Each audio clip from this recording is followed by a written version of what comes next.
Thank you for the day, God.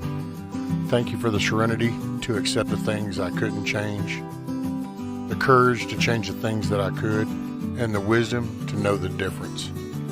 Thank you. Amen. Good afternoon, everybody. Welcome, all you mother cluckers. Let's make today a good day.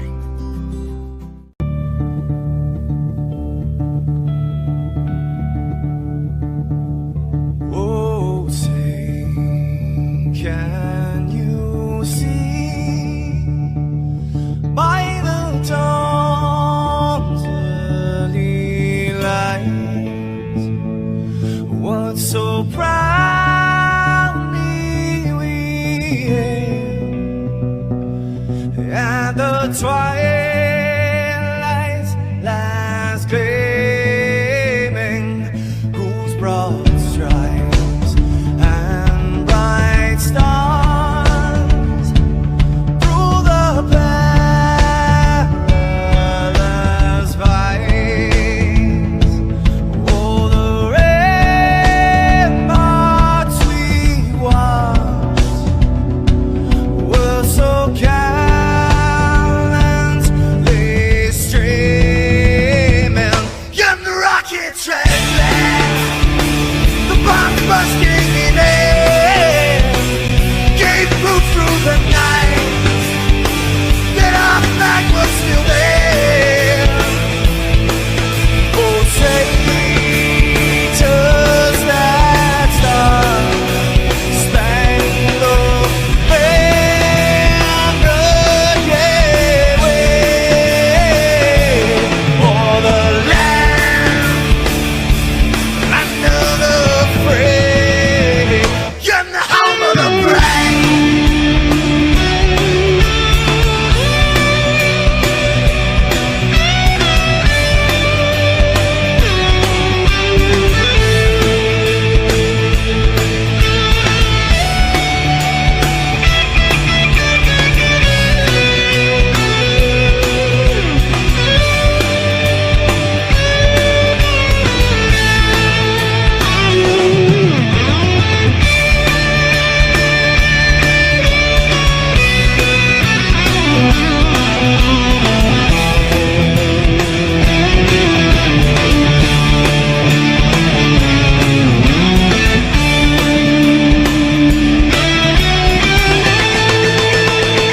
Because we are the brave. Yes, we are the brave. We'll fight to remain the name of the brave. We are the US of A. For those unaware, that flag is still there. It's our future to save this land of the brave, the US of A. Oh, say, does that star-spangled banner yet wave o'er the land of the free and the home of the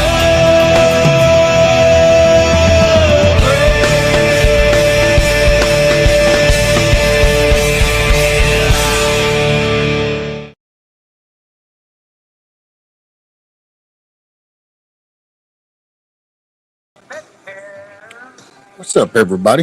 What Huckleberry, Billy, Kiss Off, Sherry. Let's see what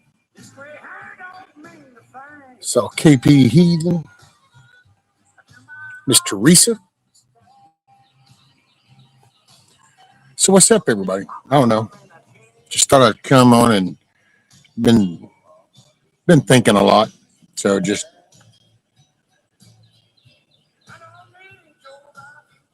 share just little thoughts. I've really kind of come, man, these past few days have really kind of brought a lot of self-reflection, you know. So what's up, Tuck?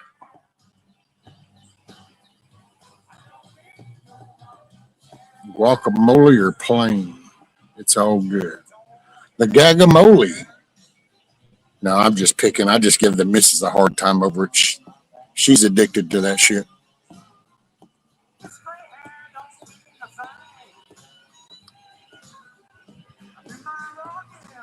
I think 23 hours a day, look what it did to me.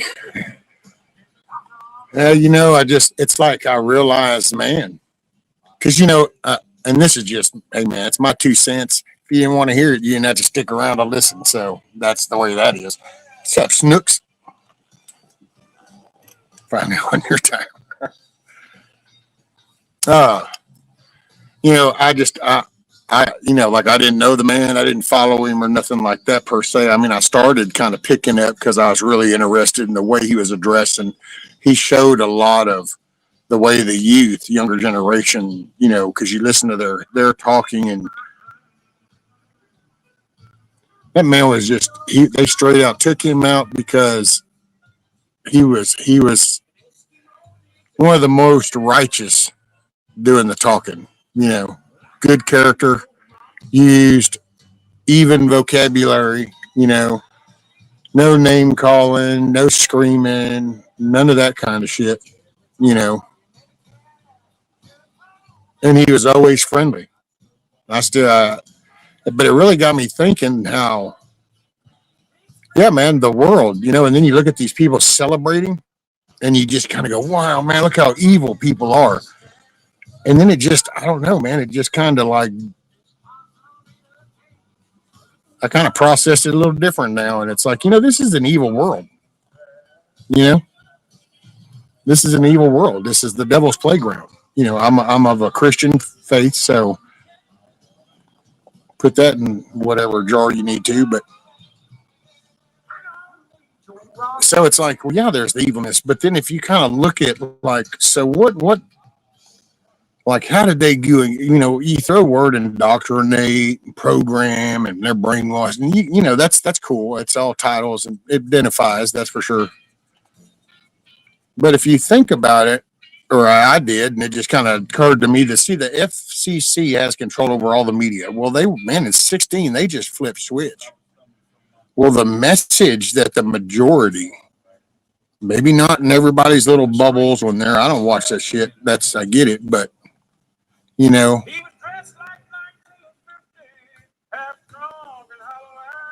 it's the language, it's the talk, and this ain't gonna probably go over well, but hey, man, it's kind of a different, I don't know, it's probably gonna be a little different for me from here on. But it's like, you gotta, I think, just like the same shit where the reporters, news people, journalists are using Nazi, fascist, all this kind of bullshit talk. They repeat the Charlottesville thing. Well, you know what? In all these little groups, I think that people ought to start taking really self accountability of what message do people that get on put out. You know what I'm saying? Mad Shag, greetings from the Erie Coast. What's up, brother? And so I got to thinking, man, it's like, well, how do we move the ball forward? Because, I mean, to me, the rational thing, you just can't, like I told me and the missus were talking, and I like I told her, I get that initial response is, I'm sorry, what? Let's just round them up, but then you kind of got to pause real fast and realize what little tentacles are grabbing a hold of you. Oh, it's that negative shit. You might be justifying this behavior in your actions, but really it's the same tentacles that grabbed everybody else. And so then you zoom out for a minute and you go, well, hold on a minute. It's that age old two wrongs don't make a right kind of thing, So you just kind of, I don't know. And that's where I think that's why he was so effective, man. He didn't, like he was one of a kind. And so, I mean, I know I kind of now reflect back and go, man, I wish I had been, that strong. Cause I've been,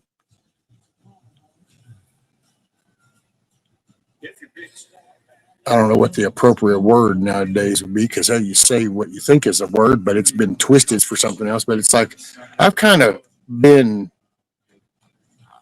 I don't know, intimidated, maybe shy, reserved, I guess might be a word in a way because, I've had so much go down in my life since April, but the vibe you get on the YouTube streets, as everybody likes to refer to them, is like it's not a welcome thing. So, man, you want to come run out and jump for joy and be like, man, this is what's going down. But I gotta say, over the past few years, I've just realized there is a darkness, whether people accept that and walk with it or it just surrounds them unknowingly. But there's a darkness that does not want to see positivity or success or enjoyment or happiness. And there's really, if you think about it, it's like, you can see people that'll be just laughing and cutting up, and somebody will just like can't go with it. And all of a sudden they make a comment about a person's hair or, you know, the kind of music that they're listening to. And so it's like, what brings that on? Well, that's that darkness that just floats on the floor, I think, of the world, kind of like a fog. If you want to talk about a fog, I think it's this negative darkness, evil that just, and I think that it's there for the taking, and I think that we reached a point. It's kind of like it's a buffet table. So you have to self-regulate yourself. Otherwise, you're going to be unhealthy, and you don't get to blame it on Luby's buffet because they offered you all this. You got to own up to you picked and choose. So to me, it's the same concept in the world. That's why it is an uphill fight. And I will say that I wish I had have carried myself a little better. To be honest, that's it. The loss of Charlie Kirk really caused me to self-reflect to the part to where I wish I had held myself. What I thought was doing a good job doesn't compare. I mean, it's, but I do try. So, there are times I just get into the world, I guess you could say. What's up, Camo Carl, Groundhog Whisperer, Wolverines? And I try to be. That's why I say I try to be a nice person. That's my reflection on that dude just excelled at the peacemaking, And I do think that the dude would have defended his family, so it's not like that guy was a sissy or some shit. He was all about that. So he just didn't see why take it down farther than it already is if you can reach over and bridge the gap some.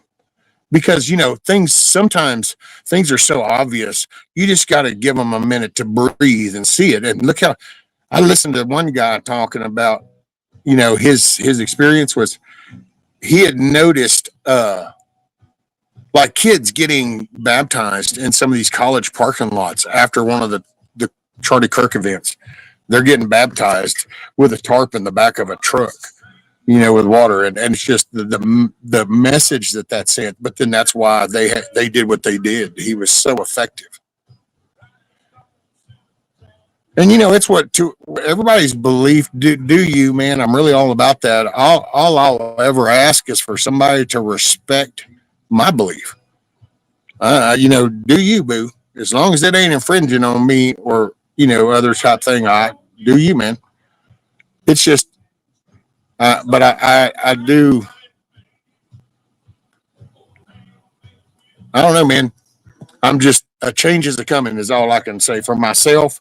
And hopefully for the damn country, but we'll see. I mean, change is definitely coming for the country one way or another. I'm just hoping that enough people kind of use this moment to self-reflect about the messages that they put out in their anger, in their emotional haste to react to stuff. That people start to slow down for a moment and go, no, that is kind of the shitty aspect. of things. Man, I'll go this way. You know, get up out all the judgmental bullshit. Get out all this he said, she said crap. Try to get rid of that shit, man. Try to get out of that. You know, because I do think people just do it even unknowingly because that's that evilness that floats amongst the floor of the world. That's just my take on it. That's my 2 cents, and that's all this has ever been. That's another thing. I think I'm gonna try next week to start kind of just clearing some shit up and just kind of. I'm not sure what direction, but I do want to continue to do YouTube because I did at first. I kind of got into a thing, man, and there's probably a few people that can tell you I've kind of been really like, man, I'm not. I do and I don't. Don't really know. Well, no, and I think I kind of know what I want to do. I won't bother talking about it right now. But as I looked around and as I've been doing things, well, shit, the sawzall over there, the sawzall that little man plays with. It really clicked to me. But that's part of you guys. Like I was cutting on that tree right here behind this building when mine broke. And it was the Clucking Alamo that helped me replace that. You just kind of, I don't know, man. I ain't going to get all teary eyed. Well, I might get teary eyed, but I ain't going to cry in front of you. I'll turn the screen off first. What's up, Nick Easy? What's up, Savagely? But you just kind of looked around and I realized, wow, see, this is what happens in the world. Look at the positive, but I lost sight of it because of the negative, because it overwhelms the positive. It just kind of like tentacles reaches up there to grab that to try to drag it under. So I lost sight. Wow, the sawzall I've been sitting here using all this time, that's part of the Clucking Alamo. So why am I getting discouraged? I got this most awesome donation. I still don't even know how to process telling anybody about it. It's an anonymous. I don't even know where that really came from. But boy, is it like, I mean, I wouldn't have never got it. I can say that. I just, that's a given. I would have never. It's just way out of my ballpark. What's up, show intel? But I got to realizing little things, man. Hell, my breakfast drink that I do in the morning, that's Brian that recommended that shit, and so I followed that, and there's been so much good, and I just really lost sight of that. Well, you do that in the rest of the world. I did that with experiences in the past, and processing that, and I realized that, wow, I just let that shit totally shade my viewpoint on shit, and it just, I don't know.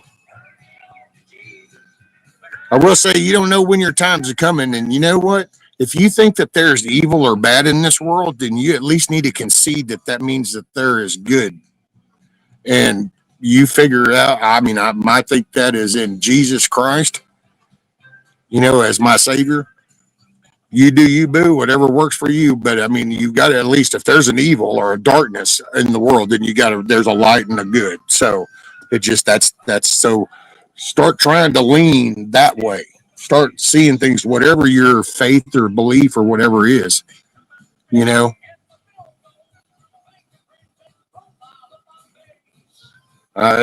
mean, because unless your religion calls for you to be shitty to people, and then, well, that's a different discussion, And I'm not getting into the analytics of all these little different spins, and I don't know, man. I just no. But it's just, damn. I just did not realize just how. Because there's so much of the fucking chickens, the tomato plants. Yeah, I don't even know where to start. The flags. And every day I look at the flags and shit, and and I even talked to Kiss Off and Chuck, but you just kind of, and it's not that I'm lose sight of being grateful, but you just kind of lose sight of the good shit that's happened because you just get kind of sucked down by this negative feeling. It's almost like tentacles just reaching up and getting over you and just slowly pulling you down, and you're trying to enjoy sunshine, and it's like, no. I just, hey, Mad Chad, right on, brother.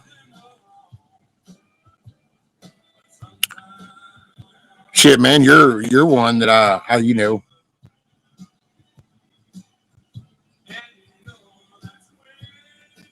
I like talking with you and stuff. So I totally enjoy those conversations.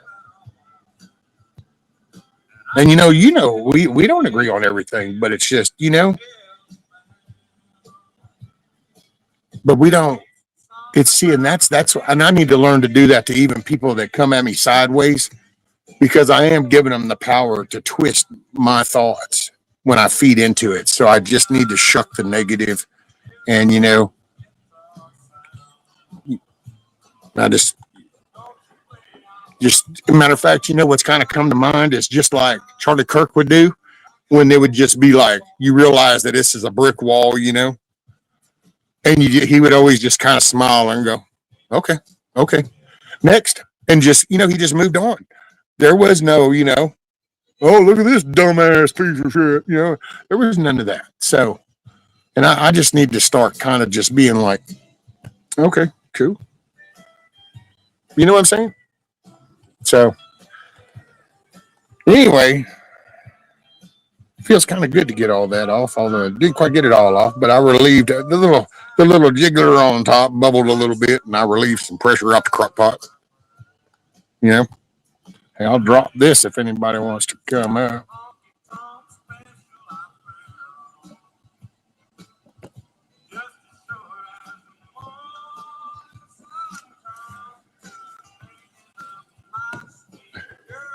I just came by to show support. Stuff is going down in Poland. I got to do my investigating. I'll be live around 5 Eastern. Roger that, show. Hey, just so you know, a lot of times I stop by and I listen to you, or I've got your little deals. If you're not on the screen going, I try to give you showtime. What was it yesterday? I think you, Nick, and somebody else. I think you said something about you couldn't hear him or something, but then I wandered off and I was busy with something. So, but I tried to give you some watch hours, ma'am.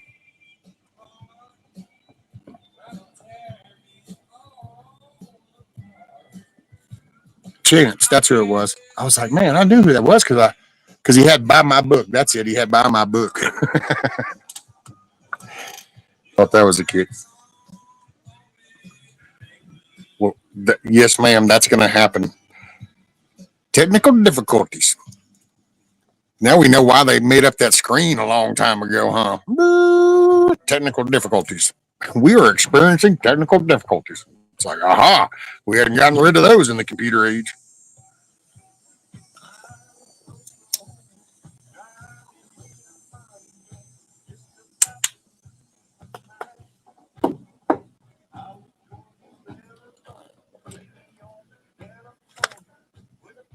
Yeah, so there's a massive valley going on in Britain. Poland is the European Texas.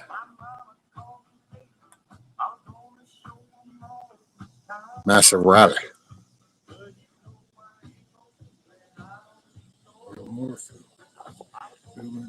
Walk the line. I think I might start this thing on fire. It's got enough dry leaves and see whatever burns, and then maybe end up putting a little diesel on it. I've been hitting my little vape, my little fidget thing. Kind of, I gotta say, these past couple of days I've been needing. And then my damn one vape went out, so I had to go get my old school thing. It's just like it's just brass wood, and it's just got a little finger trigger and a lever in here that touches over and makes contact with the battery.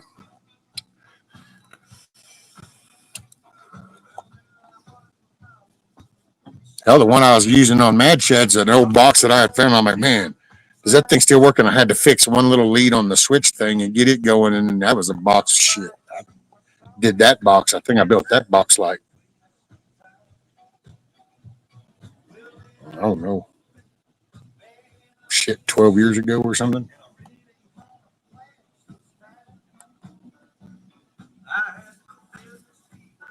But this one here, I didn't make this one.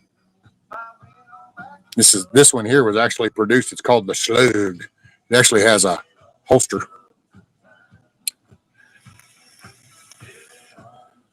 I pray to God you don't get mad. What, Nick Easy? Is Nick Easy getting mad? I woke up like this.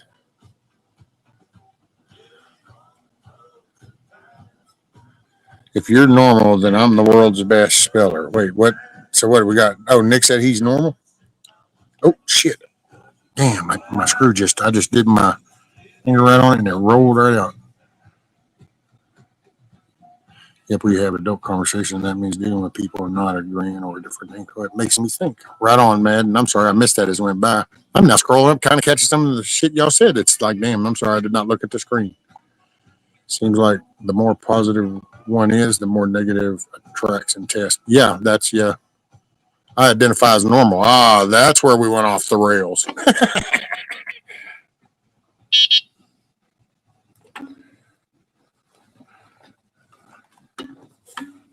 Hey, Miss Jane, what's up? Actually, it wouldn't surprise me, Tuck, if somebody might have come up with flavors like that. What's up, Miss Jane? Pardon me, I'm going to duck down. I need to find this little brass screw.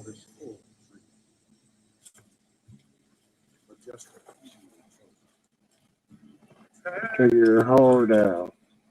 It's fine. Gosh dang, man, where did you go? I'm sorry, guys. I'm not ignoring you. Not that I can participate in the conversation, but I don't need to. Ah, there it is.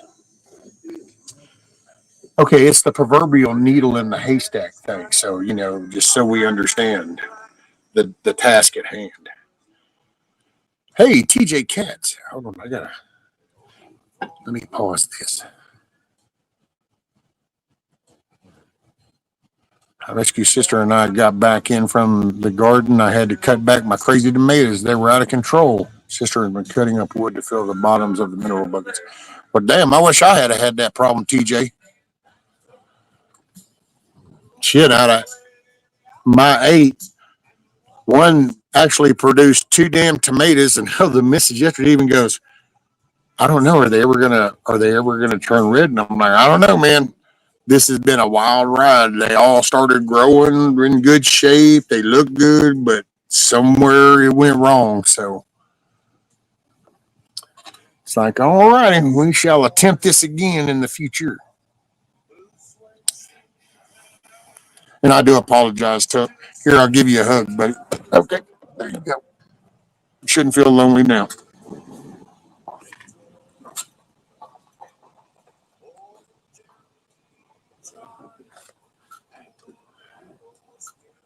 I probably, I don't need that right there. I think I'm going to put that right here. Fried green tomatoes. Hell yeah.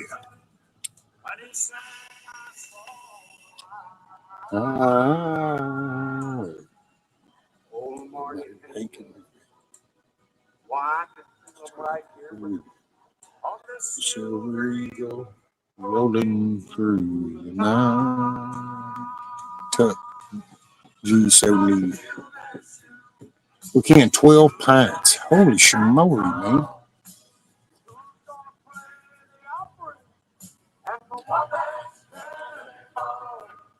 Who did you piss off now, Kiss Off? Look, if you keep this up, I won't have any subs left. No, I'm just kidding.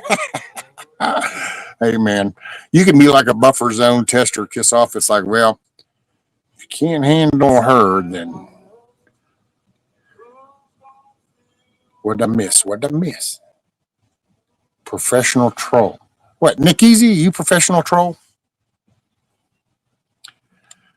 Okay, now this might hurt your feelings, sir, but if you're a professional troll, they've dropped the standards on trolling pretty low because you don't come off that hard as a professional troll. That's Nick. You never know. Uh-oh. Now he said, what did I do? See, y'all didn't even have him involved in the conversation. Y'all are thinking he got mad at something that he didn't even know the hell what was going on. See? Sherry says, have to go out while the weather is nice. Have a great day, all. Right on, Miss Sherry. And yes, ma'am, it is a beautiful day. It is awesome. It's a beautiful day.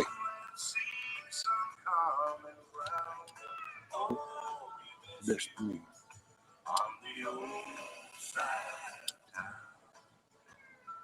I'm just here for hugs. Oh, damn. I gave Tuck the only one I had for today. My bad.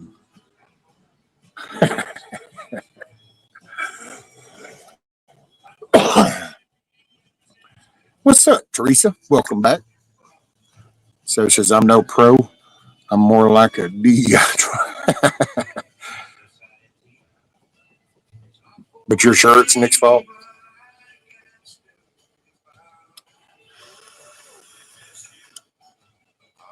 Yeah, the moves. Yeah, I don't know. I ought to just light that shit on fire. What time is it? 12 o'clock? Hey, I can sport off my boots. Oh, by the way, I tell you, a lesson learned. Hey, what's up, Michael? Battlefield production. Well, don't stick your damn nose in that and you won't have that problem. See what happens? Yeah. Have we figured it out? And you want to go back to smelling some more.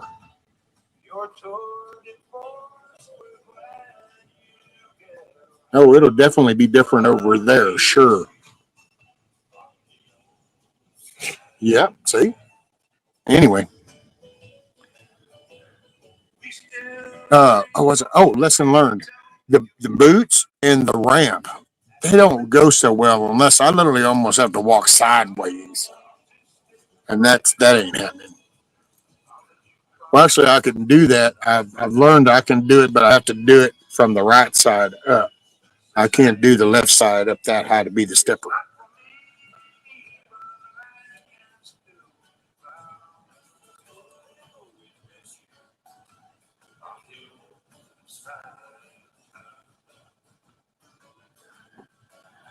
Well, well, what it is, Tuck, is with the boot on and tied around, then I don't get much flex. So then all of a sudden, it really starts to change the dynamic in my back, in my lower back, because that whole degree of my foot and ankle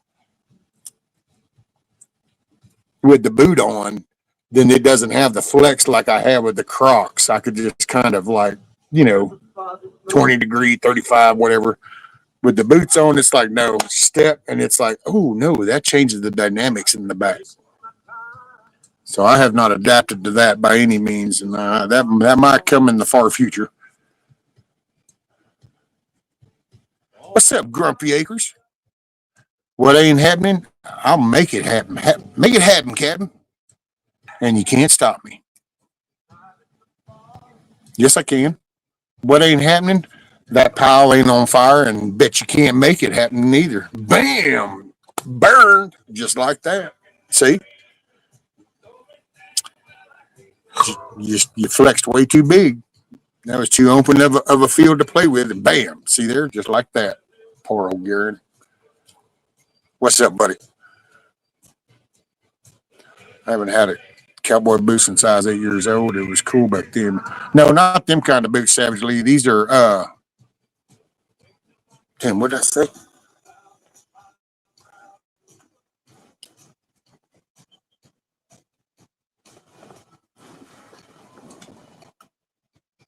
Morel.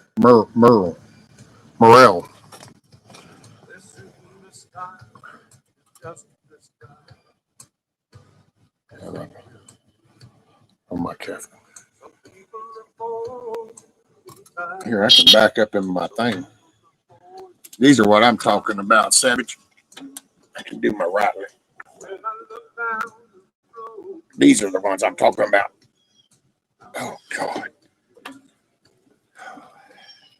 So Rescue, I'm working on my stuff for tonight's live stream, but if you want me to join you, I can. Just gotta run to the bathroom real quick. All righty, sir. I can drop a link. Hell, I dropped one earlier, but you might have not still been showing. Oh hell, Crocs. And little holes enable your self-esteem to seep out over time.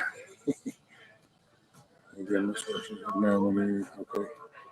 That's it. Thank you, Tuck. I haven't burnt sticks in a while. I too have a pile going. Dang spiders getting as big as my hand when the piles go too long. Well, I've got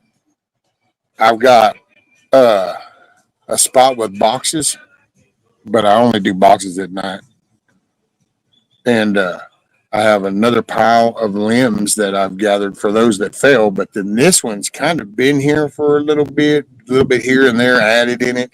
That's why it's even got shit growing on the sides, and that's why I just decided, you know what, I'm gonna burn this damn thing down, get this all cleaned up. Those are good for your feet. When I had the money, those are what I want. Okay, see, I had heard good things, Grumpy, and I wanted. There was a different pair that I wanted, but this was the cheaper of the kind.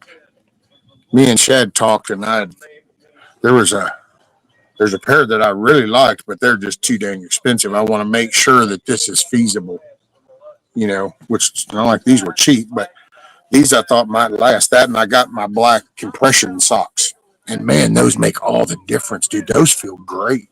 I told the missus, I was like, man, it's not that I just it doesn't have that, I don't know, pins and needly feeling. Coffee, be right back, Roger that. I throw my sticks in the neighbor's yard. That's where them damn things keep coming from. USOB. I'm just picking.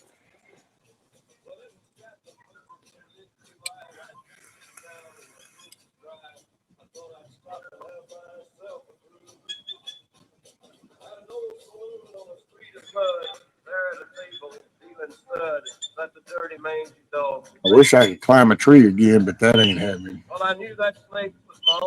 I'm not gonna.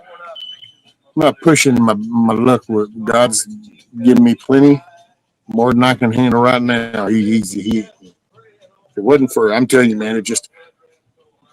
That's what I said, and I felt kind of really pulled back. Like I was like, I don't know. I don't really want to say it like that. But I got to tell you, man, every morning that's what I do. I pray. I pray to God, and I just ask for strength. And like when I'm working and I get the hurting, I just actually try to ask to just help me get through this. And some days are tougher than others, but I'm getting shit done. I know that, all by the grace of God. I still use the lightweight Merrill combat boot for hiking. These combat boots are as light as what risky is. Oh, there you go. Hiking boots for most brands go on sale. Worth watching for. I usually top out at $100 a boot. I buy a cheap shoe since I kill shoes rather quick. Boots I hang on to for years though. Well, that's me, Savage. See, that's any kind of shoe, tennis shoe, or shit like that. Yeah, I just get like I'm totally down. Oh, what the hell happened to my chat? There it is. Oh, what the hell happened to my chat? Dang, nabbit, come on, you shit. All right.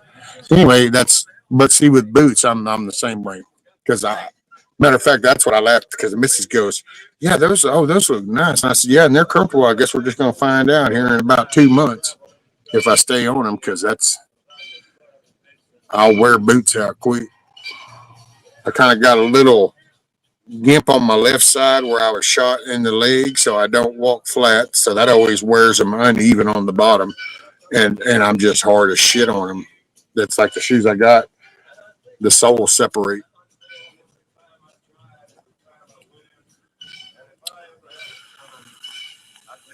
Kiss off a freak out if you climb the tree. Oh, I know she wouldn't be. She'd be in trip out mode. But then again, I probably would be too.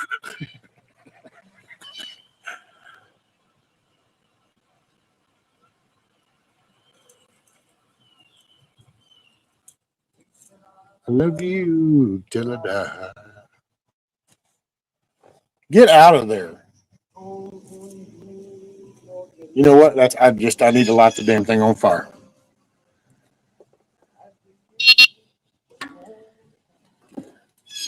All right. Let's see.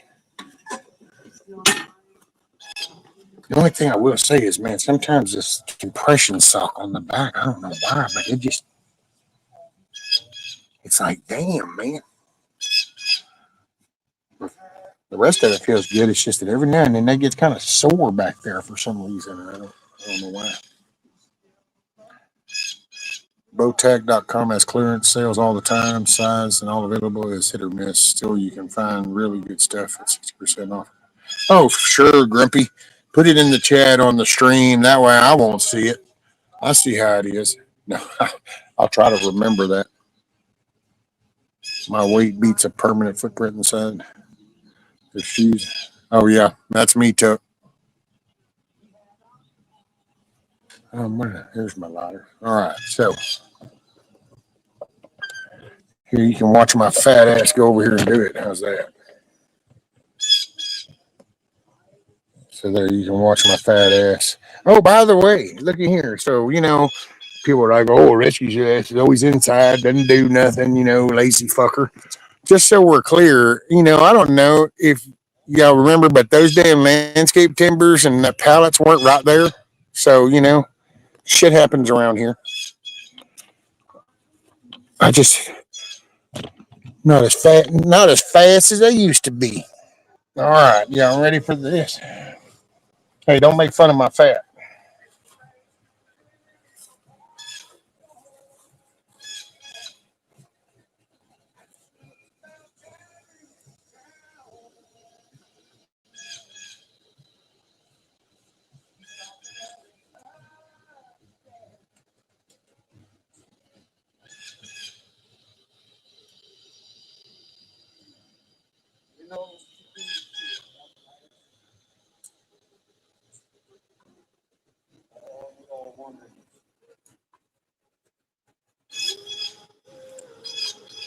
All right, well, we might need a little bucket of milk.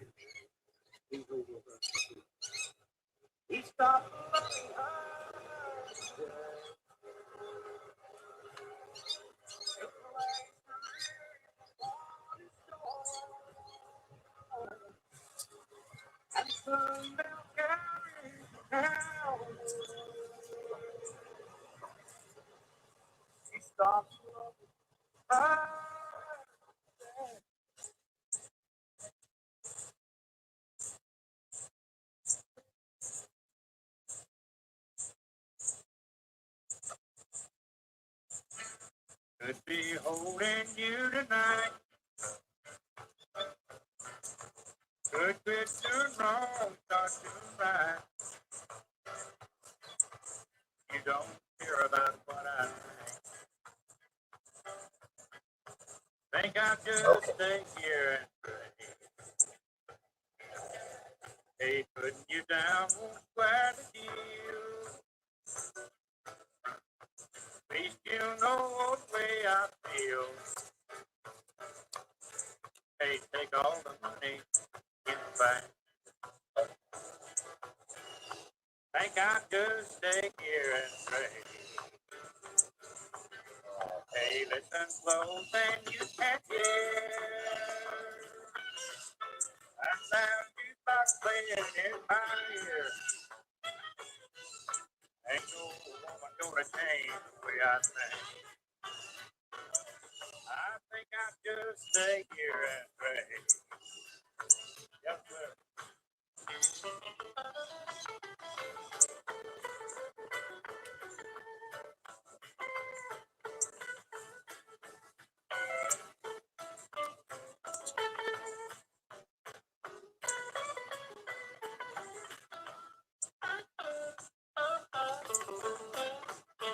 Got the piano.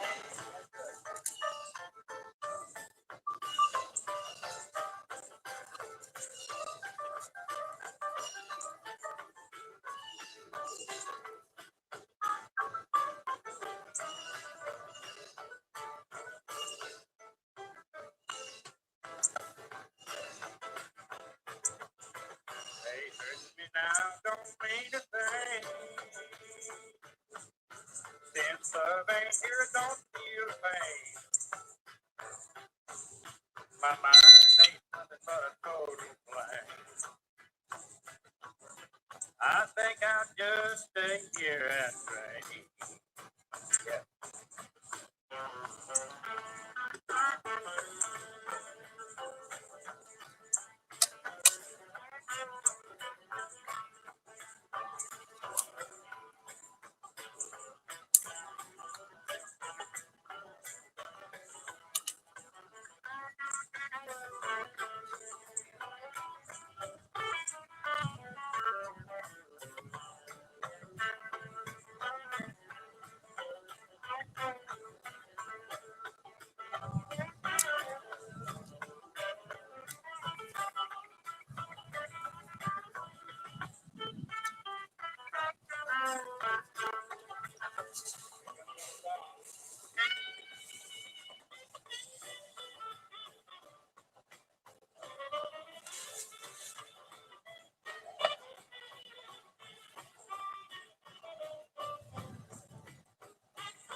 might just get diesel anyway.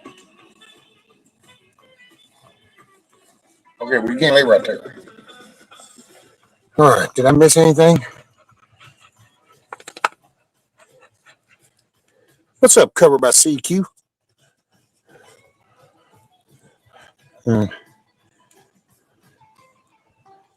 Yeah, I see you, Garen. I see you.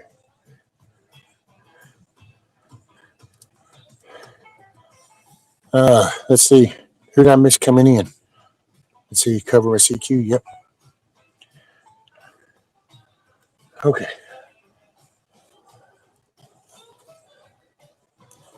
I was trying to keep from using diesel.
He never complains of the bad times, the bad things he's done.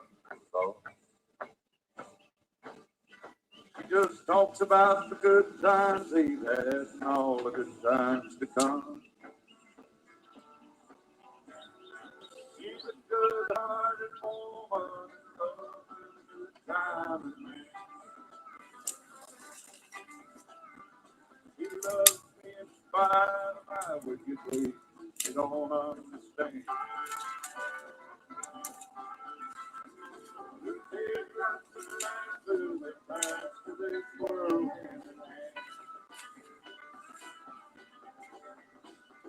A good-hearted woman, loving a good time.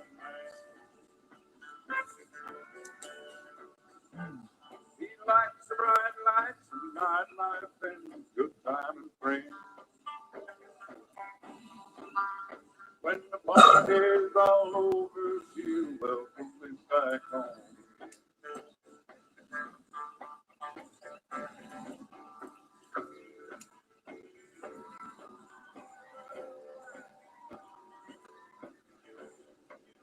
Oh, no, she don't understand it. She got the best that she can. Yeah, that's one. Just the hardest woman, loving a dirty old man.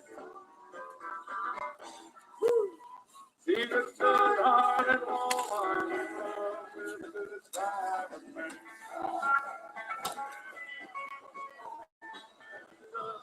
Okay, I got this. Oh wait, somebody's back there. I'm sorry. Who's that? Oh, that's Mike. Man, I should have looked for that. Hold on. Here we go. Okay, that's okay. Oh, There we go. hello. You hear me 5x5? What's up, man? Let me turn that down.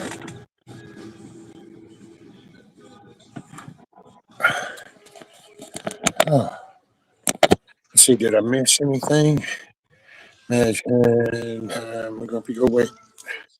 If God didn't want to start bonfires with tropical fluid, he wouldn't have made it so the bottle can spray up to 10 feet away. He didn't. It was the engineer.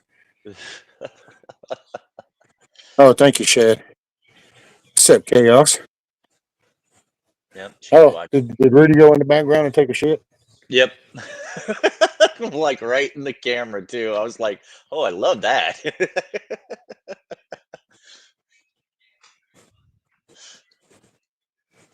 Let's see. Okay, so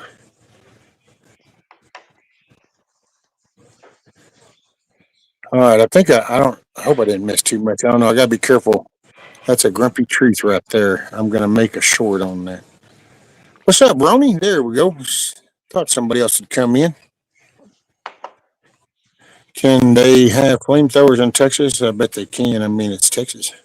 We do. Yeah, believe it or not, a lot of times I start a fire with a propane torch. I just kind of cheat every now and then. Take my little because I have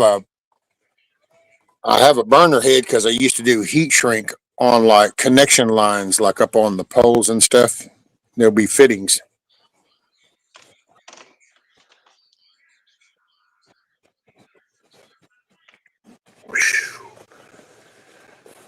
Holy shimoly, man. Okay, I'm going to spin this around. I'm probably going to end up going to go get some diesel if that doesn't start to take off. Dude, you need to go get on the porch. You're not supposed to be out here. So mama's going to have your ass. You better get your ass on that porch. Oh, I need to fix those. He got allergies. These cats cause him, he gets all broke out because all these damn cats around here want to spray on shit. Mm, I don't give a shit what cats do if they just stick in their yard to do it. yeah. It's that dogs do not have opposing thumbs, can't use toilet paper. Exactly. Well, and it's isn't it kind of it's ironic, but dogs can seem to take a shit without getting crap all over their ass. So I'm Yeah. not sure that them opposing thumbs might have been a big bonus for that matter. Mine not can use toilet paper, but he ain't got shit all over his ass. Yeah. It's Ah, amazing. It's amazing how that is. Even cats, most animals, they don't need toilet paper because for some reason they don't get shit all over their ass like why us. they clean their ass? Well, give them that. Cats like to lick that shit. So I don't know about the see them scoot around on their bum. Hmm. Well, I've seen it. Usually, I've seen people do that. yeah. Usually, if you see a dog do that, that means that they have worms. Well, that or their butt itches. Yeah. If they do it consistently, like they always seem to keep doing that, then yeah, that's Yeah. There's chaos. Yeah, there we go. Now cat. we've made some penetration Come back down into it. so he can I see see. the So he can smoke. see. There's chaos. Hey, there she is. He said, "Hey, there she is." Yeah, with her dreads. I built the kids a sandbox that was 15 by 25, admittedly over the top. Every cat in the neighborhood decided it was their own private part. Preview, right? See, that's what they around here. They do it everywhere that he would go to piss. Mm. Then they would always come and do spray, and then they spray on everything else, and it just they got to be this thing. Well, now we've got Isla, so it's starting to clean out because I look at the cameras the other day and she's getting good about it because I'll go in there and then I just kind of whisper it to her, the CAT word. Boy, she perks all up. And when we get to the door, and then I can point and I'll be like, by the fence. And then when I open that door, son, she comes out and she's in full scout mode, like, where's it at? And she's getting closer to, So, well, she keeps him at bay. She makes him want to stay away. rescue. I gotta ask, since you and I are both vaping right now. How do you like the fume? I know you did the review. But how's that been working out for you? I like it. It's just that restriction part is my only hang up with it. Mm, And but it's for the most part. I mean, if these past few days hadn't been so stressful, right. I mean, that's just to show you. I mean, that's I carry it and Right. I keep it around because I'll sit there. The fidget part's really good. I just wish it had a little bit more restrictions so I could feel like I could fake a hit. Right. And it's not bad. I mean, I guess it'll depend on the person and kind of where you're at with quitting. Mm-hmm. You know, Mm-hmm. I will say during the moments it's like this. That's why I started with my vape because you just with the stress kind of peeking up. It's like, man, this just wasn't getting it. I was like, oh, I'll end up breaking this thing sitting here just trying to fidget my way through some of the shit. Right. Right. Now, So yeah, I I was, had one. Do you remember what the name of that one was, babe, that I had? It was like a river something. It started with the R, and it was a vape. And you can, on the battery pack, you can actually control how much nicotine you got and how much flavor oh you yeah, got. And I was down to like 25% of nicotine, you know. And I was like, okay, yeah, now I'm gonna get it down to zero. And they discontinued it. It is one of those ones that like it's not like refillable or anything like that. Like this is a fogger, and yeah. I was That's actually what I so was using. They're sold out down here though, because they're. By the way, I don't know where you got yours, but like the shop down here, they're not getting those anymore. mm, The foggers yeah, because of the tariffs. They're getting a lot of them. They're not. There's a brand that's made in the U.S. called 50 Bar. So hmm as far as the little ones, it's called 50 Bar or Beard. hmm Um, yeah, I think that was the two brand names. And they were used to be a juice company back in the beginning, but then they got into the disposables. yeah.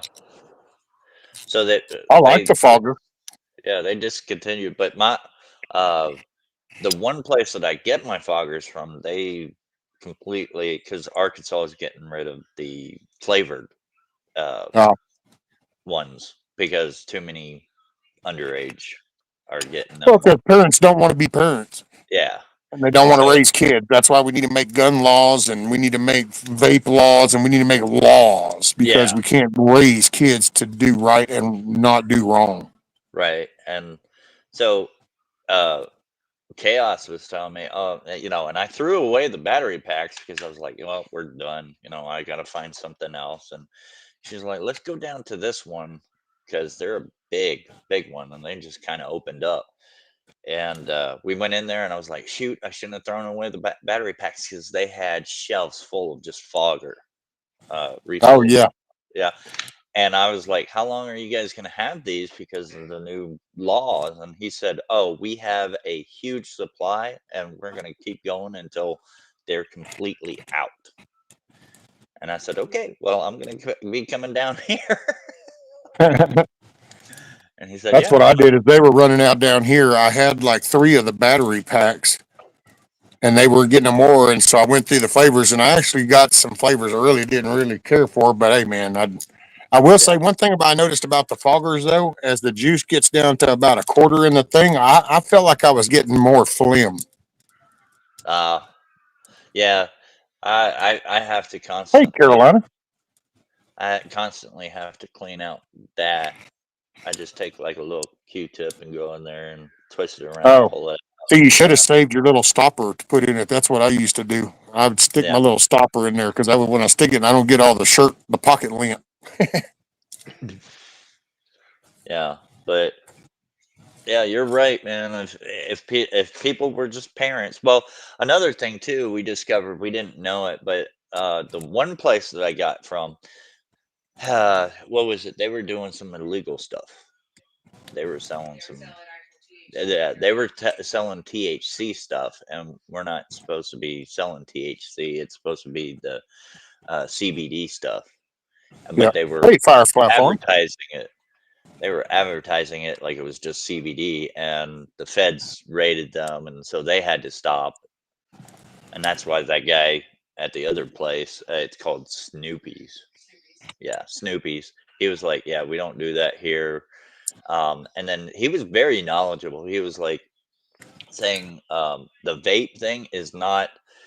Uh, it's not because of the children getting a hold of it, but a lot of the vapes are made from overseas, and some of the ones that are made here have overseas parts. And because of like you said, the tariffs and stuff like that, they want that. So the vapes are not going away completely. It's just has to be, yeah, the ones that aren't made in America are going away. The ones that Yeah. are made in America are going to stay here. So I was like, oh, okay. Well, I was freaking out thinking that, fuck, I found something to help me out, and Well, they got thin around here, so I went back to the good old days of making corals and just putting some cotton in it and dripping juice. There you go. Oh, So that's the old fashioned way. This is just a bottle of juice. hmm. Look Right. right here. There you go. Look at that. See, there you go. Add some juice up in there. Right here. They do, right? Yeah. Grumpy asks, Grumpy asks, does Arkansas have legal marijuana laws? Yes, yes, they do. It is, but you have to have a card. What was it, a green card or whatever? Yeah, you have to. Yeah, you still can't drive while smoking. You can't do a lot of things, but yeah, and also too, you can't have guns, unfortunately. See, but wait, you got freedom. No, that's not. No. That's Uh, but see, that's that accountability. Just hold people accountable. yeah. Yeah, which I think is stupid anyways, because uh I don't really smoke pot, but I know people that do, and it's that fear factor that they always, like those commercials that they always had, where it was like the guys in the drive-through, they were smoking, and then they pull out real quick and hit a young little girl on a bike. First and foremost, that little girl on a bike, what the hell is she doing, you know in the middle of a parking lot of a McDonald's or something like that? That's bad Well, that's parenting. that reefer madness still Yeah, carrying on. yeah, and like uh, a, No a work friend, today, Ryan. a friend of mine that I had, he smoked pot all the time, and he had guns, and I've never once, like alcohol and guns don't mix. No, Marijuana and pretty good. guns, I've never seen my buddy touch a. Oh, there it goes. It's going. I've never seen him touch a gun when he was smoking. He's too paranoid.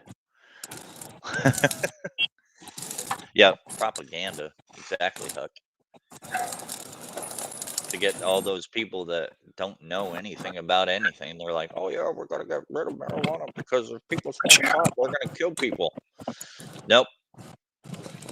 The only thing Well, they're it's gonna just kill is their another thing to appetite. blame. Hmm. We're in the blaming phase, so everything gets blamed because it's never a person's fault No. unless it's a bad guy, which nowadays is on the political side of things. So conservative. Hmm. Yeah, it took a little bit for it to start up, but there it goes. There it goes. But just keep staring. Oh my God, you better pay attention to the road before you run off in the ditch. You nosy shit. Somebody driving by. Oh yeah, well I'm sure the smoke, and I get it, but it's like it would really probably mean something if they were actually responsible people themselves. But it's like just because you're nosy. But yeah, they went by and then they went down, turned around. Well, then because now the driver's side's on my side as they're coming by, and it's like got that broke neck look, like and it's like you better pay attention, you'll veer off in a ditch. It's all the dirty marijuana needles. Be fair, the pro MJ people propagandize too. Well, yeah, and they do stupid decisions. Me and the missus talked about that. Even with the vape, they used to do the stupid shit. It's like they would literally have the cartoons, and it did. And then you kind of gotta concede that okay, well, if you are going to put these in packages that look like the candies that we've been selling for decades, don't you think that? Well, but I got the right to do it. Well, see, that's where that's why we're in a turmoil stage because it's that classic saying: just because you can doesn't always mean you should. And it's like that. Under better sense, you don't need to advertise it like that. Just competent adults know what they're getting when they get it. Hell, dude, think about it. We were putting this shit in a sandwich bag. So what the hell? You think you got to have fancy shit to get it off the shelf? These people have Right. been getting this shit out of paper bags, Ziploc baggies, all kinds of shit. Like you need some fancy marketing to get what? Just tell them it's available and put it up there in a damn Ziploc baggie, and they're coming in to give you their $60. I mean, this ain't rocket science. Hmm. But see, that's where they pick the fight. Well, you pick the fight, dude, and you're picking the fight, and I get it, constitutional. But at some point, dude, why you choose your battles wisely? Mhm. You know, choose your battles wisely. Yeah, that's true, Grumpy. Anything in excess, even marijuana causes problems. That's true. Like I'm the guy I was telling you about. Like Well, there's something we in a book that says something about gluttony is a bad thing. yeah. Uh the friend that I told you, he lives in Little Rock, and we would have a party and we would play like, like for New Year's Eve, we had game night, and we couldn't even get through Cards of Humanity without him having to stop every 5 minutes to go smoke some pot. And I'm like, dude, what the hell, man? We can't even get through I this know. card game, If you y'all know? would just let him smoke inside, then hell, y'all could have just kept playing. Well, it was, and the thing was, it was his house, and he did smoke inside. But when there was a party, he was like always going outside, or he had a certain room he would go to. But it was like every 5 minutes, and I'm like, you just and he, he would have like a roach, and he would like, I just need this long, and I'm like, that's like 20 minutes, dude. Come on, I'm like, Well, this is oh yeah. excess, dude. That's way too much. Like, what the hell? Well, he had other probably just that's. I mean, if you got to burn, I mean, you burn a bowl. Yeah. Take you about 5 minutes, burn a bowl, clean this shit out, put it in your pocket or whatever, and go on about business. Yeah, that's true, Carolina. Anything can be addiction. Heck, even looking in the mirror can cause vanity. Yeah. Yep. Well, and that's the thing for people to recognize is it's not like being a dope head or an alcoholic or something. If somebody has a addictive personality, then it can go in anything. It can be, 20 hours on internet. It can be overeating. It can be buying too much shit. It can be all kinds of crap. Hold on a minute. I'm fixing up to holler. Get no. Mama don't want no more turds over here, dude. Take your ass over there. This is little man territory right here. No more turds. You know it. That's another thing, man, with both these little shits. It's almost like some kind of minefield competition. What's up, Oh, zombie? there's Zombie. What's up, Zombie? Especially if you're already high, you probably will be so delusional you think you're better than everyone else.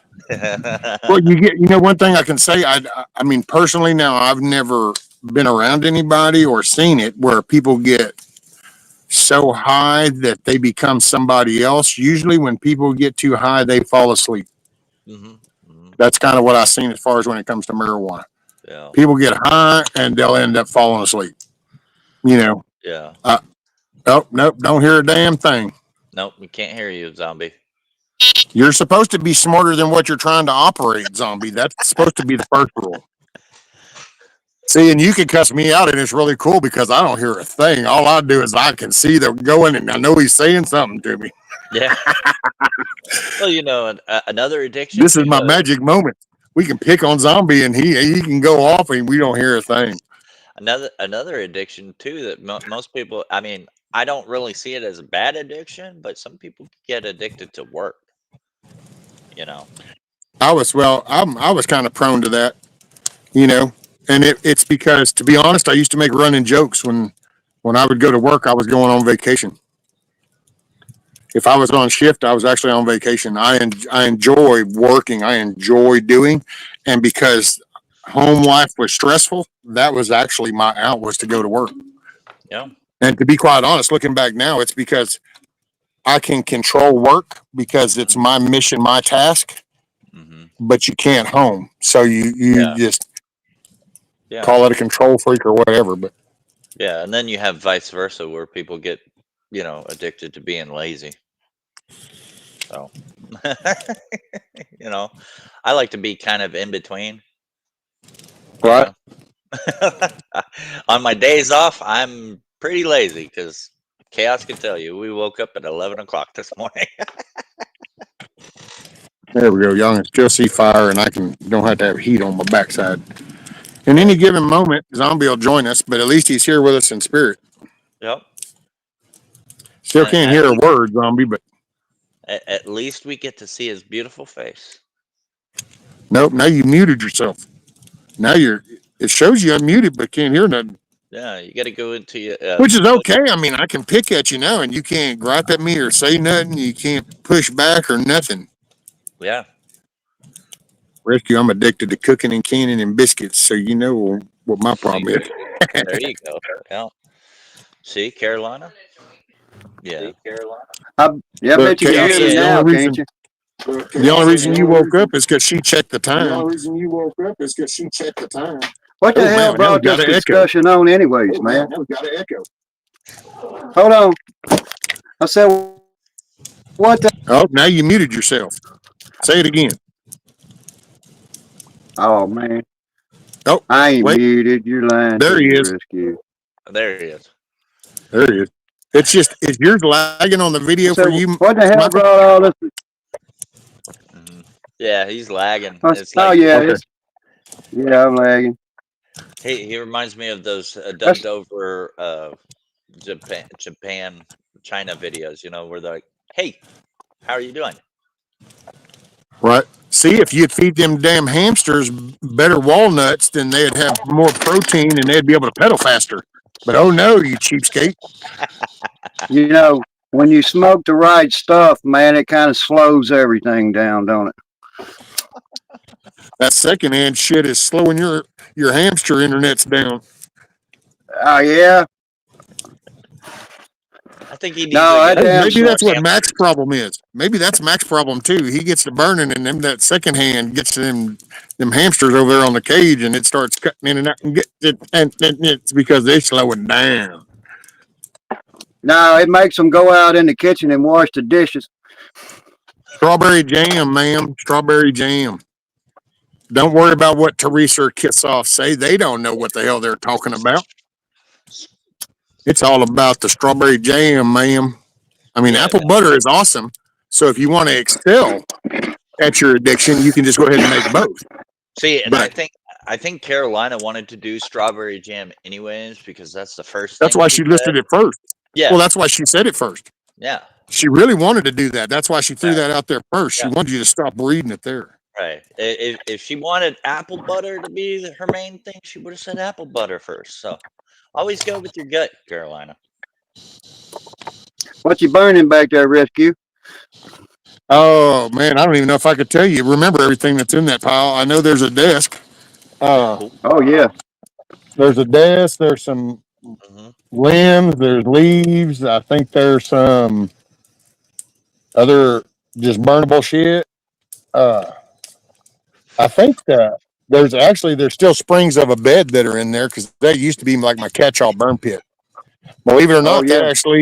that's where my other dog went to dog heaven. That's where he went, and then actually I did. Then I dug it up and I buried him right over here by this oak tree, the ashes. Yeah. My girl is about Yeah. trying to make Like me a Viking. puke. She put Pretty apple much because I had him wrapped up, put him down Like on a a bed of Viking. limbs and That's stuff, a and that's a Viking. That's a Viking funeral. right. That reminds me, I need to. Okay, do some pears. It's sorry. kind of funny. It's kind of funny how the conversation's there because I got a neighbor just right down the road decided that they was going to do a burn pile, and then they wound up setting somebody's shed on fire, and then the fire department had to get involved. And I was over on a big lot just on my excavator, and I was thinking, well, I just guess I ain't gonna light my big burn pile yet. But I don't know what happened to that. I think they burnt somebody's shed down back there.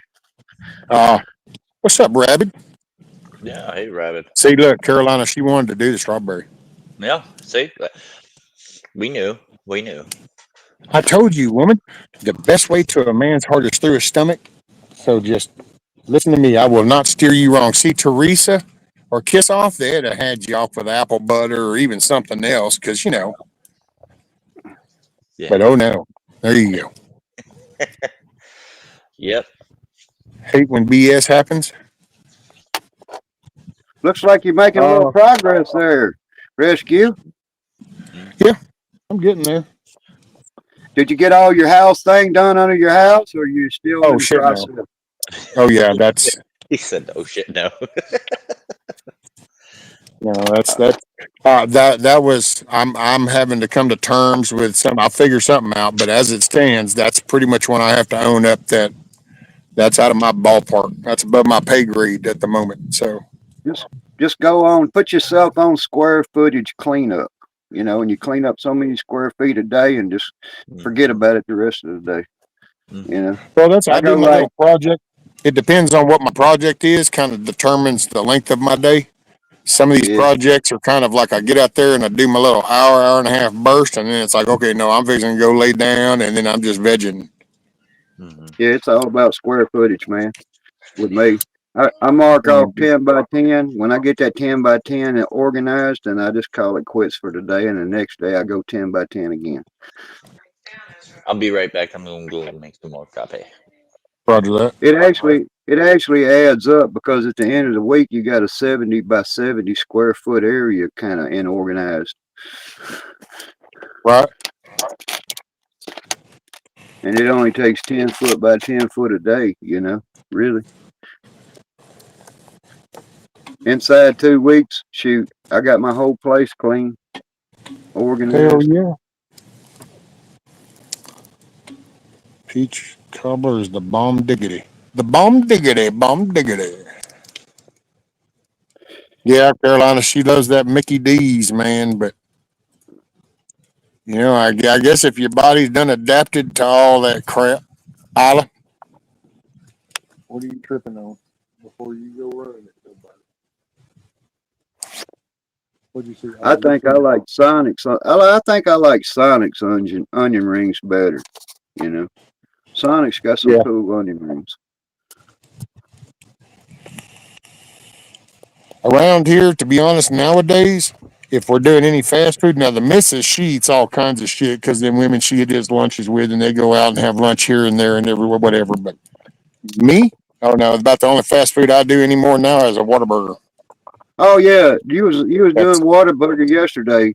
You know, Yep, that's about it, that man. water those Whataburgers, they're not very popular anywhere else in the South. I haven't really seen a Whataburger anywhere, like up It, north. it was mainly a Texas thing, but I think they're spreading now. They got one. They got Hey, one look, in it's bacon. Alabama. It's bacon in the making. Yeah, they got a Mhm. Whataburger in Alabama. They got one. They're mostly in the bigger cities in the South. That's usually where you'll find one.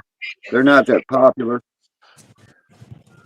Right. Oh, I used to, Tuck. I used to be a big Sonic fan because our Sonic here was family owned and operated. So it was unique service. I even made a joke about this one time on a stream. Actually, I think a couple of times. But me and the missus, when we took the kids down to Universal Studios when they were little a long time ago, when we left, we decided, you know what, we're going to check every Sonic we come across all the way down, and we actually found ours was actually had the best customer service. There were good places, but we just got to sit there and go, yeah, see this. But ours was family owned. Now the husband died, and then the wife tried to keep it going. She kept it going a little while. It was hard on her, so she ended up selling. Well, now it's corporate. And the tater tots, like the family version, the family owned version of tater tot order, was just like, oh, here's the tray. Okay. Put some tots off in there. Here's you some cheese and chili. Okay. Then all of a sudden, the corporate version was like them little bastards actually sit in there and they go, okay, he got a medium order. One, two, three, four, five tater tots. Yeah, Here's a teaspoon of chili, and here's 12 pieces of shredded cheese. There you go. And it's like, wait a minute, what the kind of shit is this? yeah. They had one of those independent Sonics close to me, and they shut it down. But man, the bun on the burger was always completely fresh. It was like eating a fresh Krispy Kreme donut right when it gets first made. You know how good they are. And Yeah. the burger was good. The beef was bought local at the local stores. It was like the best hamburger in the world was a Sonic hamburger, man. The supersonic with cheese, and then you said tater tots. You put that chili cheese on your tater Oh, yeah. tots, man. That's the bomb, you know. And the foot long chili cheese Connie, I hadn't had one in a while. I don't even know what they taste like anymore. The Making missus me likes the hungry. conies. Oh I yeah. always Oh like the yeah. chicken fried steak burgers, and then I like the double meat is what I used to do. Whenever I was working and running and gunning, that was actually man, that wasn't nothing to take my damn service truck and run off into one of the drive-through parts of a Sonic, and it was just get the double meat, get the chili cheese tater tots, and a Route 44 Dr Pepper, easy ass, and just hit the road. Oh I yeah, don't there's do none of that. probably in some weird way there's probably somebody out there that's already gained 3 pounds by listening to our conversation, man. Nope. We're Huckleberries probably we're made him probably hungry. going to have people. We're probably going to have people going out to Sonic today to get something from Sonic, and I think that we should get paid for that little plug that Yeah. we're giving them. So if you're watching Sponsorship, this, huh? Sonic, if you're watching this, sponsor for Rescue. There you go. I'm going to say Sonic, if you're out there listening, and everybody is, Sonic has the best food in a fast food restaurant. And then tomorrow we're going to say Burger King does. And if we don't get free coupons in the emails, then we're gonna say how shitty they are come next Yeah. week. Just saying. Just saying. Hey, back back when I was doing Cruisers Cars YouTube back about 15 years ago, I plugged the Harbor Freight Speed Jack, the little aluminum racing jack that they sell. Oh So yeah. I mentioned one in a video, and believe it or not, that's the only thing I ever got for free. And the company that made the Speed Jacks emailed me, got my address, and mailed me a brand new one. Man, I was like, hell yeah, you know. Hell yeah. So I mean, Look at you. You go, boy. it won't pick up shit, but it looks cool. They're actually dangerous, those little aluminum Speed Jacks. They're dangerous around cars, man. Mm-hmm. Piss off. I love the King. Burger King? Oh, that's so gross. Uh, That Whopper is a Whopper pile of shit. cooked on a flame broiled grill burger. Yeah, I that don't ain't even. probably been clean since the damn place was built. No, they take it out of a pre-cooked stack and then they throw it on a grill and they get the taste charred onto it and then they stick it on a bun and serve it up to you like a shoe sole. Throw it in the You know, microwave. I mean, Burger King has really fell off, man. I remember when Burger King had the cheese trio Burger King hamburger, man. That was the ultimate hamburger. I would be traveling across the country on work, and I would make it a point to stop and get off the interstate and go to Burger King to get a cheese trio if they had it on their menu. You know, it would send you out Yeah. of your way. It was that good. But I'm not going to eat my shit, ma'am. See, that's the difference Yeah. between us Texans and you people that vote for dead people in your elections. This is what makes us different. What Hey, you don't eat pieces of shit for breakfast there, Rescue? No Shooter dookie for me, McGavin man. does. No dookie do. hey, Shooter you know McGavin what they do this in Texas. They just order up a piece of beef. They say just wipe its ass and trim its horns and put it on a plate. That's what they There you say. go. Yeah. I want That's that. it, man. I want that sucker mooing when I stick a fork in it.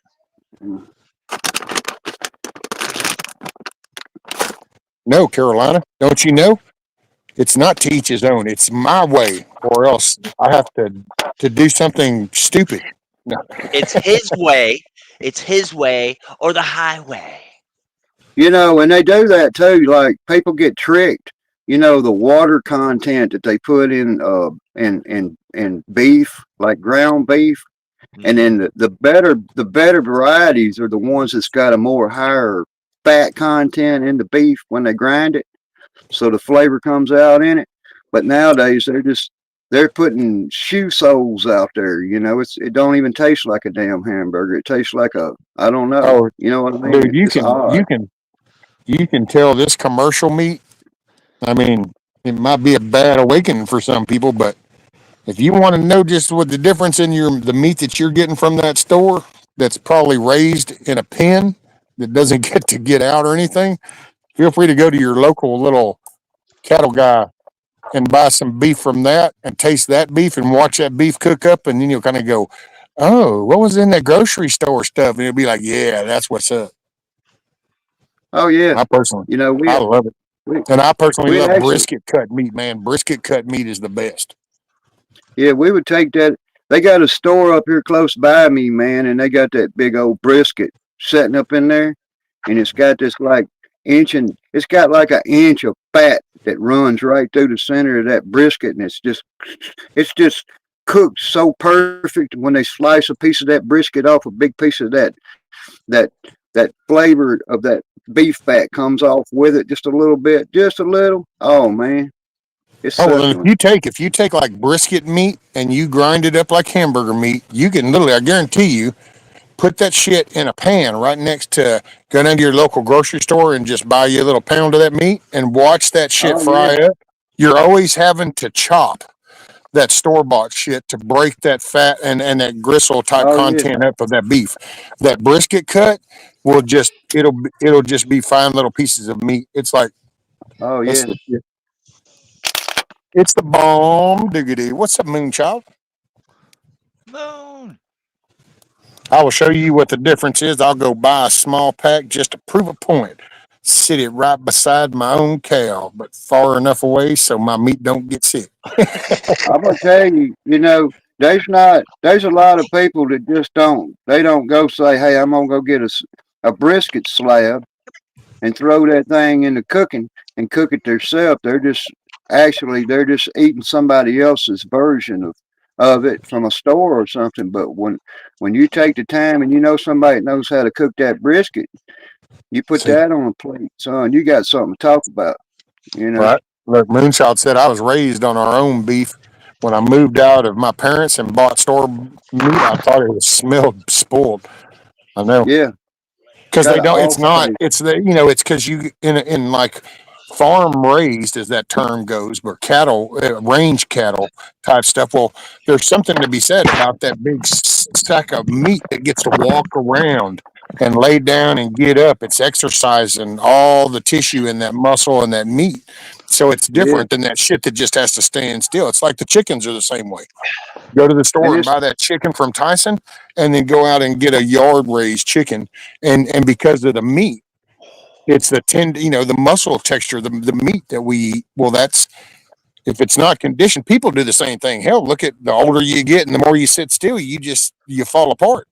Well, that's I these know. animals that don't get to move. They don't really have fully developed blood flow and muscle that got built. They just have a DNA structure that formed. That's the way I view it. Yeah. I This mean, is in this that, is Leia, by the way. Oh, look at that big old lap dog. yeah, I got one. He's She's still asleep a right now. pup. She's how old is she, babe? Is she like 6 months old or a little bit older? She's not a year yet. About 6 months. Oh, And she's big. She's almost bigger than Daisy. She's gonna be a big dog. You know, they say, and it's a rule of thumb, and it is correct. Any animal that you take an animal for slaughter, a chicken, a cow, anything, whenever the cleaning process takes place, anything that touches that meat, right, when it gets slaughtered, you can taste it till it's all the meat is gone. So then you yeah. take this commercial beef. Well, how many people do you think's already done touched that meat, moved that meat with latex gloves on, rubber gloves, conveyor belts, quick freezing, whatever goes Oh, on, I and know. then Shit falls on the side of the conveyor line. They just reach over and knock it back over in the middle. yeah, and it can in the end when it goes on the store shelf, it just like she said, it smells off because it is off. It's Yep. contaminated. It's got Right on, people Carolina. breathing on it. It's got all Don't work kinds of too stuff hard, just out. hard enough. She says she's going to get back to work. Hey, while y'all are talking, I'm going to go get the shovel. All right. Um, We're yeah, I don't think I'm going to do it. we're not dishing that much shit out, are we? That you have to shovel shit? Oh, no. I'm shovel that shit, man. Like zombies up here talking. Hell, I got to be prepared. You better get a big fucking shovel. You better get a scoop. Grain show. Mm-hmm. Now y'all great puppy cam, all puppy rescue. I got to get back to work. We'll put you up on Roku in a minute. All right, Carolina. That sounds cool. Yeah, I could put him up on there too if I wanted to. Gotta love the Roku, man. Somebody's gonna kill a poor little animal, Moonchild. What? Says she's Who? gonna kill somebody. Says she's baby feeding it right now, but Oh, she's gonna butcher it. Bottle feed and it's getting butchered next month. I don't eat no funky food. I go with you on that, Caroline. And don't eat no funky food. Hey, yeah. look, if I don't know the people No personally, funky. What is it? The funky cold Medina? Mm-hmm. if I don't know you personally, then I don't want nothing to do with your food or nothing. You know what I mean? Because my grandma always said, if you go in a person's house and you look inside their toilet and it ain't clean, then they ain't clean. So you got to keep everything nice and whitey tidy when it comes to food. You know. Oh well, Right. shit. If that was the case, I know we would have been the trashiest people you've ever known. Then, because there for a while we had the shittiest toilet. It drove me crazy. Nothing we could do to clean it out. And it's Oh because yeah, the it sat water after stain. a storm. Yeah, It sat for yeah, so long that shit got all stored and then couldn't get that out for nothing to do. We tried every cleaner. It got down to where I said, "Look, man, all I know is I said I could take a flathead screwdriver and try to get rid of shit out of there." But I said that's Portland, no break, and we just said that with that shit, bought a new one. yeah. The damn water stains them too. You know, everything will stain it. It's just porcelain. You know, Yeah. ultimately it will stain. That's why I throw a little bleach off in that bad boy. And Yeah, I and see them. I go, it doesn't take much to really clean it. With all these cleaners, that man, that kind of scary too. Is like I was telling Chaos the other day. Like I tried to clean this one thing and nothing was getting rid of it. And I went and got one of those Mr. Clean erasers and it cleaned right up. And I was like, what the hell is in this thing? Oh man, Yeah. the magic erasers are cool as shit for getting Yeah. off tar and bug guts Yeah. and all Yeah. kinds of shit. But it also makes you wonder what the hell did they put in it? You know? whatever Like, it is, you touched it.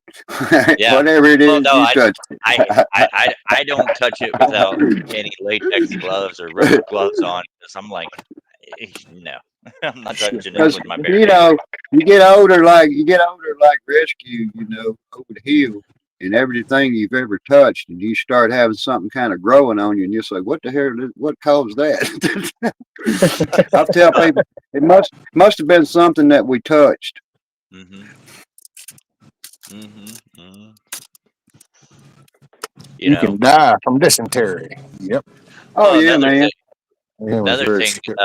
the other day when Chaos's SUV died, I went out there and I had to jump her, and there was corrosion on there, and I was like, on my way out, I was like, go inside because she was at the store. I was like, go inside and buy a Coke, and I poured that on there, and it got rid of the corrosion on the battery terminals. And I was like, just keep that in mind. You Oh put that yeah, inside your body. yeah. You know, you take a piece of regular old beef bologna and a glass of Coca-Cola right out of the bottle and pour it in there on it, and come back in about an hour or so, and that bologna over time it'll just completely dissolve it into a liquid. You know, it'll just dissolve it. Yeah. Yep. It will. And some of this stuff is what we're putting in our body, and Yeah, I get it. You know, it's like I keep up with stuff geographically around me that could affect me. Like we live in the chemical jungle down here. We got chemical plants. We got all kinds of crazy stuff, you know. And one of the trains way back in the 90s derailed over in Livingston Parish. And the chemicals on the train, this has been like 20 years ago. The chemicals on the train were so bad that people were having children with defects. They were having certain kinds of chemical cancer developments and stuff. But it took the people of Livingston Parish and some attorneys 20 years to convince people that there was something wrong with it, you know. So they allow people to live in that whole area over there for 20 years. It sinks into the food, it sinks into everything you touch, and it just does. People don't think that, but it does. And then they had another incident not far in the same parish where they was actually burying radioactive certain radioactive material in the ground on the property, and everybody in the neighborhood starts having major medical problems. Their kidneys, their livers, everything's shutting down. Their kids are being deformed at birth. There's a big mental retardation group of individuals in these areas. You know, I'm talking thousands of people affected, thousands. And it was, this has been 20 years later, you know.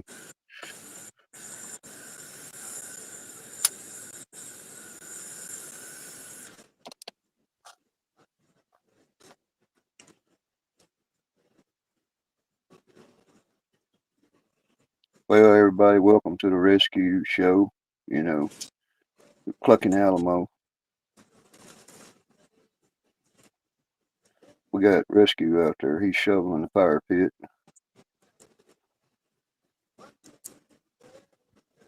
Hey, rescue, if you're listening, man, go back over the other way and rake over there again. You didn't get that quite good enough.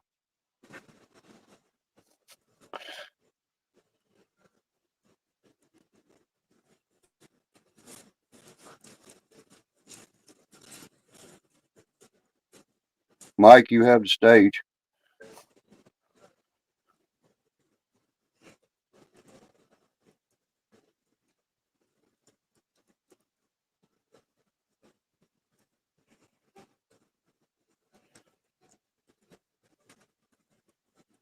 We're looking to get possibly about $28 an hour for rescue, and we're just giving you an example of his workmanship. And you can contact us by email on the rental fees. You know, the fees that'll be involved in that transportation, you know, to and from. And if tools be involved, it's going to go up to like $48 an hour.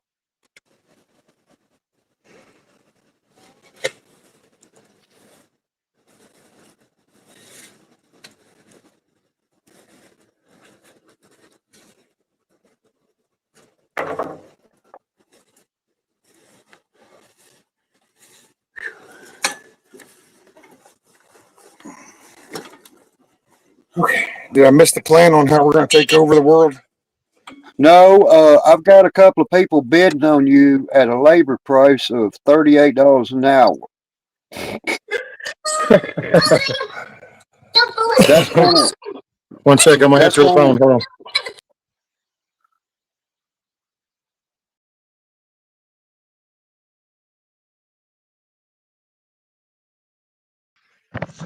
Sorry. I was telling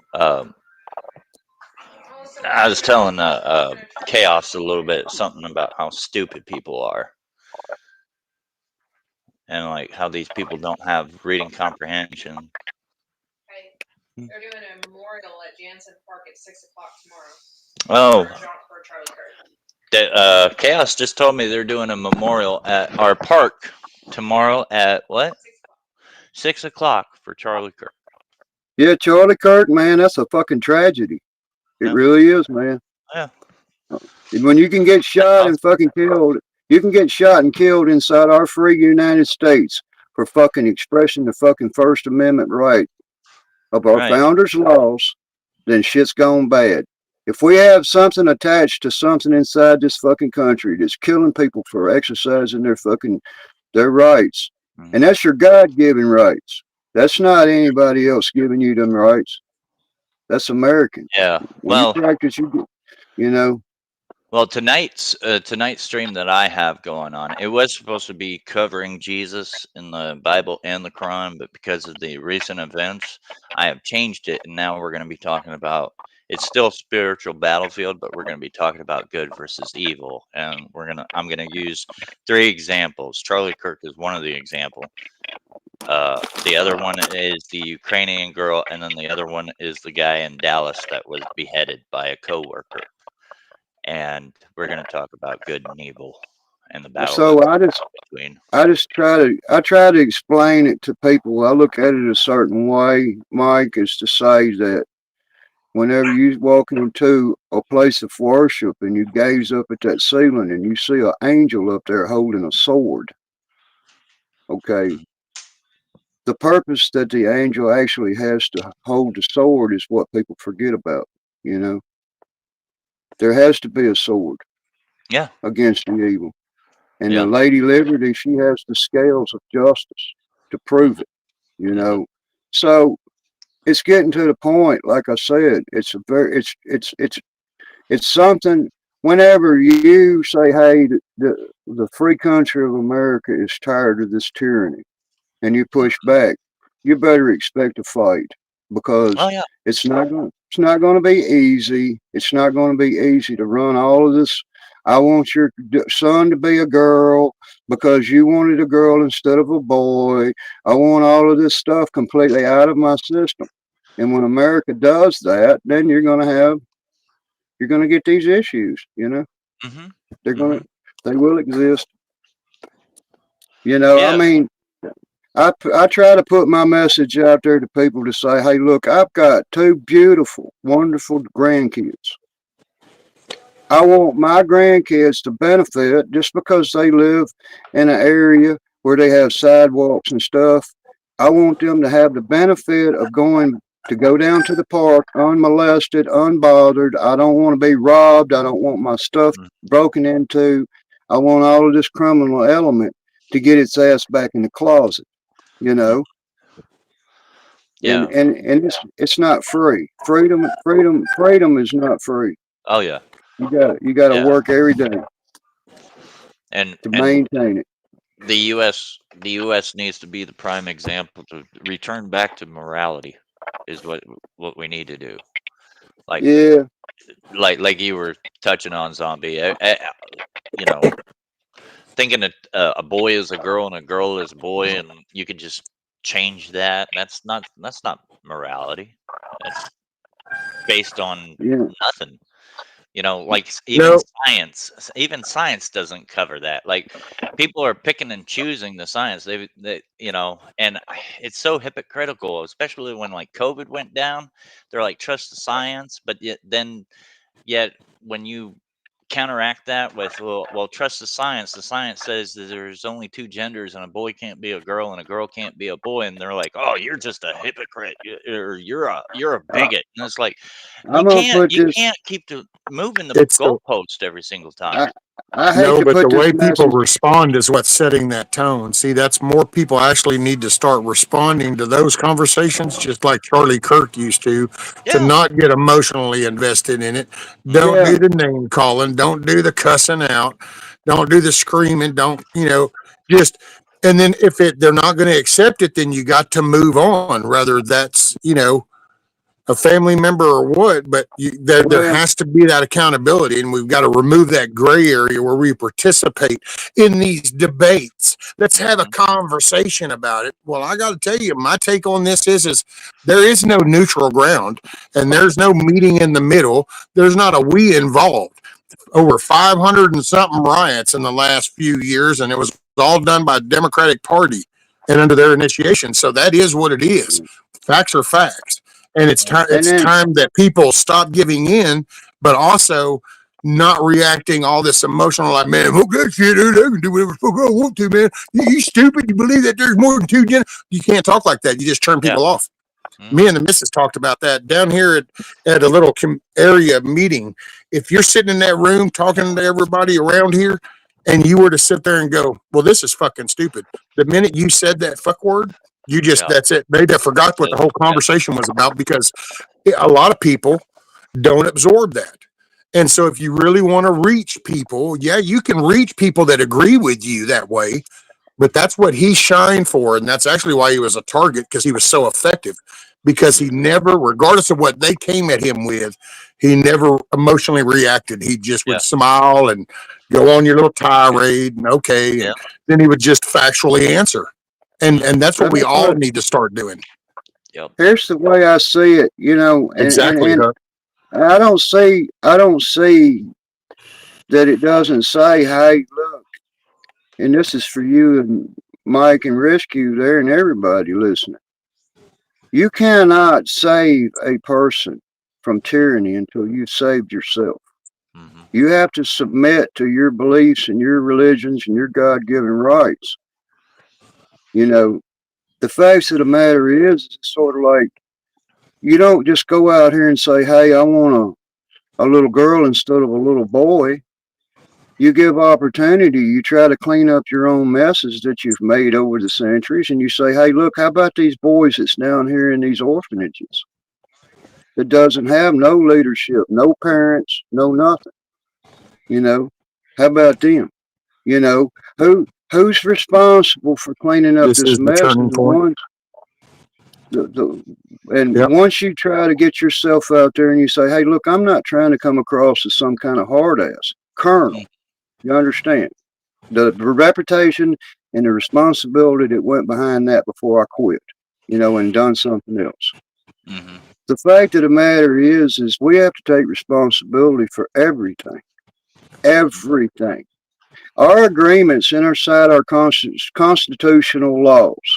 The constitutional laws, if I need remind anybody, or maybe I can educate them in a different direction, maybe they should look into it.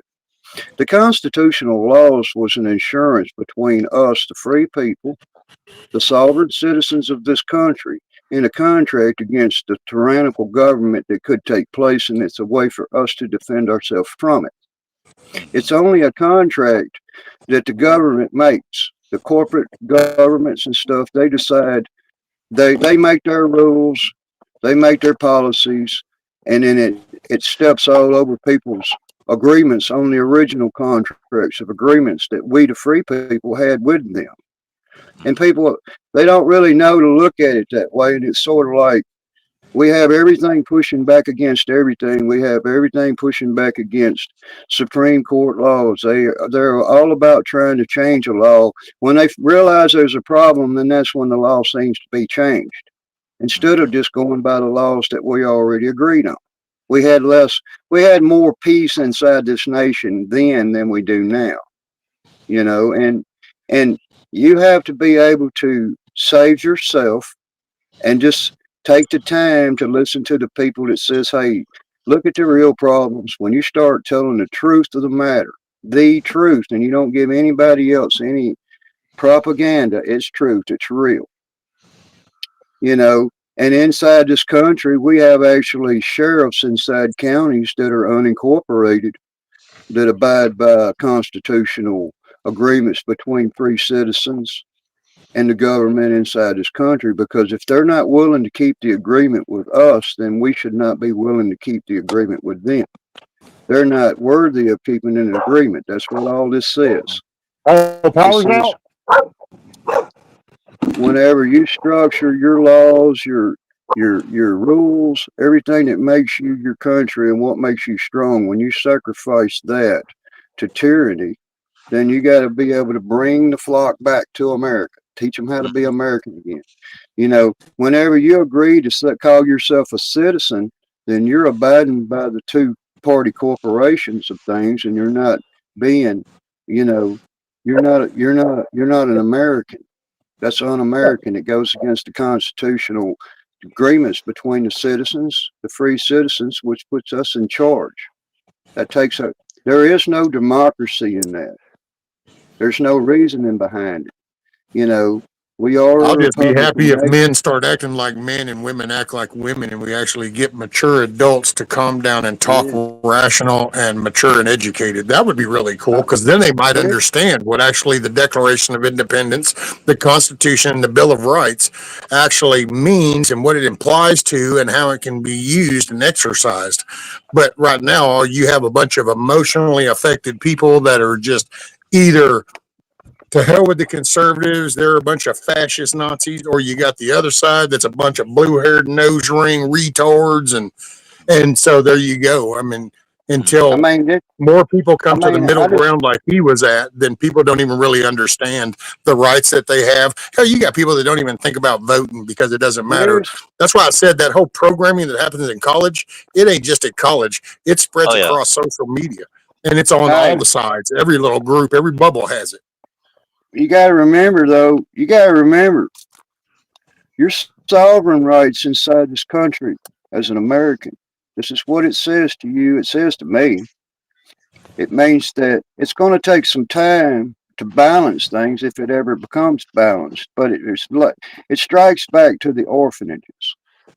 Well, it's going to You've take got people people. becoming You getting out you of the got to emotional take state and actually, orphanage. like I said, becoming more a mature, stable conversation, sticking on facts, learning to control the self emotions, because then we're also setting an example for the next generation on how to handle problems. Because right now, all they see is a bunch of emotional reaction, regardless of which side you want to throw it at. But that's Mm. all that young crowd has. So you can either scream Nazis and fascists, or you can scream, liberal retards, but the screaming is screaming and it's not going to get anywhere, I've had so I've had criminal.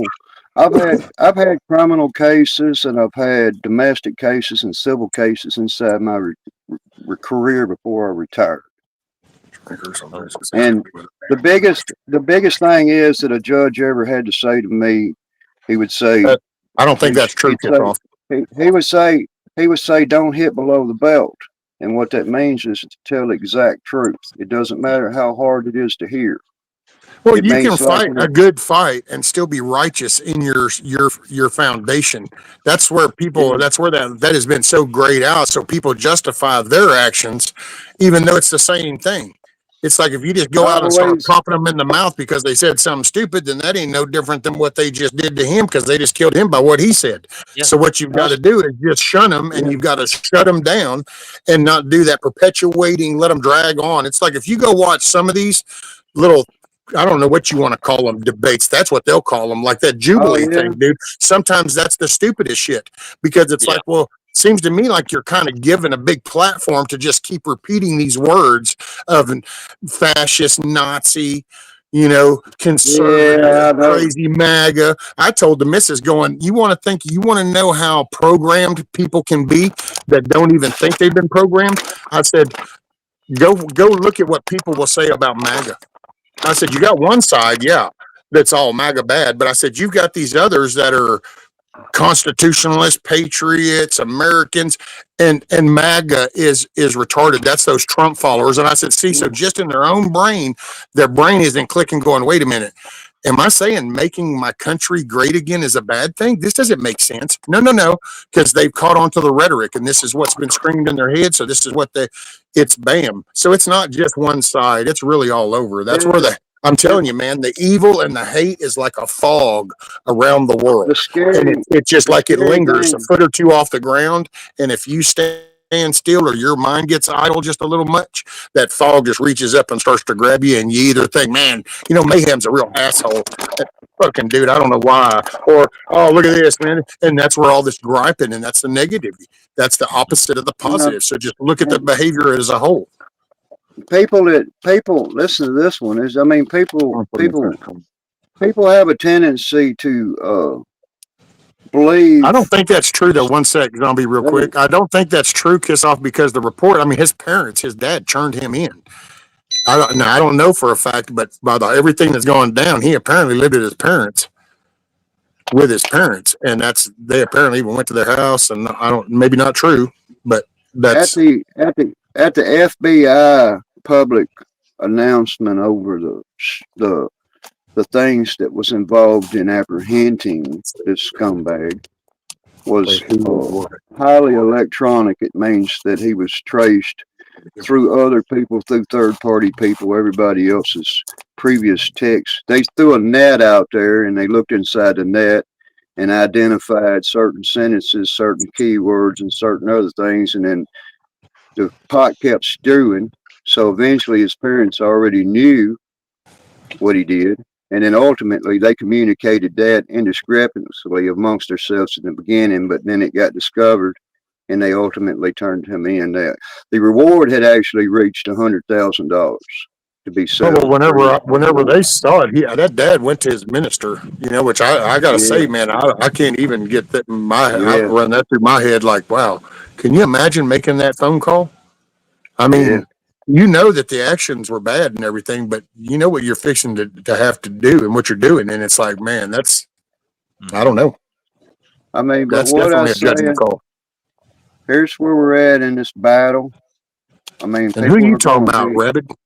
And he's like, we're he going is to though. do, there's other things that's going to be happening. You can expect it. There's going to be people that are going to take it to the extreme. It's going to be even the harder that the Americans, as myself, push back on this whole system, the harder it's going to become for people that want to show themselves to be un-American. Mm-hmm. You know, that's all it's going to be. It's the battlefield. It's the battlefield.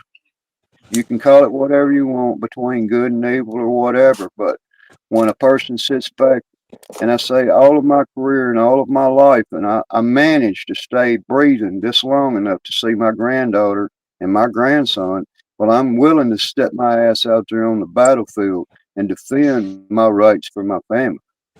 I'm going to make sure I'm All you not gotta do going is to speak have to. truth. I mean, they're going to walk to the My park. They're gosh, if going to I play want at to the get park. horse TV. You're going to get your fucking drug dealing, losing, fucking bottom of the barrel fucking ass somewhere else off our public streets. You can You're do pairs people. and We still love come up, you. Grumpy. It's We okay. love people, but we have to be a part of this proceeding when it comes to the logistics of, okay, how many people open their doors to these people and how many people's already closed their doors to them because that's why they're out there to begin with. So we have to suffer the consequences. And I've heard it said, oh, these Nazis are locking up fucking homeless people. No, they're not.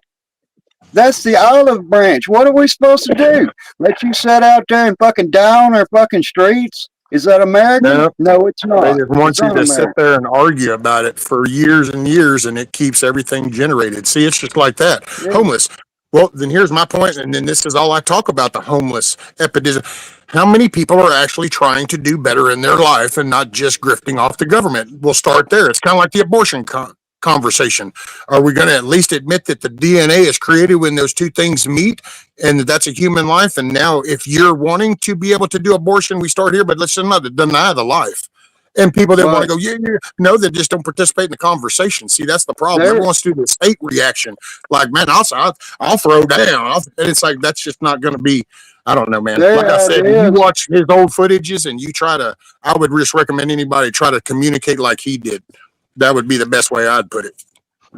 Their idea behind that is the help that they've been issuing to homeless people and people that have wound up on the streets inside our country. Well, they Their cure, brainwash their people not to cure ain't own a never. home, not to have a family, not to be responsible. Don't be Yeah, polite. Don't be correct. Don't yeah, don't don't do any of that. Do you be you? Be yeah, free. It's all up to you. and It's all on you. By the way, can I have my EBT card? Can some taxpayer go to work so I can have a place, some money? yeah. I Because that's what mean, it really comes down to. Just call it out for what it is. Show it me a stinks homeless a bit. person that's literally been denied staying at a shelter and is literally trying the best that they can in the way they carry themselves, their dress, and everything. And then now I'll throw into that cause. But when the most Yeah. of them are all sitting around and you're unhealthy, you're overweight, Uh, you've got newer shit being handed to you by the Red Cross and the food pantries than we have right here on a hard worked and earned home. Then I'm yeah. not, the whining don't do it for me, man. The whining just don't I do it. mean, that's exactly the truth, Rescue. It really is. And it's sort of like this. I mean, what do you do? And you ask somebody, are you a parent? They'll say yes, because I've been a parent. I am a parent. So don't give me that jack shit. that that whenever your child is coming in the world and it's growing up and it's you're responsible for the safety of that child. And when you have to say okay and you push back on him to keep that child safe and you get whine, attitude, you get crying, you have to basically discipline that kid at your own, decision. My dad, it, I only got an ass whooping out of my dad about once every 2 years. That's all it took to keep me on the straight and narrow, you know, to make me understand that whenever you've got people out here on the streets, and even if it's their parents or anybody else, they're being a life support system to these people, you know. And it doesn't matter who they are or why what their story is why they got there, and all that is the whole point. Keep it simple, stupid. That means KISS. It means they are out there. They may all be different, but they are out there. They have different reasons for being out there, but they're there. They are there. It's just like anything. It's like being in a county jail.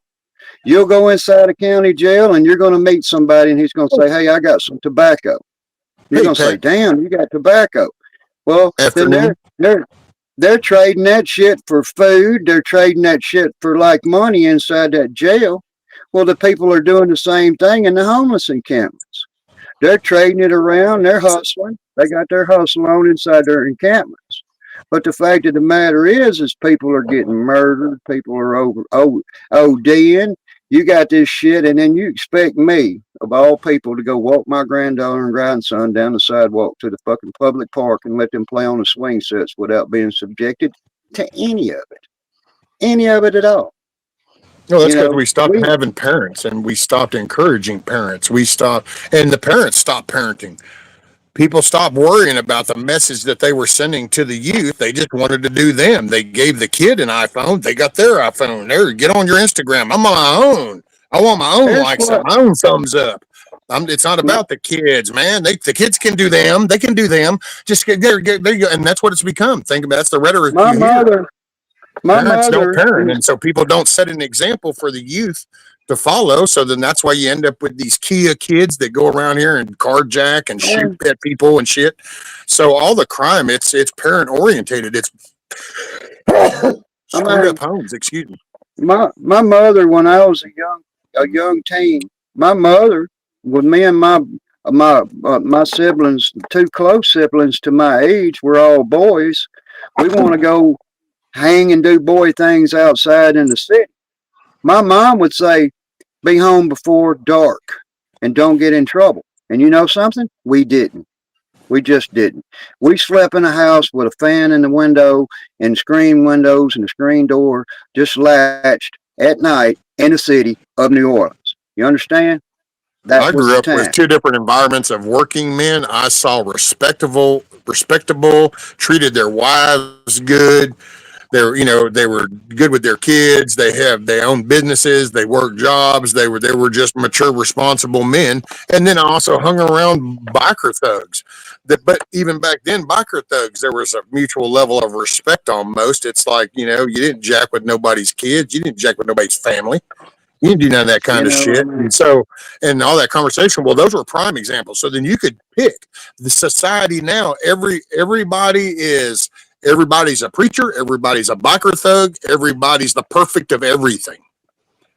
If you think about it, you go listen to this, and everybody has mastered everything in life. It just depends on which thumbnail you want to click on. They never seem to carry the universal right thing to do attitude around with them all the time. You have people that they only associate themselves with certain actions and discussions when they're having it with somebody else. But if they go down the street and have another discussion with a different person, it's a whole complete different discussion. They got to flip switch. They got to be a different person. You got to have that multiple persona because you just can't be comfortable with just being you. I call it forgetting about being American. You got to respect the rights of other people. We all and I'll give people credit because there are people that probably I've been susceptible to it. That's what I've done it, and it's because you kind of just are like, man, I don't know. I could go along. You know, I'll just kind of go along. And I did that. Hell, did that as I came out of the depression in YouTube. I don't know. I mean, There was shit that wouldn't have never happened under normal conditions. Because I wouldn't have been that vulnerable, but I I'm was just, vulnerable. And so I get it. But see, that's just it, man. At some point, you got to own up to what you do in life. And nobody ever talks about owning up of their screw up. Have you clicked on any thumbnail and ever heard somebody talk about how they've screwed up in life and that's what's kind of got them to where they are? I mean, I've heard a few yeah, convicts do that, but as far as everyday people, you don't really hear that. They oh, don't make mistakes. It's the I've system, had, it's the neighbor, it's mhm. the somebody else at work. It's always something. I mean, we've all had, I'm going to tell you right now, we've All right, all Pat, had our, keep your head on a swivel. Be safe. we, we've all had our moments. One of the moments I had got me kicked out of what I used to do. And, and, and I pretty much got kicked off the team because I decided I didn't want to go by the rules, you know? So, I mean, it's, uh, Yo, yo, the yo, fact, gotta keep it real. Be yourself. Right, Grumpy? exactly, That you know, almost and I sounded like mean, that might have been a Yoda thing, but I don't know. It might have been Gary. my words was, you know, do what you got to do. You know what I mean? When I pushed back on something and it cost me 2 years of my life in a confinement in a military prison, you understand that, you know, and I still stick to my guns on that, you know, because Well, I I've been knew it to was Texas wrong prison and twice. everything in the system went against me to say I was wrong, but later on, comes to find out, Zombie was right, you know. But after I paid my ultimate price for it, but we've all had our moments, you know. Hell, I went to prison and I pled guilty both times and told them, matter of fact, the second time I went, they actually tried to pinch a bunch of other shit on me. And I said, oh, no, I ain't your scapegoat. I own up to what I did there, but you ain't fixing to dump everything on me. That ain't the way it's working. You know, I But tell people that all the time. but see, that's also what I've taken pride and honor in is I owned up to my mistakes. I went and I did my time. And when I got out, I made a change so that I could expect different results out of life because you're going to get out of life what you put into it. So if you go through life full of negativity and shit, you're going to get shit out of it. You're probably going to leave the world just as shitty as you are in it when you're in the negative mood. If you get in a better mood, then you end up enjoying Boom. life more, and you just end up in a better place. To me, that's my two You cents. know, But I had old timers in the old days. They say, "Boy, you make your bed hard, you got to learn to lay on it," you know, and that sinks in for some. Some people it don't, you know, it just don't. They never have any recourse. You know, they never have any recourse. You know, they take the bottom of the despair excuse me. and they stick with that, and that's where they stay till they get old and they die. You know, they're there. Mhm. I've seen them all in my career. I've seen people that started out on the street drinking and they look like anybody else, and then 6 months later they look like you don't know what, and a year later, a year or two later, we've found multiple bodies up underneath the bridges in New Orleans, in that city. You know, where Mhm. people just simply drank themselves to death or OD'd on drugs. You Mhm. know, they're there, they're dead, they're real. You know, Yeah. so whenever we can't keep pacifying this, we can't. You expect your kid to suck on a baby bottle till he gets 20 years old? You must be an idiot. You know what I mean? Yeah. You can't just hand them that bottle every time they get hungry. You gotta say, "Hey, boy, you gotta learn how to hunt." You know, Yeah. and they turned hunt into stealing. You know, that's their version of hunting. Steal. Let's steal this. Let's steal this. Let's give it to this person. Let's do this. Let's do that, and it just grows from there. And us as Americans push back on all of this, and then all of a sudden, our American people start getting assassinated with rifles Yeah. in front of them. You know, so it's going to be a fight. Yeah. And if things really get bad, we're all going to go down to rescues in Texas and hide out in the river. Yeah. There you go. Yeah. Hey, what's up, D Dog? Good to see you. Busy, just listening. And But it's just Snooks 22 said I'm a bore. that's the hard luck story about it. And yeah, we got good things to talk about and progressive things to talk about. But one of the things that when it just floors me, and it really does, because you've got mass. And me and Rescue was talking about this dude down there in Houston, the big preacher. You know Right. how he had to literally be embarrassed to open his doors up to the people that were suffering from the conditions of the hurricane. Yeah. Now, we still got all of these so-called American citizens, because that's what they are. They're citizens. They're not Americans. They're just citizens. They agree with what they agree with, and it's not freedom. It means that people that call themselves going inside a church on Sunday, and that's the only day that they go in that church is on Sunday, and then they feel like that redeems them, and then they go back to their normal routine after that. They don't help anybody. They don't stop at a red light. They don't ask any questions. They just go to work. They come home. They lock themselves inside their house with the curtains closed, and when they see you coming down the street, they make it towards their front door. They don't even want. Dusty, big Dusty, little Dusty. Hello. So I mean, Yeah. the, Yeah, and it hurts. It that's stings. They're that's sweeping something it under the carpet. The that's something I didn't suburbs. like about churches myself because sometimes I viewed some churches as just an echo chamber because yeah, it's easy to be in there with people like-minded people and say I praise God and I love Jesus, blah blah blah. But then you go out into the world and you deny him by your lifestyle. You don't help nobody like you were saying, zombie. You don't give to the needy, the broken, all that. You won't even give the shirt off your back to somebody that's naked. You don't follow the And Bible to a T.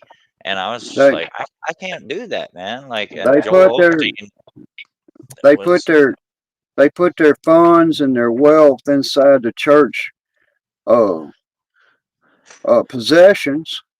mhm, They get a tax deduction for that on the money that they already have. If you have $2 million and you say, "Hey, I'm going to go up here and put this in a church's account under a trust," then you get a damn tax discount on that. And the church doesn't even have to pay taxes on it at all, and it's become a business. It's part of that two-party corporate thing I'm talking about. It mhm, means that it even says in one good book, it says for all of the people to come out of the synagogues, not go in them. yeah, It says come out of them. You What's know, up, it Dusty? takes Big Dusty, it little takes Dusty. it took only a tent along the side of the road to convince people to come to that side of life. It didn't mhm, take a big immaculate temple built for the lust of the of the Everyone of been the busy. Just had coffers to of the eat. church. Didn't eat You know, today. the coffers of Dang, the man. church. Whenever the Templars, the Knights Templars began, and they began as What's up, bankers, they D-Dog? were secure. They had secure stores for Oh, the church and the people's money. They guarded over it and to transport it from one place to another. They invented the bank. yeah, So people don't look at it that way, but they did. The religious organizations actually practically invented the banks, you know, yeah. and then My church is actually doing are they still doing the segment? No, they finished the segment, but it was Mountain Moments, and man, it was really interesting. A lot of moments that happened on mountains, and even Jesus, did a lot of his sermons on a mountain, and he didn't do it in the temples. That they were available, but he never did it there. He actually gathered more people on the mountains than the temples did, and that's what the Pharisees hated. and what people I have to understand is it's these beliefs that they fall victim to. You fall victim to believing in what one single human person is as an idol. And it said something about the false idols, and people ignore that fact. Hmm. you're a person that speaks for you out here in this crowd. You know, he's not to be idled. He's Mhm. just a public mouth. You know, and that was the founders thinking back when they did all that and agreed to all of these things. And to hear such sideshow, and what we get at is we have millions of channels, millions of digital channels. They don't like anything about what you say. They got the option to go flip on the channel and hear whatever it is that suits them the best, you know, instead of the truth. You know, it's all based on the truth. You spit the truth out on the table, you lose subscribers and followers and everything. And I know I've been doing public media All right, and Savage. channels and stuff for like Later, 15 Savage. years. Make it a So good day, bud. Appreciate you. Sorry, my neighbor came over. He needs water to prime as well. So and he's going to bring and a bucket over to get some water. I just always called it testing the fence. You know, I've been doing it for 15 years, man. I remember when YouTube So was what are not y'all in talking use, about now? and I I remember the missed that. reactions. It's Huh? crazy. Just public media, how there's so many outlets. You know, I mean, if you don't like anything about anything, you'll eventually find somebody who you can relate to, and then you'll be Oh, sitting in most their definitely. room and their discussion, and everything will be revolving around that discussion. If you start telling the damn truth, you start losing subscribers and followers and people. You know, and in the Bible, it talks about those difficulties. You Well, know, yeah, but that's and going to be. and See, people, I got to even in say, sometimes people just like read into that, though, way more than should be. Because when you think about it, there's 8 billion people on Earth. So 8 billion people. So you got 150,000 subscribers, and oh my God, you did a video and you lost 5,000 subscribers. Oh my God. yeah, It's like you do yeah. understand that was only 150,000 people out of 8 billion. That's a billion with a B. And it's like, so, I Whenever mean, when you really think about the big scheme of things, man, the little circles that we are in, just, hey, there's the person, Scat Pack. Glad to see you, and you you are know in my prayers very much so. the strongest thing that I read, and I don't find myself just solid thinking on a lot of religions, but even the book of Job described his sufferings and his journey, you know, to go against what his maker says and to give the wicked powers over him to I make don't him think people suffer, like to hear you that know. though, Zombie. See, I don't think people like to hear that the devil is going to be allowed to just basically torment you in life, and that your love of God is actually going to prevail in the end. See, this we're such an instant gratification society. I think And that's probably the disconnect that people have with humbling themselves to a belief in God and Jesus, because it's really humbling yourself, and you're just observant. You're showing how could your you faith. be a whole person? How could you be a whole person and a whole soul to have whatever God's to be created in his image, to have the knowledge of the good things and the bad things, to have existence, to be conscious. You can't have a clear conscience without knowing both sides of what's the possibilities and the chances that you take inside of that. If you choose to live your life and walk your life right, then you will accomplish your goals. It's not going to be hard and it's not going to be easy.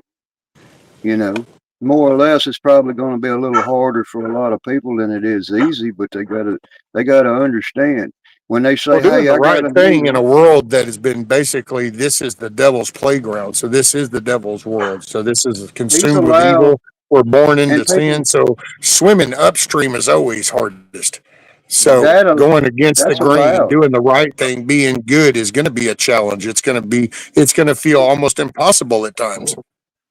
The evil, the evil. See, when your maker lives inside you and you accept him inside you, then there's other people that's also accepted the other, and it's always going to be that way. You know, you have to be one to have to try to lead people into The things because they know it. Whenever they take a syringe and they put a drug inside that and they hand it to a person and they say, well, this could possibly kill this person, then why would you do that? You I'll see, tell you later, kiss off. why would you do that? And why would it be against the law for me to come in and say, hey, you can't do that no more? We're stopping you from doing that. Then you're going to get this big battle again. Now we're battling all the time.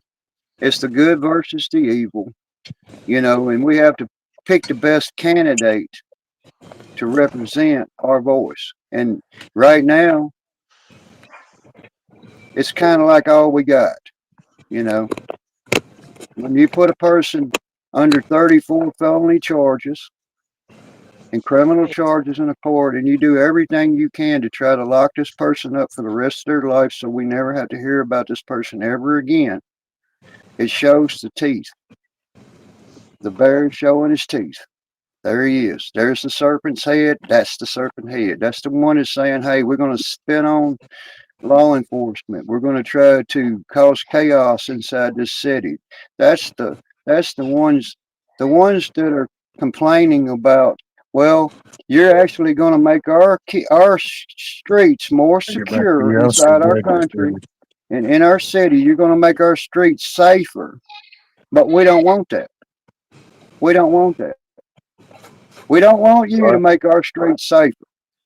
Even though it's the last 3 decades, they haven't been safe. Well, we got a cure. Now, listen, they got a cure for that.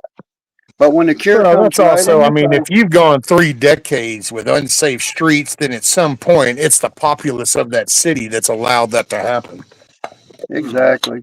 So it's So, I mean, happening because in I know Memphis. around here it hasn't been unsafe for 3 decades. Hell, it's not unsafe now, really. I mean, we're at times because of people passing through and people that are Yeah, popping up in areas that now this is more of an aware time, but it's like, there isn't like shootings every month or something it around just here.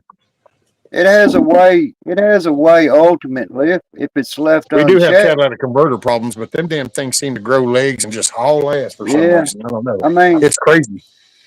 it gets to a point where it starts affecting people, in a down home way at their town halls or whatever, and then they feel the pushback going on. What we're trying to push back. It's epidemic inside these big major cities. So Well, it's the it's just an character and it's the epidemic. message. That's what I see. You can turn on mainstream media and you can hear all about the Nazis and the fascists and the Oh evil yeah, of Trump and all that. Or you can get on social media and then you can hear that. Plus, you can hear, oh, the Trumpers, or we need to start just dropping, we need to start putting bodies on the floor, or, all yeah, cops are bastards. So it's yeah, like, what message then? Because everybody talks about how people hand these kids phones, so then this phone comes pre-installed with YouTube, Instagram, TikTok, all of that. So somebody at I what know. point, like, it's okay to say the parent is giving the phone, but at some point, all the people that are participating out on that platforms need to kind of look in that mirror and say, well, which part of this am I feeding? Which part of the Yeah, wolf am I feeding for these people yeah, that are listening to me? I'm wanting a better young generation. Oh, what example am I setting?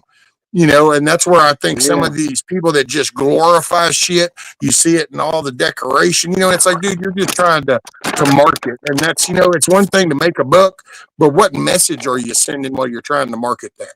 Oh you know yeah. and I Hey, think you just Redskin, don't. perpetuate the negativity, and I think it keeps the negative screaming, hollering, nothing productive conversations and matches, debates that go on. It's until When we all can of our recognize listeners, that's an issue. I don't That's because that's why they took him out, because he was bringing that type of communication to the forefront, and he was yeah. starting an example, and that's why it was, Exactly. I I don't know. mean, it's like all of our listeners out there and listening. When we get through with our show today and everything, please be sure to go by our merchandise store. You know, they want to sell I you guess some I better get merchandise. one then beforehand. they want to sell you some gold. Rudy, You know, everybody's got a Rudy, gold sponsor. It's kind of like, is your word not worth anything? You gotta, you know, what is the hustle go on. here?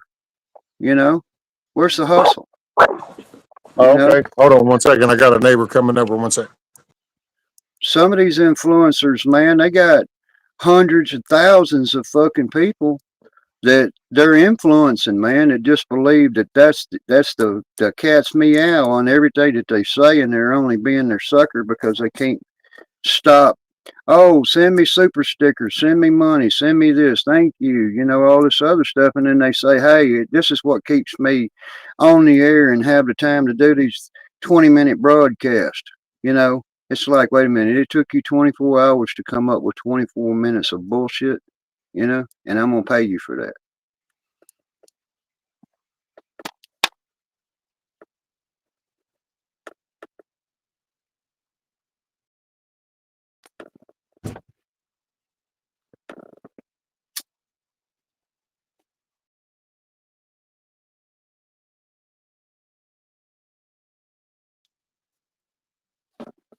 Well, all you people that's hanging out there in the chat stream, Huckleberry, Kiss Off, this is the chicken coop mother cluckers association of rescue over there, and we must be paused for a station identification. I'm going to the kitchen if anybody wants anything. I'm gonna go in there and fix me a cup of coffee or something, so I'll be back in just a minute.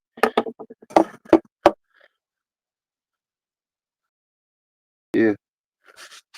Yeah, give Huckleberry Kiss Off, give him like $1.99. Look, don't sell him too high. You know, you can come down, but you can't go back up. So start it out at like $3.99.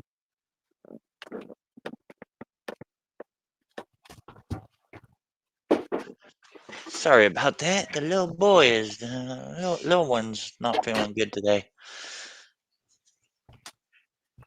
So I'm back, zombie. I'm sorry. I'm Well, give me here. a couple minutes. Oh, I'm I gonna go went and get my got me a cup neighbor of some coffee, water. He's man. trying to prime his well. I paused for station identification, man. Oh, okay. After these messages, we'll be right back. Risky don't know it, but he doesn't own anything in the scene back there anymore. It's already been Yeah. auctioned off. Yeah. So, anyways, I missed some stuff because we were dealing with a child. Oh yeah, man. You know, I mean, I think that whenever people take the responsibility, and I know I'm my daughter, she doesn't. She says, you know, he never was perfect to Hmm. anybody else, but he was to me. You know what I mean? I get Right. that, Right. but you're talking about somebody who says, "Hey, I think I've done a good job. I'm gonna pat myself on the back." She's a Navy graduate. She moved on. She even went as far as marrying somebody who wasn't a military member and had 2 grandchildren. And whenever you feel comfortable saying to yourself, "When my kids become responsible, how responsible are they going to be?" They're only responsible as the ones sitting in a room teaching them, you know, their biggest impression.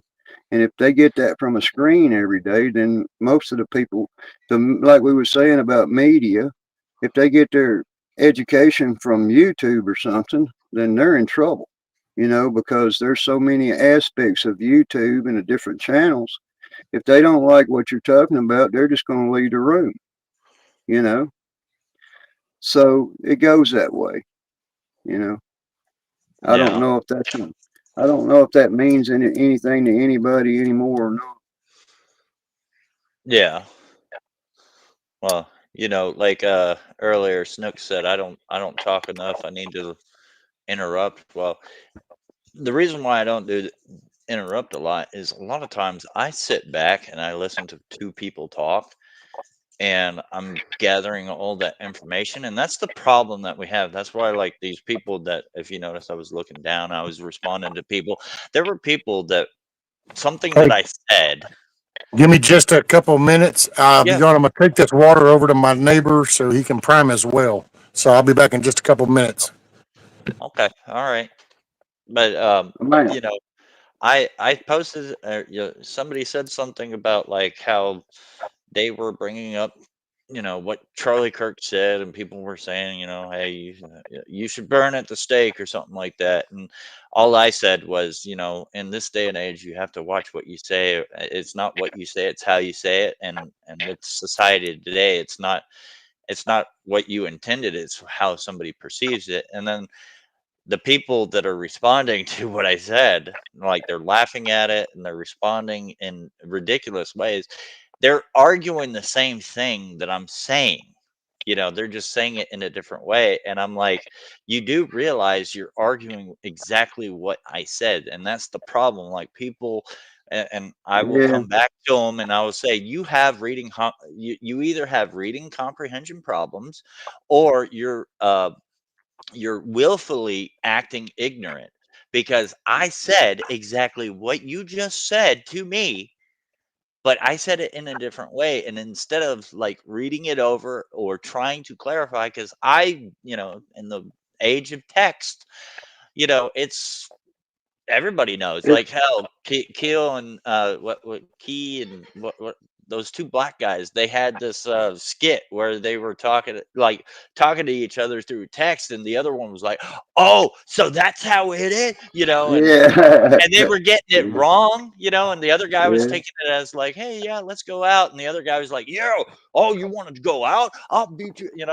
but they weren't saying, yeah. and that's what happens. And when people aren't clarifying and saying, hey, what do you mean exactly by this, like, because that's how fights start between friends. That's how, husbands All the wives. uh, Yeah, because yeah, you're taking it one way, they're taking it a different way, they didn't mean it this way. And that's why even when I sit up on panels and I hear people debating about stuff, I'm very quiet because I'm listening to what they say. And John Mosman can actually tell you. There's been several times where he and another person on a panel are talking, and I'm like, well, after like 5, 10, 15 minutes, whatever, I'll interrupt them and I'll say, you guys do realize you are arguing the same point, just from a different perspective, because you yeah. guys aren't listening to each other. That's the problem we have in the country today, is people aren't listening to each other. And Yeah. Here's you how know I keep up with it. When I was in school and stuff, and I tried to have it, you try to keep up with certain books and stuff that's pretty complicated, and I keep it simple. And I associate it with something that I can refer back to in my own statement, which I always refer to that as the reinvention of the wheel. yeah, You know, just because a couple of old guys like me and Rescue can sit up here and have a conversation about something, we're just we're just weighing it up based on our past. But the younger generation, they're trying to reinvent a different aspect of it. They want to take the wheel and then they want to take it and spray paint it a different color. They want to polish it. They want to do this. They want to do that, but it's still a fucking wheel. We all need to just learn from each other. Wisdom's not cheap. You know, you can either grow old and have it, or you can have it early at an early age by listening to it. That's the way it is. It's yeah, contagious. You yep. know, There you go. There you go. Grumpy's right. Two ears and one mouth, and we've always had that saying.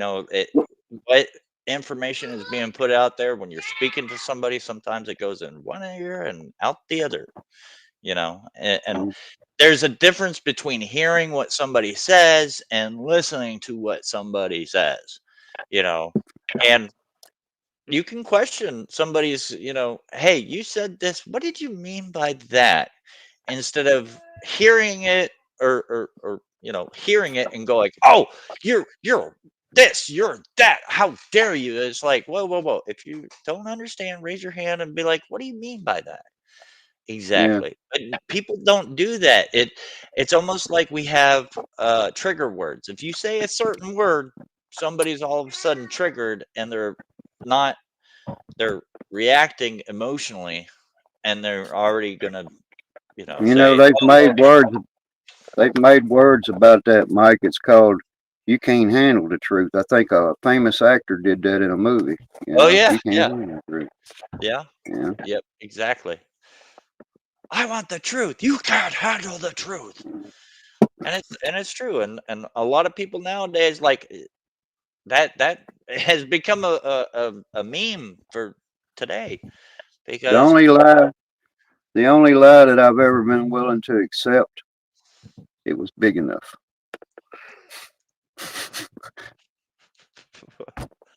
you know, Catching it. Damn, Rescue, welcome back to your own show, man. yeah, Yeah. Welcome back to the chicken coop, Mother Clucker. Well, see, if I had just been by myself, I'd have just reached over and turned the music up a little bit, and it'd have been like, all right, I'm off and doing. yeah. And Grumpy, when you say listen twice as much as you speak, that kind of reminds me of measure twice, cut once. Same concept. If you listen twice as much as you speak, you know, you won't make those mistakes of. But You I know, digress. if you don't, if you don't have to be, if you don't give if you don't give another person the benefit of being their friend, they expect you to be their enemy. But I'm Mm, not. You know what I mean? I'm like, if I can't be your friend, I don't want to be your enemy.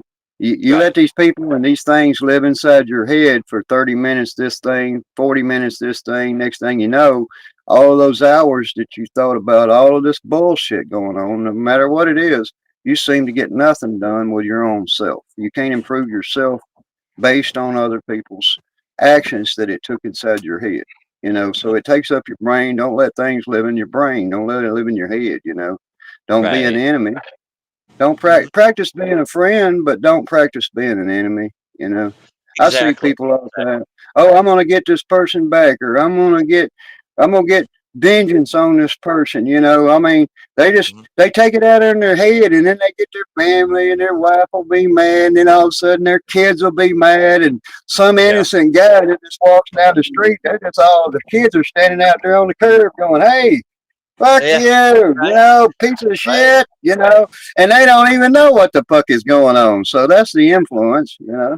Yeah. There's Yeah. like, for example, there's some people. I'm not going to mention Welcome to social who they media, are. actually. Yeah. There's some people that I don't I don't like. I don't like what they say. Whatever.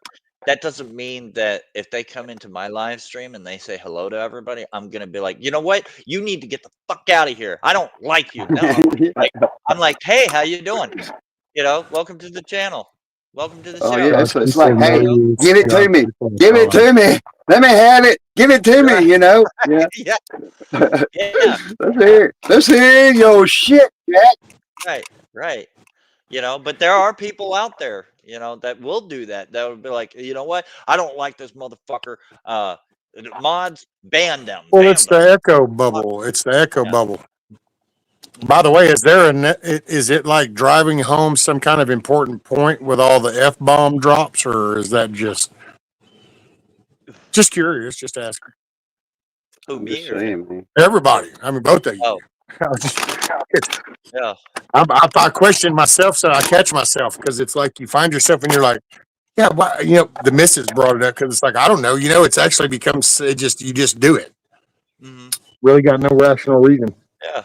I mean, it just basically says we have to be respectful in our communication and not to be practice things that are offensive. But I haven't picked up a good book yet and found any word in there outside of damned that even amounts to a cuss word.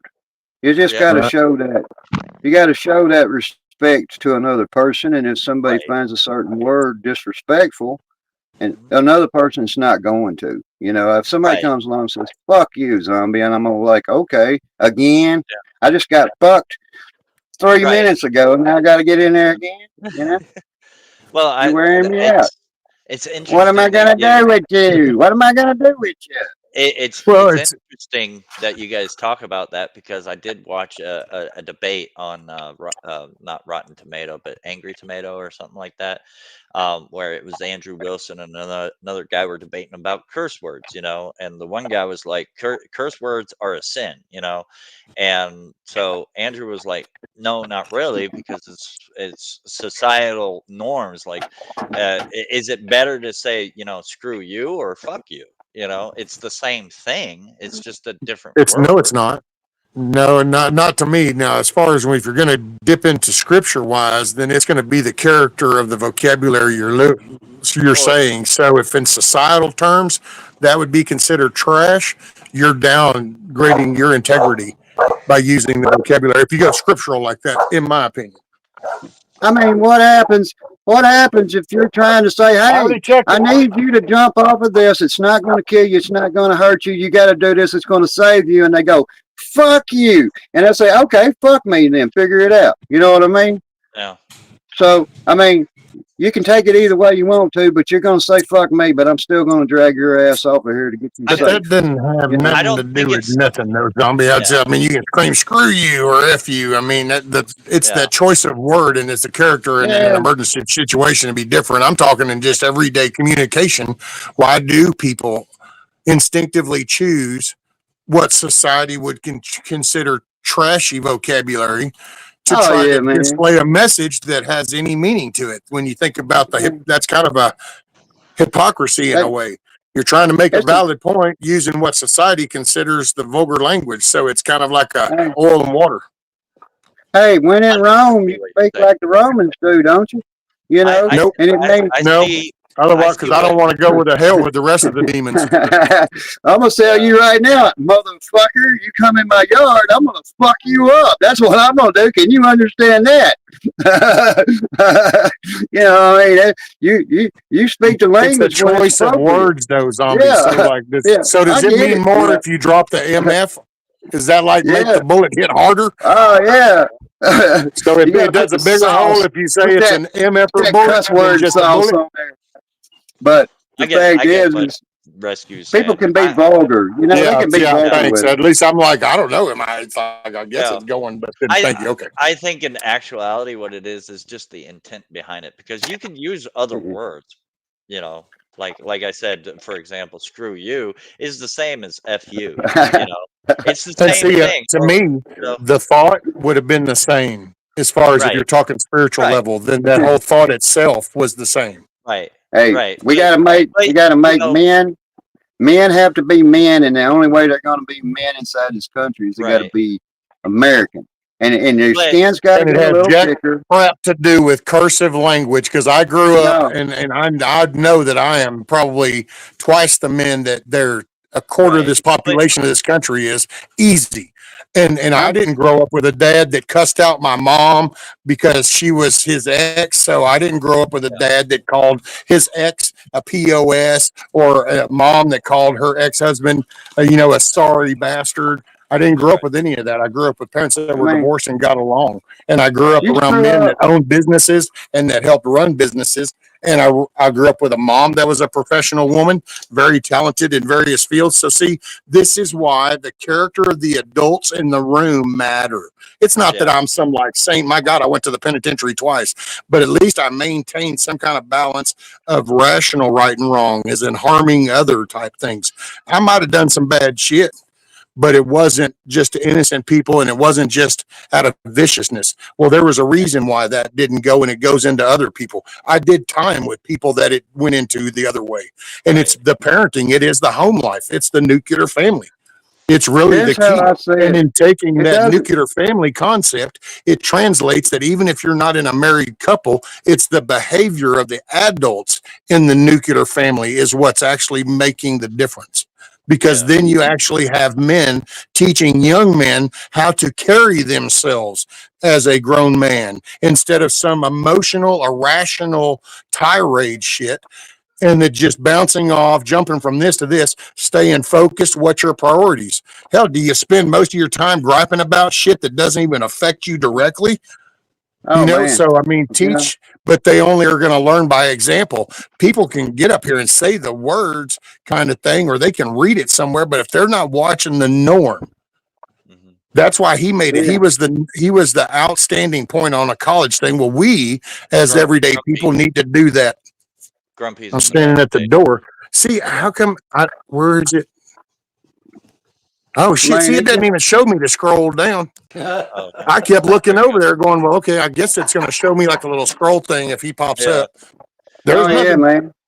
Well, I hear you. I'm just gonna interject Hey, a little bit for a How second. are you today there, Mr. Grumpy? Um, to say like cursing we'll is get a that soon sin, now. the way I look at it is like, for example, I mean, yes, we do need to be mindful what we say, especially around little ears. But to say that it's There a we go. sin, if somebody is working on a house, right, and they're using a circular saw and they cut their fingers off and they say, "Oh fuck," you know, is that really a sin? I don't really think so. Here, It's just like, let me have the table for 1 minute, and I'm gonna explain it to some people. Maybe they'll understand it. I'll tell Well, it we in a kind of got a story. gift, and I will say that So is you going to come got down to personal interpretation and your faith and what you feel in your moral compass. mhm. And what's up, there's a Grumpy? Hey, hang guy. on a second. There's a guy. He Okay, calls two things. himself. He's Two having a things before yard you go on, sale. Zombie. Check this out. Matt made me feel guilty because Matt said something earlier about people being lazy and getting on their channel and getting and watching social media. So I got up and went to work, and I want to show you what I did because of Matt. This is all Matt's fault here. So I took 5 pounds or a 5-gallon bucket of pears. I can get, oh shit. Oh, you tr- Now you turned it off. Here, y'all look at yeah, this. Turned yeah, it off. yeah. Look at it. Look at this. Okay, I'm back. I'm back. So I turned 5-pound or 5-gallon bucket full of pears into that.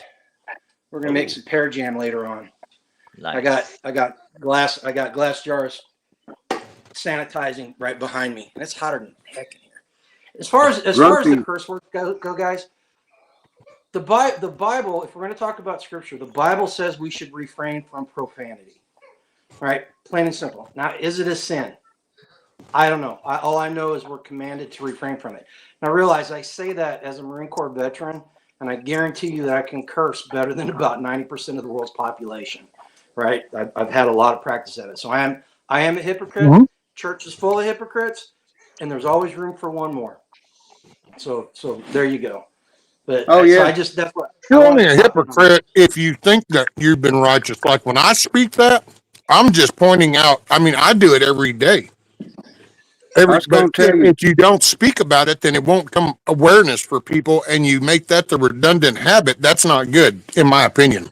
So I only I was bring gonna. it up as in a way to check yourself.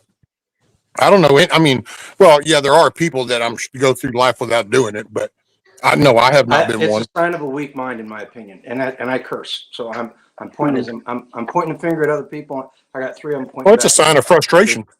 I know for You me just it try. is. Well, Usually, if you hear me cuss, it's because I'm getting frustrated. I'm stressed. It's a sign of You just try. anxious. You just try not to. You try not to think about it. And the story behind it is it keeps me. It reminds me not to when I don't. When I don't need to. Is this guy? He has this little yard sale in his house, and he's just a little guy. And in this yard sale, he has this lawnmower, a little push mower for sale. And the local preacher, the pastor, shows up and wants to know about the lawnmower and everything. And he says, how do you get it started? He says, well, you wrap the string around there, you pull real hard a few times, you say a few cuss words, and then you pull the string and it'll start right up. And the preacher and the pastor says, well, he says, I don't think I can cuss. He says, once you pull on that string enough in that hot sunshine, he said, it's all going to come back to you. You know, so you're going to show your There is truth in that. frustrations based on your temperament. You know, some of us has got a little thicker skin, grumpy. I admit that's part of it. But other people, they're like thin skin. They're like sissies. You know, you're multitasking. I'm multitasking as we're talking. You know, it's like people get glued to that screen and that's all they do all day. I know people that stare at the screen 10 hours a day. You know, 10 hours a day Well, every day. as part of the conversation, It's important. It's important to make the distinction. And here's the reason why. We're going to engage with people that disagree with us. And if you look at the left, what happens whenever they are faced with objective facts? You guys were talking about Charlie Kirk earlier. Go back and watch his videos. Look at what happens whenever they're faced with objective facts that challenge their worldviews. What's the first thing they do? They start throwing curse words at him and talking about how ugly he is and making personal attacks, baseless personal attacks. We don't want to be like that. Okay? And again, I'm saying it to somebody that has a problem with using curse words. It's something I deal with on a daily basis that I constantly fight. But it's important. It's important that we practice not using them for the very simple reason that we're going to have to engage people that disagree with us, and we don't want to be like them. And then, if you guys don't mind, can we go back and address a topic you guys were talking about earlier? Sure, brother. You go wherever you want to go, bud. It's It's good. your floor. The whole idea of the violent left and how we deal with them. You guys ever, I hear the conversation you guys had coming from multiple people, and everybody's putting rounds on paper, but everybody's missing the 10 ring. And I'm not saying that is a bad thing. I'm saying people are kind of missing the entire point of it. And here's the point that people are missing. What happened on September 10th was a genie being unleashed out of a bottle. All right. The left has been ramping up political violence for years. All right. And they did it against politicians, and we cared about it, but it wasn't enough to motivate us, because they're politicians. They're not like you and I. All right, plain and simple, especially if they're in Washington, D.C. You know, they did it. They did it to innocent school children. The liberal policies and liberal ideas have been the cause of mass shooting at schools for decades, and nobody wants to address it. Right? Especially the trans attacks recently. Like the last six or seven school shootings have been by transvestites. Right? People that live in that space. What they did to Charlie Kirk is important, because he wasn't, we can't do anything about the school shootings. If we show up at a school with a rifle to protect the children, we will get arrested, plain and simple. All right. So there's nothing we can do that. And people understand that. All right. And as a parent, it kills me, But what they did to Charlie Kirk, even for his status and what he was doing, he was one of us. He believed in the same things that we believe in. And he was out there. He was one of the few people in our space that was out there trying to use open dialogue to keep the debate going. And he was right. As soon as the talking stops, the violence is going to start. All right. The left wants that. The violent radical left wants that.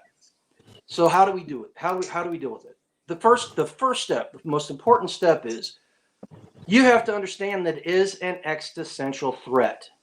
All right. The ideology that the radical left espouses has a long history of leaving dead bodies in its path. And if you think that the people in America are not like the people in history, you're whistling past the graveyard. All right? You're fooling yourself. The roots of the modern radical left, you can trace that back to the 1960s, 1970s, when Bill Ayers and Bernie Dorn and the rest of the Weather Underground were recorded talking about how it might take killing 25 million of their fellow Americans in order to institute the type of country that they wanted to see instituted. Nonchalantly, they were talking about it just like you talk about mowing your lawn. If I may, this intelligence and media outlets coming out of, just for an example, is Venezuela. There's Venezuelan soldiers that are defecting out of the military. So recently they started assassinating some of their military members, their own citizens. to prove an example, and then they're saying the good things in front of the cameras, but this reality's happening in the backgrounds. That's the trouble with these regimes. And then when you got people thinking, oh, they shouldn't try to assassinate a president. Well, ask Abraham Lincoln and shut the hell up. The fact of the matter is it's the two parts of the one corporations of government and institution that we agreed to with a contract, which means that once either side of the voice of the government decides it wants to go off the third rail over there, then it's up to we the people to settle it. But Yeah, when we ain't got we the people. I don't know if anybody else has noticed that, but past few years events, I'm not seeing where we the people are really Hold on a shining through second. the moment. what's Zombie's happens is 100% correct. Zombie, you're 100% correct. And here's why you're correct.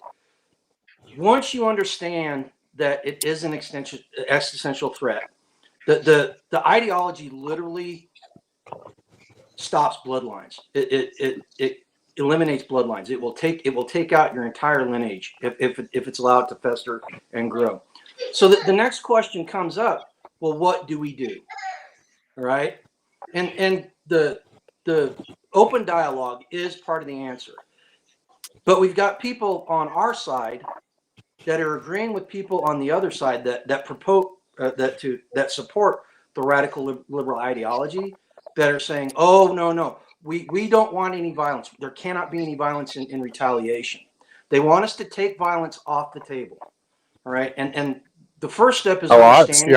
I'm actually the complete opposite belief. I mean, I see the weak side as far as this whole kumbaya moment shit. I hear that, and most of it I hear from the Democratic side because they don't want to be called out for their guiltiness. But as far as the other, oh no, I personally think that that's the next stage to this. They fired that. If this side doesn't naturally advance, you'll start hearing the little chat room drops of reasons why this needs to escalate. That man, it's time to throw. We need to draw the line, and we need to do something. We need to go start getting and it's because that way it can be triggered martial law, which then changes the dynamic of the world perspective on us.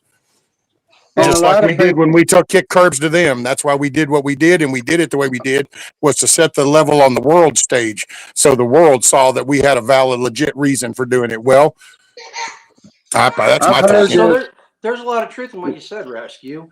But here's the thing. First off, Tag over at Life Done Free hosted a panel last night with community members on it, and I was on there. It's on my channel. It's on his channel. You can go watch it wherever you want. I don't care. It's a little over 2 hours long, and we covered a lot of ground. But the whole topic of the conversation is, where do we go from here? What do we do? How do we address this? And like I said, open dialogue is part of the answer. Yeah. And so we need to support that. We need to promote that. Define that, though, Grumpy. See, define that. Define the meaning of that, though. Open dialogue. Well, in a minute, do it then. But, you can only see, that's the point I want to get to is what you just said. So whenever you're open dialogue is debating. Charlie Kirk did it, right? Yeah, but no, define what that means. And a person like right now listening to that, they get up in the morning, they drink their coffee, walk out the front door. What does that entail? I want to do that open dialogue that I heard about. So what's the practice? It's a simple lack. Zombie, if you give him a minute. Hold on a second, guys. You got to let me get there. We can't go directly there. There's a path to get there. Okay.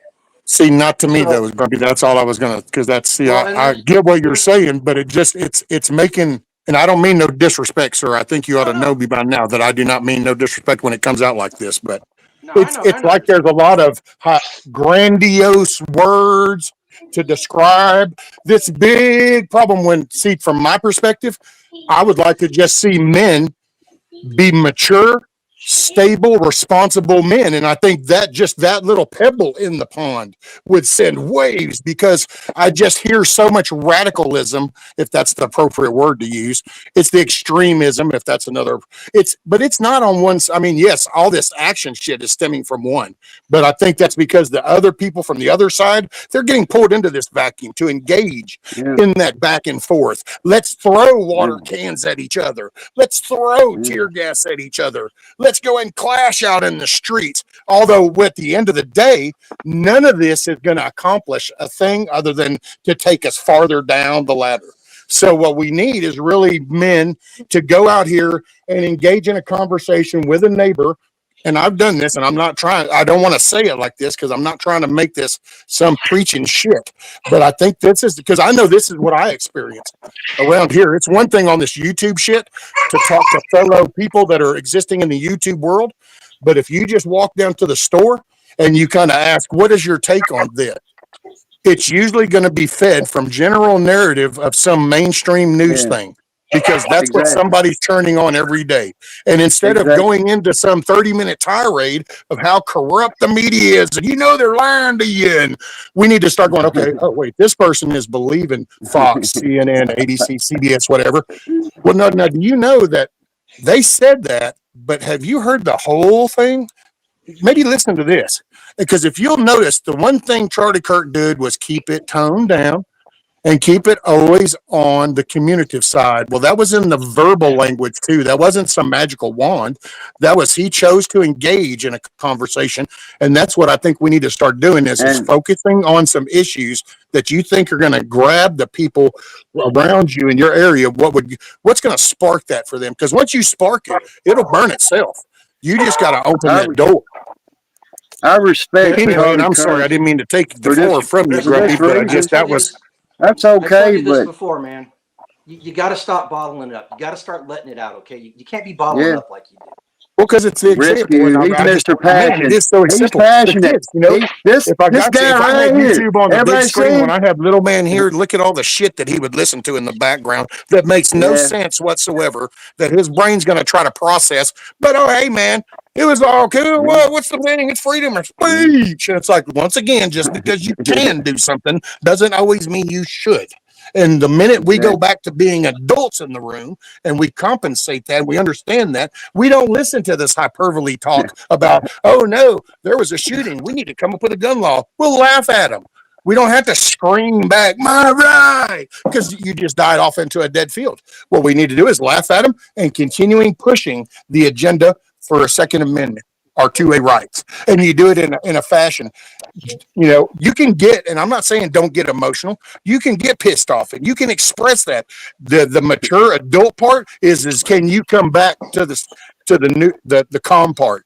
Can you do that? I want to visibly and verbally let you know how expressed I am at this, and then now I want to come back to reason. And I think that's what we need, so that the younger generation that's listening to nothing but this TikTok tirade shit of goofy ass videos of people like, wow, and it's like, what? This is what's polluting our youth's mind. I mean, 1.4 million babies are aborted at the drop of a dime, and everything always comes down to rape and incest. Well, you know what? Stop having that back and forth conversation with their ass and tell them how the cow ate the cabbage. 0.05% is from rape and incest. So are you willing to say, if we outlaw and we promote that you're willing to get rid of everything else? And they always say no. But you call them out and move on. Don't give them the platform. Don't give them the fuel. It's that way with all this shit. Everybody keeps going back. Well, see, they get a kick. It's kind of like I said this before. There are people that totally enjoy watching people freak out, and they'll actually go into a chat room and they'll go, you bunch of fucking Trumpers. And then all of a sudden you get people going, it's troll. But you know what they did? They disrupted that whole channel. They'll show up at a protest. And we participate in it. And I wish we would just stop. So I don't know. Whoever heard it. And there you go. Now do what? They'll show up at a protest and just incite everybody else. There may be 90 people out there peacefully saying, okay, we can do this, but there'll be 5 people in that crowd that they don't come out there for any side of it. They just come out there just to get shit started, just to cause that chaos. Those are protests. You know what? And I'm tired of playing that game too. Those fucking things aren't Yeah. protest. You know what a protest is? A protest is you go down, you file your little shit, you get over in your little fucking section of land that the county or city has for you, and you talk your line of shit. It's not to get out here and block traffic. It's not to throw a brick through my fucking business. It's not to go beat this store owner to half death. That's not protest. And see, That's a stop riot. acknowledging that. That is a riot. Let's call it is. It's just like when feeding into this insurrection, and then you watch some of these people go back and forth on this discussion about insurrection, and they don't mean to participate in it, but they keep it on because they'll go to defending Ashley Babbitt or, well, you know, there was a, but you're letting him sit there and repeat the word insurrection. Stop that. Call them out for that stupidity. They're trying to twist the language. They're terrified. People are in their heads, and they say, okay, what happens? And you got 200 left swinging crazy riding people out here on the street, and then 10,000 Americans show up. Well, what happens then? The fact of the matter is the National Guard and our federal police and everybody else are out there actually to protect them from us. The consequences of it. Because we could have it over with in just a few days. We would have order in these cities everywhere if it was up to everybody that owned a pew inside this country. No, you wouldn't. What you'd have is you'd have a purge. They don't want that. They don't want that hand. They don't want it, and that's what it's all about, man. It's not the Republic in the United States. I have a good example. When was it, babe? It was like a couple weeks ago. They had the No Kings protests, and we actually had like 5 people, or like it was 9, and then it went down to 5 people that were outside of the Walmart. And we're in a small town, and we have this thing called Polk County Open Voices, and it's where people can talk. And somebody posted a picture of them and said, I was driving by Walmart and I saw what looked like a bunch of homeless people, about 9 of them, and there were just people on there just making fun of these people. And of course they're holding signs, whatever, about anti-Donald Trump and anti-ICE and whatnot. And I spoke on there and I said, well, did any of you stop and have a conversation with them? Or are you guys just making fun of these people, calling them homeless? There's one of them that was in a wheelchair, and I said, they are that they think that they are standing up for America in this because they have been misguided by what they are putting into their minds by the media.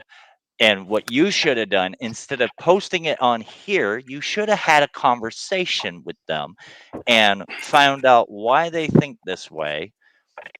But instead, you're just making fun. You're no better than anybody else. It's like I said, they take no responsibility in it. They only take responsibility in what happens in their yard, in their house, in their church, on their job, and nothing else. And they blame that on some left, right, society of corporate belief, whatever. It's up to the American people to get the American people off the streets and have their lives, whatever it may lead to. But we got to be responsible for that, because from what I see in history, we've never been responsible for that. We've left it up to some government organization of something to try to solve these problems for the American people, and then all of a sudden we don't need another dumbass NGO stealing taxpayer dollars, paying here we are 150 staffers to hand out $2 worth of food to somebody. Hey, I've been sitting here for almost 10 minutes listening to your rant. Mike's the only one that presented an actionable item that can be used to fix this problem, and even the way he presented it won't work. Listen, you guys are hitting paper. Like I said, you guys are putting rounds on paper, but as a movement, we need to start dialing it in and hitting the 10 ring. Okay, here's how we do it. Going back to what I said, it's an existential threat. There is a segment of the left that wants to see you dead. They will celebrate it when it happens, and they will facilitate it when possible. So how do we do this? First thing you have to understand is there's a section, there's a part of that crowd that you cannot reason with. You cannot talk them out of hating you enough to want to see you dead. So there's no sense in trying to talk to them. There are more people in that side, that ideology, that are in it because they've been lied to. They don't understand what they've signed on to, and they're in it because it makes them feel like they're a good person and that they have meaning in life and that they matter. All right. Those are the people that we need to talk to. That's where the open dialogue is aimed at. Okay. So we need to learn how to create that dialogue like Charlie Kirk did. And I'm going to be honest with you guys. I'm not good at it. I'm not good at it. You know, Charlie Kirk, if I may say something that tried to get the message out in a certain way was, one, no matter who was listening, he always gave that microphone over to somebody, no matter what they was going to say, and he gave them the opportunity to say what they wanted to say. Their freedom Again, of fucking speech, you know. 2 ears, And then, 1 mouth. yeah.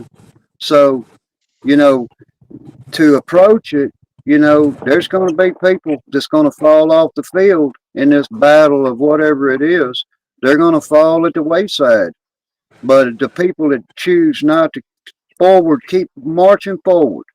You know, when it gets momentum, and Rescue mentioned this last week, I don't get to talk to any of you guys during the week. I might drop in and have a conversation and drop back out and just listen. You know, I do a lot of listening. But we talked about the momentum behind certain things. You know, you have to understand all the power and money is controlled by two parties, and it's controlled by a corporation. The leading spokespersons, is the way I look at it, step out on the stage for the representations of certain corporations that make our country thrive. If you disrupt any of that mechanical nature of it, then you got a problem, you know. And so they're trying to keep the problems down, and the people are trying to say, hey, I like my cars, I like my trucks, I like my things made in the factories, I like things. So I want a country that has things.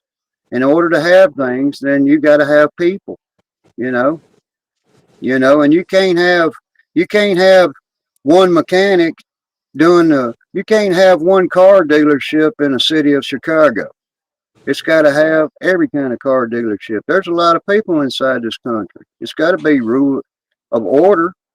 I want my kids and grandkids to be safe on our streets without being robbed. But that's just the cowboy attitude. Everybody carries a gun around. No, it means that whenever we put guns in force to say, hey, get off the streets with your violence. We know you're not going to quit being violent, but you can't be violent here no more. That's the pushback. You know, Again, you're putting rounds on paper, but you're not. There's a lot of Go back to the exposition in all this. and Grumpy, since you Hold start on a talking, second. go back. There's a lot of Well, hold on. exposition in what y'all are Well, saying. hold on. Go back to the There's end no- of what there's you no were answer. saying, because I went off to do the water hose, so I didn't miss it. I missed it. Oh, okay. So what I said, I reiterated the fact that what we're facing from the violent radical left is an existential threat. It is an ideology that will end bloodlines if allowed to, if it festers. All right. And as soon as you understand that it's an existential threat, the way you approach it changes completely, because there are people in that demographic that you cannot reason with. All right. No matter how much open dialogue you have, you cannot reason with them. But that does not take open dialogue off the table, because there are more people I'm going to call it the liberal left in America. Okay. We're just the 49% that voted for Kamala Harris, or however much it was. A lot of those people are in that demographic because they've been lied to and they don't understand what they've signed on for. So the modern, that's why I say you got to go out and show them an example. The modern left in America is based off of coercive collectivism. All right. It punishes dissent and it forces you to be a member of the group. Right? It totally gets rid of the individual. Groupthink, they want groupthink and they want all this. A lot of these people don't understand it because the things that the left proposes makes them feel good. All right. It makes them feel good standing up for women's rights because women need rights. All right. Even if standing up for that means killing hundreds of thousands, millions of unborn children. In some states, they're not even unborn; they are born. I think it's New Hampshire and Connecticut. I think maybe it's Massachusetts. If a baby survives an abortion, they take it and put it in another room and let it die outside the womb. So they are literally by law killing babies. Okay, but women's rights, it So, makes them feel good. All right, trans people rights. You know, they need to be reaffirmed. You know, it makes me feel good because I'm reaffirming them. I'm allowing. They don't understand the repercussions, right? So those are the people that the open dialogue is aimed at. And here's the problem. Here's the problem with the open dialogue, and what happened to Charlie Kirk illustrates it perfectly. That person that pulled the trigger, no fear of repercussions. The law and the state has protected these people. Like Zombie said, it has One of the protected words, these people for decades. And one of the, if you push back against them, you will get arrested. Just like I said, you can't show up at a school to protect school children with a gun because you will be arrested. Now, the left shouts whenever something like this happens, the left shouts about what happened, and their solution is never hardening the school and increasing school security. It's taking guns away from law-abiding Americans. So, the Bible says you shall know them by their fruits. And the fruits of the left are objectively viewable. We can see it outright. They don't want to protect children. They advocate the mutilization of preteen kids. They advocate the indoctrination of small children and talking about sex with 5-year-olds. All right. It's objective. So what we need to do, we're going to talk about the open dialogue part. It's a 2-part solution. We're going to talk about the first part right now. Okay. So what we need to do is we need to become educated. We need to know the facts, and we need to be able to step up whenever the opportunity arises. We need to become activists on this. Whenever the opportunity arises and we see something going on, or we see, somebody's wearing a t-shirt in public, or somebody's got a bumper sticker in a crowded parking lot, we need to step up and we need to engage them in open dialogue. Right? We need to make them defend their stances, their ideology, because a lot of people, you saw it all the time with Charlie Kirk. These people, they would get up there and they would start talking their dumb ass liberal talking points, and he would shoot holes in it. And what 2 things happened without fail every time he engaged with somebody? 2 things would happen. Number 1, they would walk away acknowledging that what he said was true, and start rethinking their ideology. Or 2, they would get violently angry and start cursing at him and attacking him personally. Now, I don't know if you guys saw it today. dude, there were kids that actually got baptized in the back of trucks with tarps in the bed of a truck. I didn't even know that until I listened to a guy called, oh hell, I forgot what he's called. He's out of New York, but his kids are around Charlie Kirk's age, and they were actually following Charlie Kirk, and that's how he goes, man, I'd never really even heard about him until then. But then he actually went back to looking, and his sons told him that. I don't know And if it's you like, guys saw this today. The guy that was talking to Charlie Kirk about the Second Amendment whenever he was assassinated did a video today. oh, And Stephen Miller. I don't know what his name is, but he's a lefty, and it's obvious that he's a lefty. But he flat out said his whole point when he was talking to Charlie Kirk, when Charlie Kirk was assassinated, was that the left is not violent. And because of what happened, it's made him rethink everything that he believes in about the left. All right. It's a shame that it took Charlie Kirk's death to do that to him. But had Charlie Kirk been allowed to talk to him and throw the facts out there, it probably would have started changing his mind, would have got him thinking, right? We need to become activists. We need to do that. For the longest time, we've been worried about our freedoms and our liberties, and we have not engaged the left. I did that short. But see, that sounds, Grumpy, that sounds more like if you were going to go out and do like that kind of thing yourself. Like if you were going down to your local town square and set up a table. But like, how do you, Like, how are you want to? Because if you just walked up to somebody at the store that has some LGBTQ shirt on and is just like, "Hey, let me tell you," I mean, that's going to go south. At least around here, it probably would. Although I Well, haven't hold seen on. one, but That's I mean, why I how do we said get into So just become the educated. everyday coffee shop kind there's of? We need there's to be one word. educated, and we Hold need to on, zombie. be we need to be educated, and we need to be courageous enough to step up and push back on that stuff, because they're wearing these T-shirts, they're doing these things out in public, they're saying things out in public, and they've gone unchallenged by us for decades. That's why I said in that short I did the other day. But I wish at age right, 31 that I had the faith and convictions that Charlie Kirk had, and I wish my generational peers had that, because maybe, just maybe, we would not be sitting here looking at the crisis that we're looking at right now had we done it back then. All right, so we got one of two choices: we either let it go and we pass it on to somebody else to do it, or we step up and we do it ourselves. The scriptures, God asks, who will go speak for me to my people? Here I am. It's time. oh yeah. We need to start So doing this. Okay, here's so what Well, I mean, so I mean, that's kind of that's all I'm really saying. I guess I'm being the redneck version of just going man up and do right, well, but that's why I said everything. you're hitting paper. You're hitting paper, but your But emotions see, like, and but how are you? But see, to me, what you said, I'm totally down with what you said. But that had, to me, just listening to that, had the concept like I'm going to go and challenge them, like you change my are. mind. Here's my table, and I got my facts ready, like him. And I get that. I'm No. not We out don't there. let them. Here's the No, thing the about day it we That's is let why I'm them is talking come to about the us, coffee shop thing and that kind of the days conversation and how, the because I know, days like of letting around them come here, to us that's a and talk about never it mind. are over. All right, the days of them of us setting up and letting them come to us and talk about it are over. We need to But go see, to I didn't them and say that. talk. Where did you get that from? What I said? See, it's almost like extract what people want to hear. Because I didn't say shit about that. I said I want to know what's the take on going to the neighbor to get the neighbor to now agree that shit's upside down, and wow, you need to side. I mean, Well, are we got? I guess what's the point here? Because I come at it from the Republic, United States of America. We have an election system. We have votes. We can change our elected officials. So I kind of come from that founding father perspective. If we're talking just lock and load, then we're going out to hunt down troops, kind of to recruit. Then I guess that's I don't. What's no. the It just avenue? what you can said And I'm I there. not trying to Why sound so I said what I frustrated. I'm just said. frustrated. No, can no.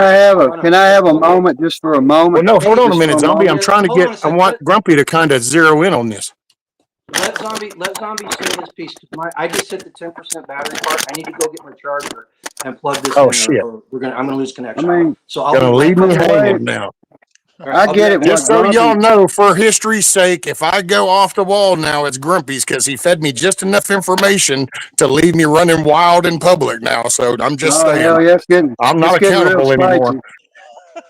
What I was trying to say is even if you go through your career and you wound up a captain of the ship and it's your responsibility to monitor the ship and the safety of the ship and you got but you let me tell you something, being a captain, you can't be a captain 24 hours a day. You must sleep and you must hand that reins of that big vessel into a responsible crew that has discipline to not Yeah, see, wreck that's that more on the ship, battle to side. not I get damage that. that ship. I was talking You about know, just so communicating with the older what it neighbors. means is, and on the religious side, it tells us about that. It calls it congregation, that we should congregate. It means that the wise old sayings and stuff go inside a room, and we elect a certain person in our organization to be the voice for us, just like a captain of a ship. It means that the captain's not Yeah. responsible for knowing how much toilet paper's in the bowels of the ship. He just knows that he's the captain, and the responsible people have to make sure that the toilet paper's in the Well, boat. he delegates, and that's that. Yeah, that's the battle plan stuff. I was kind of So more going on the other whenever side, the communication side. Like, and my neighbor yeah, that sits over here and goes to work every day, and talking to her and kind of getting her to kind of see some of the light that I see, and it's that I had communication because I get the. I I just ain't bring gonna his be able to name do it. up. I'll bring his name Okay. up. Me and Mad Chad had a conversation one night about something, and what it points out to specifically is you cannot assume that you're the only responsible person on a ship, because that was the independent nature of the U.S. Constitution. We the people. We agreed to be independent and independent thinking with a Yeah, single Brad. voice. We have to have a voice. We have to have a voice against all of this. And our voice, we should be the ones to freely elect this person. They're having the All right, same Dusty. discussion in Venezuela right now. The same Big thing's Dusty, happening. little Dusty, you make it a good weekend, man. The I know, but same I thing's don't. going But on I'm, here. so I'm sorry with the way this is going to come out, Zombie. But see, I don't really give a shit about Venezuela right now. I Yeah, was hoping we were going to stay on the conversation we were we having are. about this opening conversation. No, it isn't, because I don't give a shit about Venezuela. I want to know about talking my damn grumpy ass old neighbor over here. That's a damn old non-vet that seems to be orange man bad syndrome. Now, does he think Charlie Kirk should have died? No, but is he still stuck in orange man bad syndrome? Yep. You know, he still Yeah, is in CNN mode. Okay, well, that's what I want to talk about, talking to those people. That's the people I see around me in my environment. See, I don't see yeah. tons and dozens of blue-haired nose ring people that are screaming and chanting and holding poster boards, throwing Coke cans at shit. I don't. I'm getting it. It's It happens. it's But what I see, just like I it's all understand Venezuela's connected. happening and shit's going down. But It's what I all want to know is, connected. how are we opening the dialogue with just everyday people that are not involved in this weird clusterfuck of YouTube streets, that You just actually telling the watches truth. the news in the morning, drinks the cup of coffee, and goes, hits a lick at work, comes home, looks at the electric bill and goes, damn, it's going up. Watches damn Days of Our Lives bullshit or whatever reality TV is on mainstream. 8:30 comes along and they kiss each other and they lay down and go to night. That's who I want to talk to, because see, that's It's really painstaking. the middle core of middle class America are those people. Middle class, average middle class America does not hang out on social media and TikTok and Instagram. The Yeah. working class. Now you see the radicals because they're on the damn YouTubes. I'm only on here because I'm disabled. If I was 8 years ago, I was hitting a lick and I would did this. You would have saw little clips from up in the air or something. So I that's think the people something I'm talking about. I'm talking that electric worker right down there that I know's hitting that lick every day, that mechanic down in that shop. How to kind of get into the conversation with them. What avenues, what approaches do people have? But I mean, I guess I am kind of just like y'all from Never Neverland myself. I'm just on the magical man, it's carpet this ride myself, I guess, Hey, congregation. because I say it out let me show loud you and how it to do Stardust. doesn't it. make sense to I'll anybody. show you how to do it, Rescue. I'll show you how to do it right now. Take a couple of seconds. Mike, what do you think about all this? Yeah, Go there ahead. you go. Go ahead. You haven't been able to talk. Go ahead and talk. I've given you the opportunity. Oh, okay. What do What do I you think think? about all this? Well, one, you have to be kind of courageous, like, and instead of sitting back and, like, I've talked to several people at my work. I don't know how they lean politically, but when Charlie Kirk was shot, I just said, "Hey, did you hear that Charlie Kirk got caught or shot?" And they're like, "Yeah, it's sad, and that opens up the dialogue and you can start talking about it. I came across some people at work that were like, "Yeah, it's unfortunate, but he deserved it." And then I asked them, "Why do you feel that way?" And a lot of times you have to be courageous. You have to open up that dialogue. If you're going to your mechanic and you're just sitting there and you're in conversation and he's saying, "Yeah, your alternator's going out." And he's like, "Oh, okay." And you just bring up current events. And like, man, what do you feel? How is, how, you ask him questions like, how are these tariffs affecting your job as a mechanic? Whatever the conversation may be, just be courageous and freaking open up your mouth and say it. A lot of times people are just so worried about what somebody thinks politically. I know several people that are friends with chaos that they support the LGBTQ No, community. are Yeah. you? Chaos has friends? Yeah, she's No got way. friends. And Hey, I I said we know need to how be they truthful stand. here, okay? We need to be It's truthful. true. It's Yeah, true. let's not be Yeah. spinning. Let me stretching the facts now. And like one of them actually Say it had ain't so, somebody. Rescue. Say it ain't So so. somebody actually stole her What's up, rainbow Gary? flag, stole her rainbow flag, threw it on the ground, and I said, now, and I told her, I said, I don't agree with you on that, but what that person did, whoever they are, they're a piece of shit because that is your political view, that's your opinion, whatever. They don't need to be destroying your property, and it opened up a dialogue with her, you know, and we came to understand that we had some things that we had in common. Like she agreed that, this whole child, transitioning stuff and all that, she didn't agree with that. But you have to have that courage to actually talk it out. Yeah. A lot of people don't. Mike is 100% Sure. correct, and here's a prime example of how he's correct. Irina Yankovic, the young lady, the Ukrainian refugee in Charleston that was killed, that criminal stabbed her in the neck, and it wasn't for almost 4 minutes that anybody came to help her. There were other Yeah. people in that train car. The reason why that happened is because they were afraid to get hurt. All right, and this is where the being an activist comes in and having courage. They were afraid of getting hurt because that chances are that guy would have stabbed them just as well. And as a result, that young lady. This is where the being a man part comes in too. And the second reason why they did that is the Daniel Penny effect.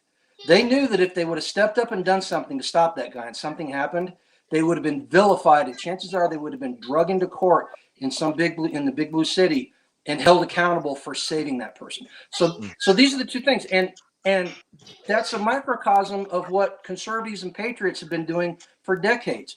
Number one, we're afraid to get hurt. We're afraid of the repercussions. We're afraid that we're going to get arrested. Because let's face it, if you confront somebody and you start having political conversation and they get mean and nasty and violent, you're going to go to jail just as quickly as they will if you fight back.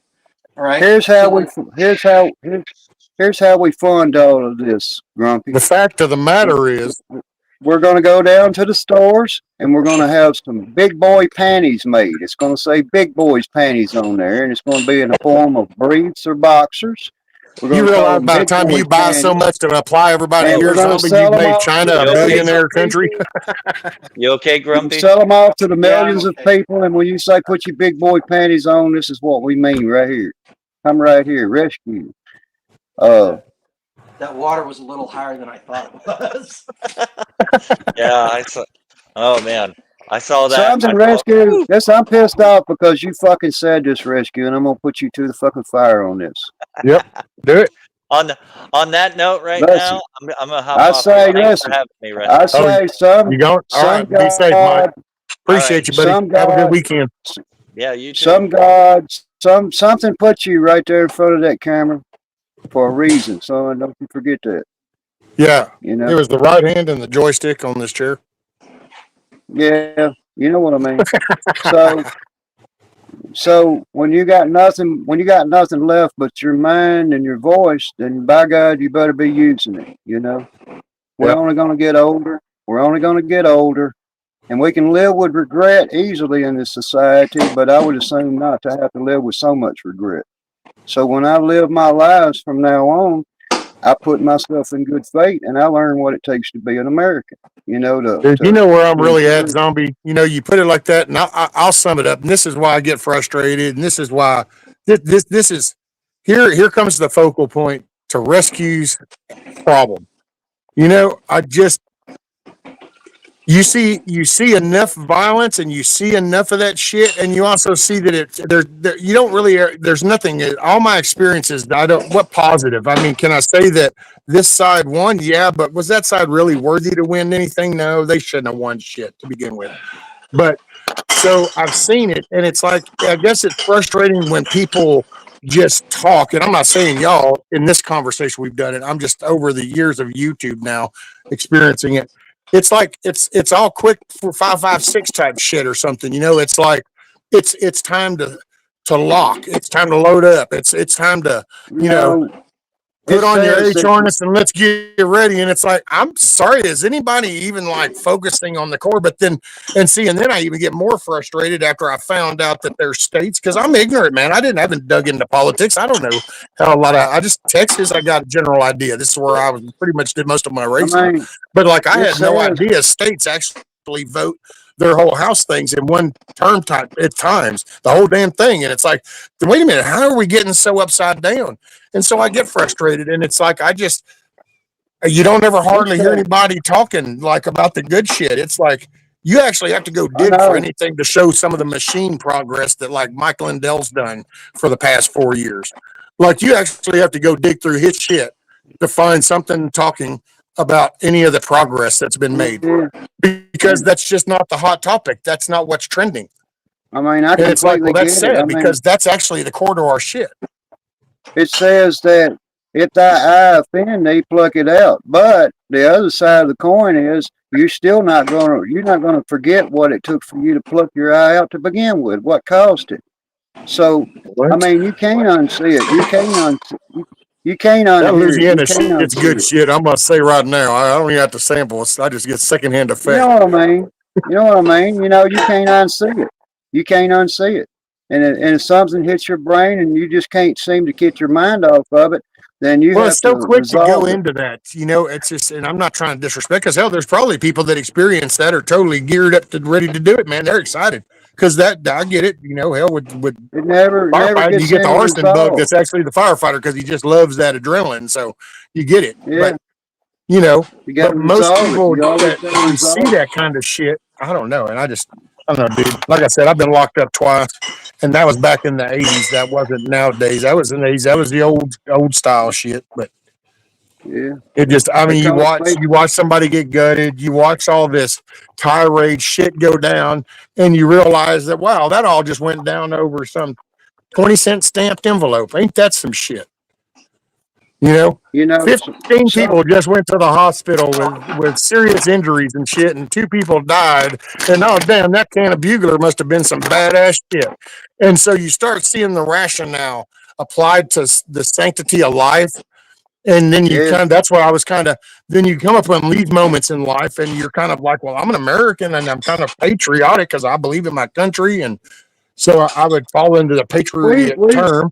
And then it's like, we but you don't really run into too many like-minded people. It's we like, find and I'm ourselves not in a being great. insulted to you guys by any means, but or anybody in chat per se. It's just, and I don't mean that disrespectful ways. And because hell, everybody thinks that that's what makes us all cool is because we're unique. But I mean, again, that's why sometimes I literally feel like I went to sleep whenever my shit really hit bad, and it's like I'm really in an alternative reality because it's like I don't understand most of the language that gets used. It's like, when did that word start getting used for that? oh yeah, When did we man, start they got the applying that? wrong. It's like this whole Nazi fascist and this Antifa just got so trendy now, and it's like, wait, what? What? Hey, this is America. This is America. Speak No, Spanish, what man. is it? If you may, if you may. You know, No habla I get español, it. senor. I mean, the ones that are waking up to this reality are the ones that have been willing and brave enough to face their demons. If you don't face your demons and you don't start looking behind you and start looking ahead of yourself every day, then you're going to remain that person in your past always. That's the person you're going to become. That's the person you'll be. So Oh you yeah. got to See look out. me, I kicked that shit in the curb a long time ago. Yeah, don't let it get you down. Just Because I mean, I once know it. you. That's what I mean. See, it's like you, damn man. It's like, wait a minute, I've been humping my ass off doing good shit to become a good person because I kind of started out the gate pretty rough, and then you kind of end up here, and then you kind of like, well, where did everybody go?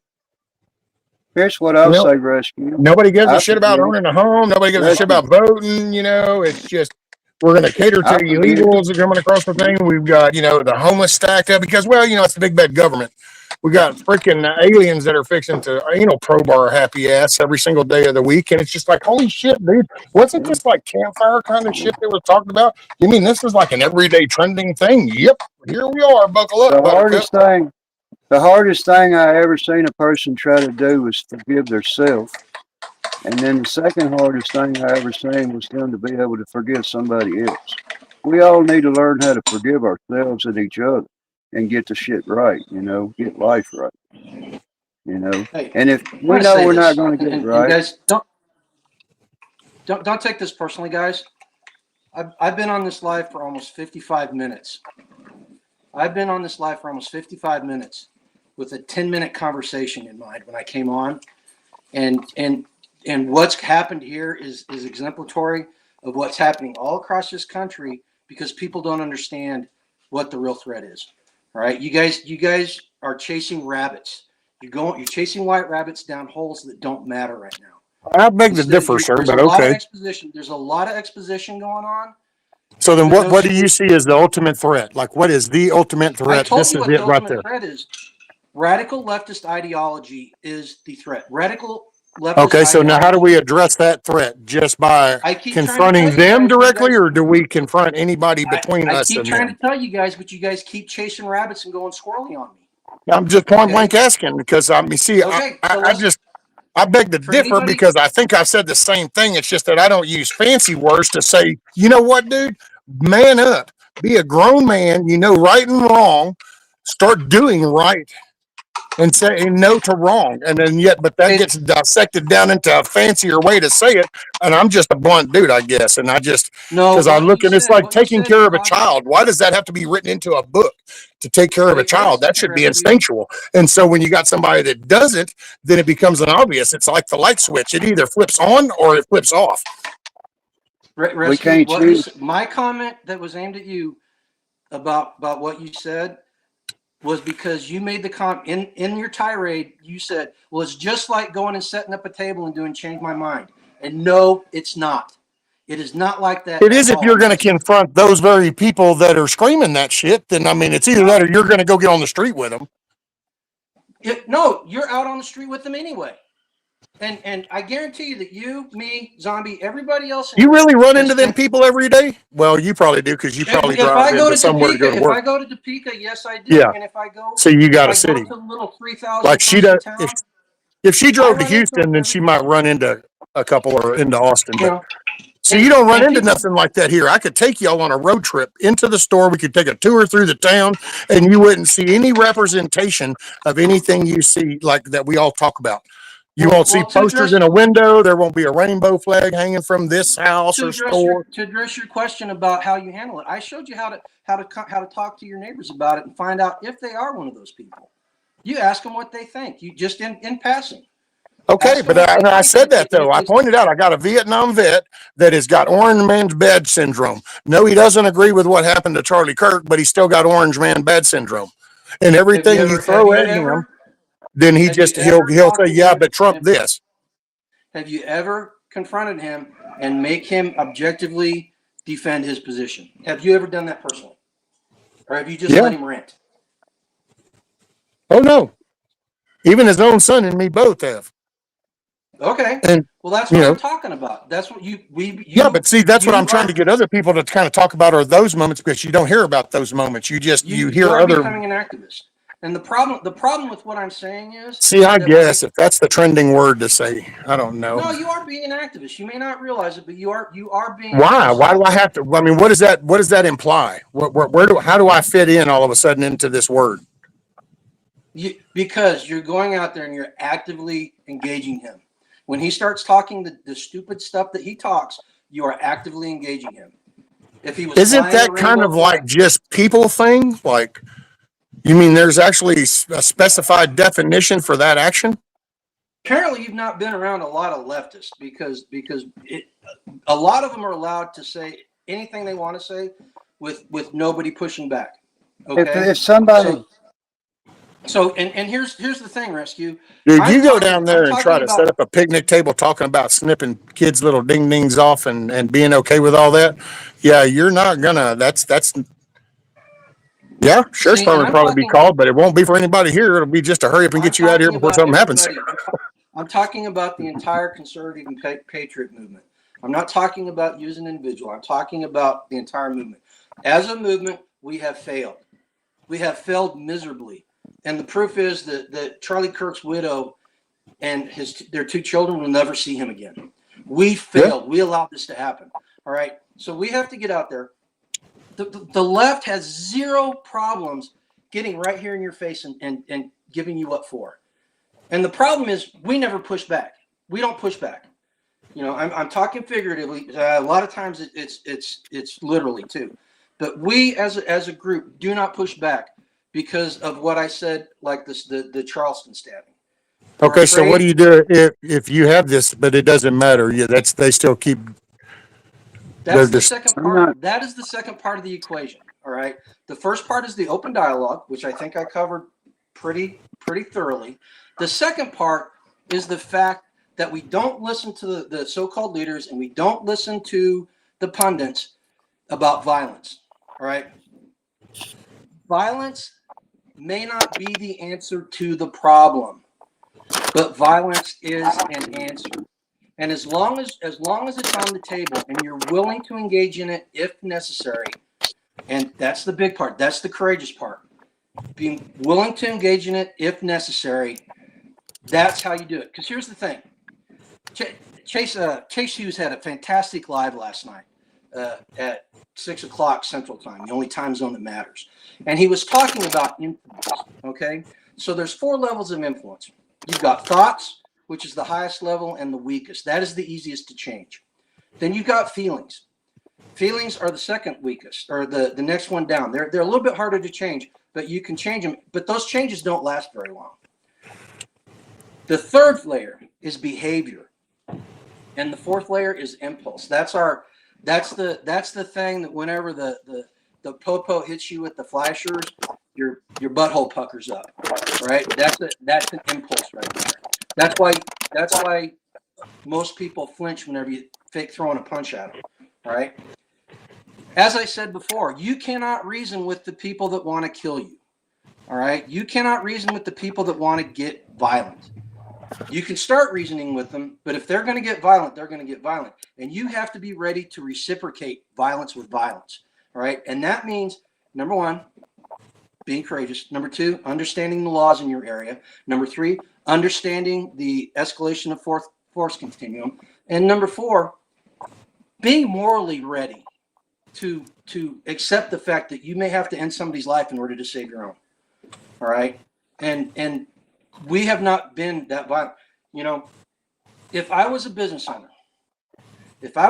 owner in O'Fallon, Missouri, or Chicago or Waukesha, Wisconsin, I would have shot people burning my business down.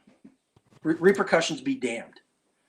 All right. And it's easy to say that. It's easy to say that sitting here behind a camera or in front of a camera when it's not happening. But I'm telling you right now, what I've been through the last 4 or 5 years and my life experiences, I would defend what's mine because they are trying to take my livelihood away. And the people that will burn your business down or firebomb your house or attack you when you're out having a dinner with your family are the type of people that will kill you if you don't bow to them eventually. They may not be willing to do it right now, but eventually they will be as a group. All right. So we got 1 or 2 choices, guys. These are the only 2 choices we have right now. We start confronting them right now, and we start pushing back, and we start winning the hearts and minds of the people that have been lied to by leftist ideology, or we kick the can down the road and rescue your grandchild and my grandchildren. And Zombie, I don't know if you got grandchildren, but your grandchildren, I do. I got 2. they get to deal with it. So what choice? Everybody in chat and YouTube, what choice are you going to make? Are you going to kick the can down the road and let your grandchildren deal with it, or are we going to step up and finally do something? And yes, that may mean that violence happens. All right, trust me. I used to love fighting when I was younger. I used to get in scraps all the time, but all of a sudden I realized I don't like getting punched in the face, so I quit fighting. I quit fighting. I don't want to fight. I am old, fat, and out of shape. All right. I'm a Gen Xer. I want to live my life in peace. I'm extremely pissed off right now because they will not allow me to do that. And I'm forced. I'm not forced. I am compelled to step up and have to talk like this and stand by my words and be willing to do what I'm saying in order to make things change, because you're not going to change the way they think. The radical left, the violent ones, and you don't know who they are. The kid that shot Charlie Kirk does not look like a radical leftist, all right? But they're out there, and if you're confronting people and challenging their worldview, you might run into one, and they might get violent with you, all right? Exactly. So the only thing, since you can't change their mind, remember the 4 levels of influence: thought, feeling, behavior, impulse. Can't change their thoughts. Chances are you're not going to change their feeling because they're feeling like they want to kill you. The only thing you can do is change their behavior. And that means, if necessary, punching them in the mouth when they get physical and violent with you. You make it so that they understand that if they continue doing what they are doing, that they will be hurt. All right? That's what you do. That's that's the solution right there. Open dialogue, and then every now and then we need to reiterate the fact that violence is an option here, and if they choose that option, that we will reciprocate in kind. Right? Stop listening to the politicians. Stop listening to the pundits. Stop listening to people who use the Bible as an excuse to allow it to happen.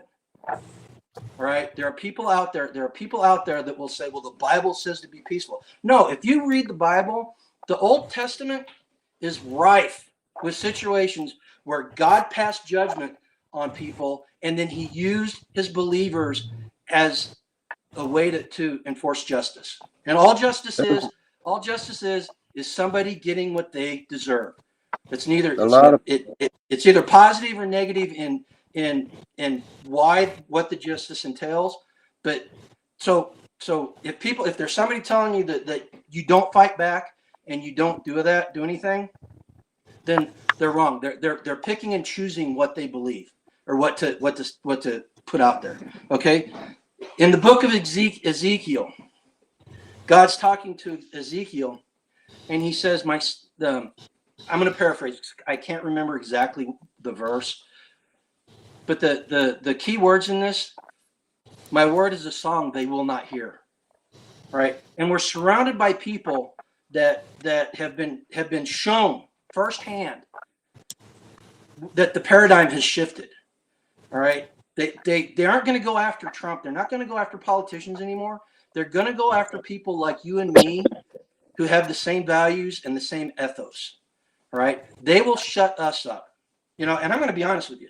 There's a guy over on Local Prepper. I don't know if you guys watch Local Prepper, but Cal does a great job. He's got a great channel. There's a guy over on that channel Friday, yesterday, that made the comment, I hope they charge this guy with a First Amendment violation. And I told the guy, I said, no, as far as I'm concerned, that's a violation. That's abusing the Constitution, and he should be charged with terrorism charges. I was completely wrong. I was completely wrong on that account. And here's why. Because Charlie Kirk was in a public space. He was in the public square speaking his mind. And that individual decided that Charlie Kirk did not have the right to be in that space speaking his mind. And he took away his First Amendment right by killing him. Right? And these are the type of people that we're dealing with. There were people that celebrated that. They don't give two stuffs about your rights. All right. You gotta understand that. You guys have hit around that all the time. But I honestly don't think that a lot of people, and not necessarily you two, but a lot of people understand exactly what happened and where we are. The paradigm has shifted, and we need to get people to understand that. And because it's shifted, we need to start approaching it the same way. Charlie Kirk was an awesome guy. I loved what he did. It's a dictionary thing. How well has just open dialogue alone worked for us? I know he was the only one that's done it for the last decade or so. Charlie Kirk 2 weeks ago did an interview, and he was talking. He talked about how he was openly assaulted, and he had death threats, and he had stuff thrown at him. All right. Oh, dude, there's videos of like some chick coming up and snatching the hat right off his head. His security team goes to grab her, and he says, "No, just let her go, let her go." And then she even starts screaming, and she said, "Well, and he goes, have a nice day, but you're more than welcome to come back and talk about it." But see, it's that nature, and I guess I don't know. I got everything you said. It just sounded like it's kind of seems very similar, although it sounded like the approach if you're going to go and hold some kind of debate thing, because it's like bracing. It's either that, or I guess it also depends on the world that you exist in. Because see, like confronting a liberal about their belief. Well, okay, if you're going to go confront somebody, then doesn't that mean you're like in an area where they are? Because that's not here. And what I was talking about was just your everyday Joe worker. That's not the. You clarified that. You clarified that, and I told you how. I showed you exactly how to approach it. Right? Well, no, None, yeah, no, I none of got it. these Trust people. me, it was cool. I mean, you both said actually, well, yeah, between you and Mike, you both have said what I've actually been saying. It's just that you had a fancy way, and then Mike kind of had his rounded Yeah. way of saying it. But at least y'all said how we need to talk because you don't usually hear that. So that was a good Well, thing. the reason Nobody, you nobody you were asked those hitting. people to show up. Nobody asked Okay. those people to show up at the Charles Kirk things. Nobody asked those people to show up. They weren't made to show up there. But the No, they ones that weren't did made, but he show up, was actually. He did they ask him, came. no zombie. I mean, that's just that's kind of a fun.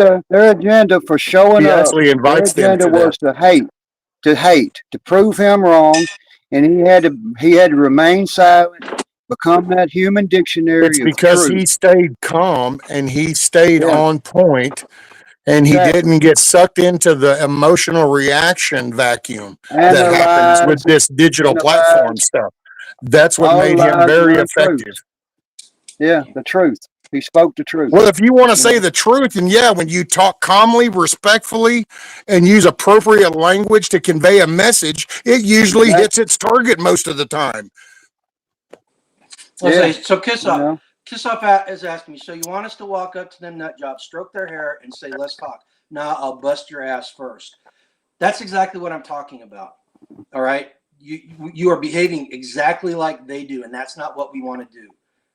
We don't Well, no, to, she to just wants to begin stay to herself, is what it is. to begin. Well, and I get that, and that's a perfectly valid standpoint. You know, what I'm talking about Matter of fact, is there's not for actually a good no, there's a good tie-in, Grumpy, because see, like, okay, so there's Kiss Off, she hangs out with us. We kind of know about, but now there you see she's like there. So how do you talk in a way that's gonna get her to understand what you're saying? Do so. Hold on a you She second. can. Let me They're say only what I going want to to type? say. understand that for themselves. She They're she only has a going to perfectly understand that. valid point. She has a perfectly valid point. What I'm suggesting people we do is not for everybody, right? You may physically, the danger of having them get violent. You may physically not be able to do it. I understand. Self protection Hey, is Tiger. the most important thing in the world. Number two, emotionally uh, I say that mentally, but I'm not saying that derogatory. You may not, your constitution, your character may not be the type of person that's willing to go do this, and that's perfectly fine. But there are hundreds of millions of us out there that are capable, and the only reason we're not doing it right, or we haven't done in the past, is because A, we didn't understand the nature of the threat, and B, we weren't courageous enough. Period. That's it. So all I'm doing is saying that like you said, people need to start manning up and deciding where this fight happens. Does this There's happen? Does also this a fight side. There's a does this side to fight their happen in our society. front yard, or do we take it to their front yard? Does this It's an fight old. happen now, or does it happen in our grandkids' times? Right? They put this in. They put this in a writing, and they said, and I'll try to get it right. All the men on the hill says, "Retreat, hell. We just got here." And I add a little bit to it. One, I'm too old to retreat. If somebody come along and had to tell me, "Hey, zombie, run for your life," I'm going to laugh at them and say, "Yeah, right." You see, the only thing that's going to be important to me is the things that I learn from other people and people learn from me, hopefully. And we all get together and we come to a mutual agreement and we can see it. You know, whatever it is and however we describe it, every one of us has got to be some kind of a human vocabulary of language of explanation. You say it a different way. Grumpy says it a different way. Zombie says it a certain way, but we got to come to the table with a mutual agreement. That's the people. That's the power of the people. Mooseman just said Charlie had thousands of people see the light and they changed course. We have to keep up the way Charlie would want us to do it. That's 100% Exactly. correct. That is why I'm saying open dialogue. And I'll go a step further. Charlie Kirk would want us to pray for the soul of the man that killed him. And as a Christian, I understand that. As a human being, that's going to be hard for me to do, but I'm going to have to do it. Oh no, I can pray for him. I mean, I still got no problem executing him either because that's in the book too. Oh, again, judgment and justice, right? He I gets would, judged. I mean, I it's would if just you give him, take a life, Justice is handed life out. is that sanctive, and you take a life, then yours is taken. I mean, I would, it's in the I would book. just make Now, make him an exile, people like to write off the Old exile. Testament and say, but we're the New Testament. And it's like, I don't know. He just said he came to fulfill it, not to change it. I'd put him outside the village with mankind and give him a knife and say, there you go. Survive. Nobody's going to give you anything. You have to survive. You know, exile. Well, I think when it comes to carrying on like Charlie, and I get what you're saying, Grumpy. I'm not saying I don't. And if you're in, see, I guess the way I would wrap that is, if you're in that area, if you're in an area that's populated and that you have like these hangouts in the city that you live in or around, that these groups are part of, and if you do have, and I'm just going to kind of be a little crude now, I won't, because I knew I was going to be crude, so I'm not going to now. But if you have the drive and you have the fortitude, to go to do that, then yes, I'm 100% with Grumpy. Get your facts and get all your little ducks in a row, get loaded, and go face it. If that's what's working for you, you know. See, but I guess that's because, once again, it's like perspective. Because see, around here, you just don't see any of that. You have more of the CNN, Fox News, trending kind of whatever is hot on Facebook kind of topic. That's what most of these people. Now, once you get to talking, you can kind of start to see where there's some little specialty little areas. Like there might be some crazy ass liberal person that you've seen, and so you start to get an understanding of where they come from. But like when she worked at the casino with the Indians, shit, that just it's it wasn't part of the activity down here. Like, and so you try to communicate this, because I do worry about, once again, the big evil word, elections, because the vote, and I worry about midterms, because if we don't get people to participate, and this actually keeps causing people ready to throw down because of what happened, and that this is what we got to do, kind of thing. We got to, man, I'm getting my ballistic gear on and I'm confronting your happy ass type moment. Well, we're going to lose people in the fight in the overall, because you don't forget, if they actually were to pull off the House and the Senate in the midterms, they'll impeach his ass and this whole country will flip upside on its head. The illegal immigrants will be released from these centers, and conservatives at the most highest will start being just rounded up, and then that whole little thing that people like to talk about would happen. I do believe, because we've gone that far. They've shown the extreme. They know that they're how far they're willing to go. And see, and I'm not saying I don't hate to punch break it. nobody in the face, but I would have seen, once again, it's a perspective thing, because from down here, for me, that's just common sense. It's like, I'm sorry if I see one walking down the road and I go, "Are you kidding me?" Hey, This and we is, talk. Oh, yeah, I'm going to punch you in the face if you touch me. we I don't have even to give a shit admit, if you agree with me, we but have if you to, put your hands on me, I'm going to punch you. Rescue, we have to admit, you and I and Grumpy and people, this is 2025. This is how we get the word out. This is how we communicate with our digital devices. You Yeah. know, that's part of it. But if something happens to that, then we have to have plan B in effect. But we have to make sure that whenever that moment comes where something comes along and says, hey, you guys can't have this conversation like you're having right here. This is against the rules, and we're going to ban you. We're going to shut you down. We're going to kill your Charles. We're going to do these things. We've let it And go then way somebody too says, far. and it goes off the deep end, and all of a sudden they're going to shut the whole internet down, and nobody's ever going to be able to get their words out. But for the meanwhile, this is how we do that. You can't unhear it, you can't unsee it, and each individual brings his profits to the table, and we all share the knowledge of it. I could be totally unknowledgeable about some things, and you could, and Grumpy could, but when some people have a good knowledge and they have a good point, then you take it with stride and hopefully with wisdom, and we move forward in this movement. It's called teaching people how to be American. It solves it. It solves it. It just solves it. Check this out. I'm going to chase a squirrel real quick. I don't know if you can see that. Can you Yeah, see what that is that? Hold liquid? on. That's sheep tallow. Oh, shoot. Hold on. Do it again now. You're full screen. So that's sheep tallow. See how it's liquid? Yeah. I've got the stovetop going. That's how stinking hot it is in this kitchen right now. It's hot enough to melt sheep tallow. Oh Damn. Oh, man, nice. No, and I get what Well, everybody's saying, and it's not that I'm like disagreeing. I'm just trying to open the doors because and I don't know how to say this the correct way, the appropriate way. It's just that because people will have points, but we need to have this common, like this all it's a the common unity. It's like America. Well, see, you can't even really say that anymore because shit. Then you start catching flack on. Well, it's not a company; it's a corporation, and it was sold out this, and then there's this, and next thing you know, it's like, okay, I don't know, man. I'm just going under the good old red, white, and blue. The good founding fathers, D-Day kind of thing. It was just a basic yeah. representation for me. I mean, It's just I the assume land of freedom as it myself. goes. I'm just a disciple. That's all I am, and I'm an American disciple, which means that I Welcome to don't the state. have all disciples are not the same. They just have the same manner of thinking. You know, they have their own individual personalities. So I have mine, you have yours. Grumpy has his. Kiss off, believe it or not, I think she does too. And I don't and know. She's I don't know. Is she even really a person? I don't know. I I think don't we ought know to have either. one of those.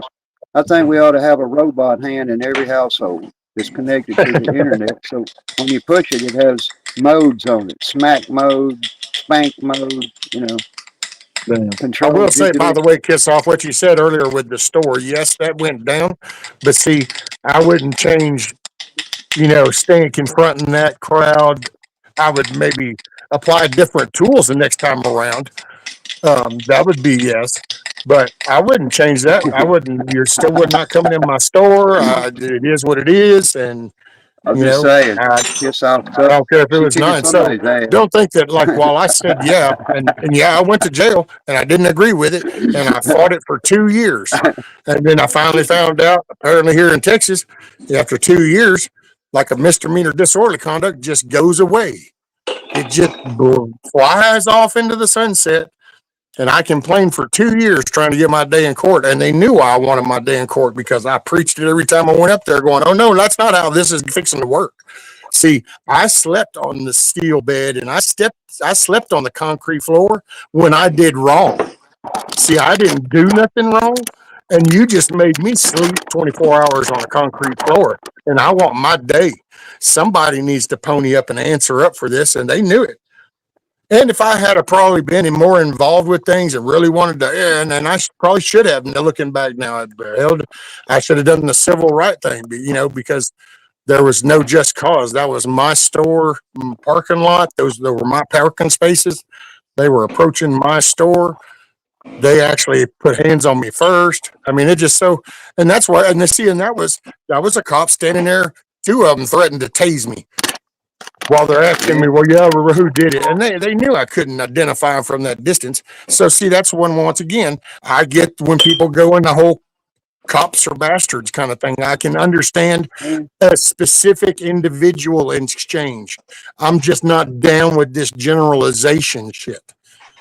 That's what, because it yeah, shows it shows a lack of critical thinking, of actually applying facts to target. It's reaching and just grabbing a category. That's my yeah. problem with the word politician. Oh, all the politicians are crooked. They're all APAC has bought them all. Well, see, really, that's not a factually true statement. I see There's at least people. two that I know of that aren't. And one is that Marjorie Taylor Greene, and another is Thomas Massey, because they've literally I, come out and said that, oh, no, we're totally against that. Matter of need to get rid of it. Don't need somebody telling they. me how I need to handle for my constituents. So there's people that represent trying to get it. Well, see, to me, there's actually the core problem. The core problem is all these elected officials from all these areas that are allowing this shit to go down. Because if they Exactly. were legitimate representation of their areas, then they would be gathering up there and this shit would have been nipped in the bud through the FCC. You wouldn't have had mainstream media just bald face lying to your face. That would have been like You they know, would have you lost got their live broadcasting license, because it's like, well, you're not telling the truth, you got But these see, people. You got these people in these elected offices now, hey, mayors and mama, everything else, that they didn't even geographically come from the talking to area. Grumpy. He's actually They don't cooking down. they don't know anything. They don't but know he's gonna anything cook about the the goat city. salad. They just get elected, you know. Didn't you say that was And goat tallow? Sheep tallow. Sheep. What is? The fat. They render it for stuff. Yoda makes all kinds of stuff. Remember the freeze dried stuff? Hey, look who's home. I think. All right. Oh, I gotta go get my diapers and head that way. Where's 150 in Shepherd? That's so when you take the cut off at the shell, you go up that's 150 that ties up to Cold Springs. That's 150. Oh, okay. Well, they live off of 150. Okay, well that's the same road. Remember that when 94.25. Haley was over there. Remember Okay. you go up there to the store and then turn off? Well, that here's 150. It goes all the way up into Cold Springs. Okay. All right. Y'all have a great day. Hey, Once you get up there, have a that's where wonderful that day. is up in Point Lake. And then it either comes back around the lake, remember? Or it'll go farther over into Willis. Okay. So yeah, 150 right there. Just take exit right there. Okay. You I know know where what it's you're on, talking where the about. Yeah. school and stuff. There you I go. know what you're talking All right, about. man. I love you. You got that? You hear you? Hey, y'all give me 2 minutes. I'm gonna go get the gate for real quick.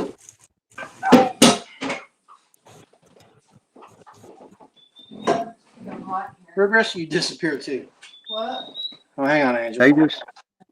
They just left. I'm trying to see what we can get for that pile of charcoal back there behind him.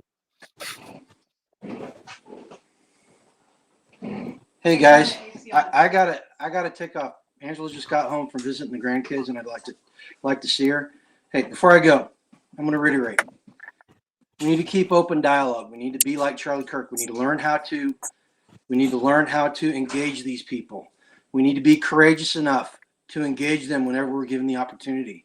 We have to understand that there is a risk of violence there. We need to be able to reciprocate violence with violence if necessary.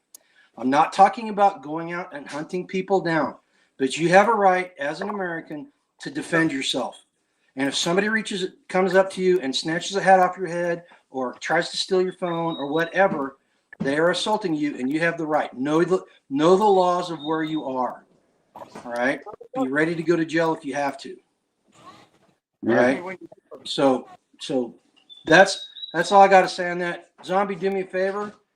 I'm gonna go. Would you let Rescue know I said hey, and y'all have a fantastic day. All right, man. Keep it between the lines. All right. Rescue, Yep. Grumpy Oh, it's gone. said to tell you he had a wonderful discussion with you and he had a great topic, but he had to get back to his chores and he had to leave. And he told me to tell you that. Well, good. I'm just glad he ain't mad at me or nothing.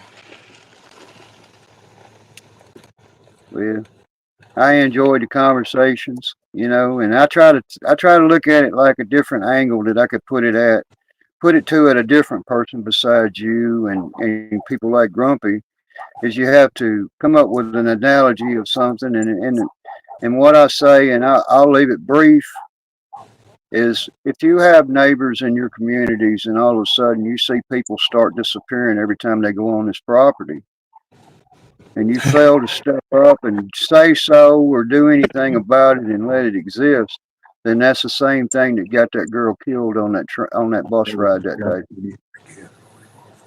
When you fail to acknowledge and to be brave, and you put yourself before another, then you're learning about America. It ain't free. Echo, where was it? Where was that at, Echo? I can't. I mean, I know you probably told me, man, but I can't remember, and I'm so sorry. I'm kind of forgetful like that. But because holy crap, dude! So you get beat up by kids. So you got some thug kids roaming around an area, and over a bag of Funyuns. And apparently, the day before, a dude was shot in the back riding a bike. Yeah. Holy crap! See, that's that Yeah. city stuff, and I feel so bad. Duluth, That's Minnesota. that third world shit, And the third world shit, it's like I get it. You know, I got relatives that lived out away from town and they didn't have to be subjected to a lot of that stuff, you know. And some of my family members never thought it was a good idea for my family to raise me in the city, but they did. And you have to say, well, you're in the city, you have to know about the city. Even if they take you out of the city and put you back in the country, you can tell all your friends what really goes on in the city. You know, they may not have a down to earth vision, somebody who's actually been there and seen it and seen all these things unfold, you know. I And gotta say, man, whenever, the way it's gotten, and some of the people that I know around here, because I mean, I've like lived around here for 40 years now, damn near, and so some of these people I know haven't gone very far, from here, yeah, and dude, I gotta say, every time they talk about going down to Houston, I always envision that movie with old Swayze, where that oh dude yeah, that was Escape from New leaving the York. hills and he was going down and he had that look as he was going in to see it, all the lights. I just envision these people going down there just going to be like, oh wow. Oh It's like, yeah, yeah, man.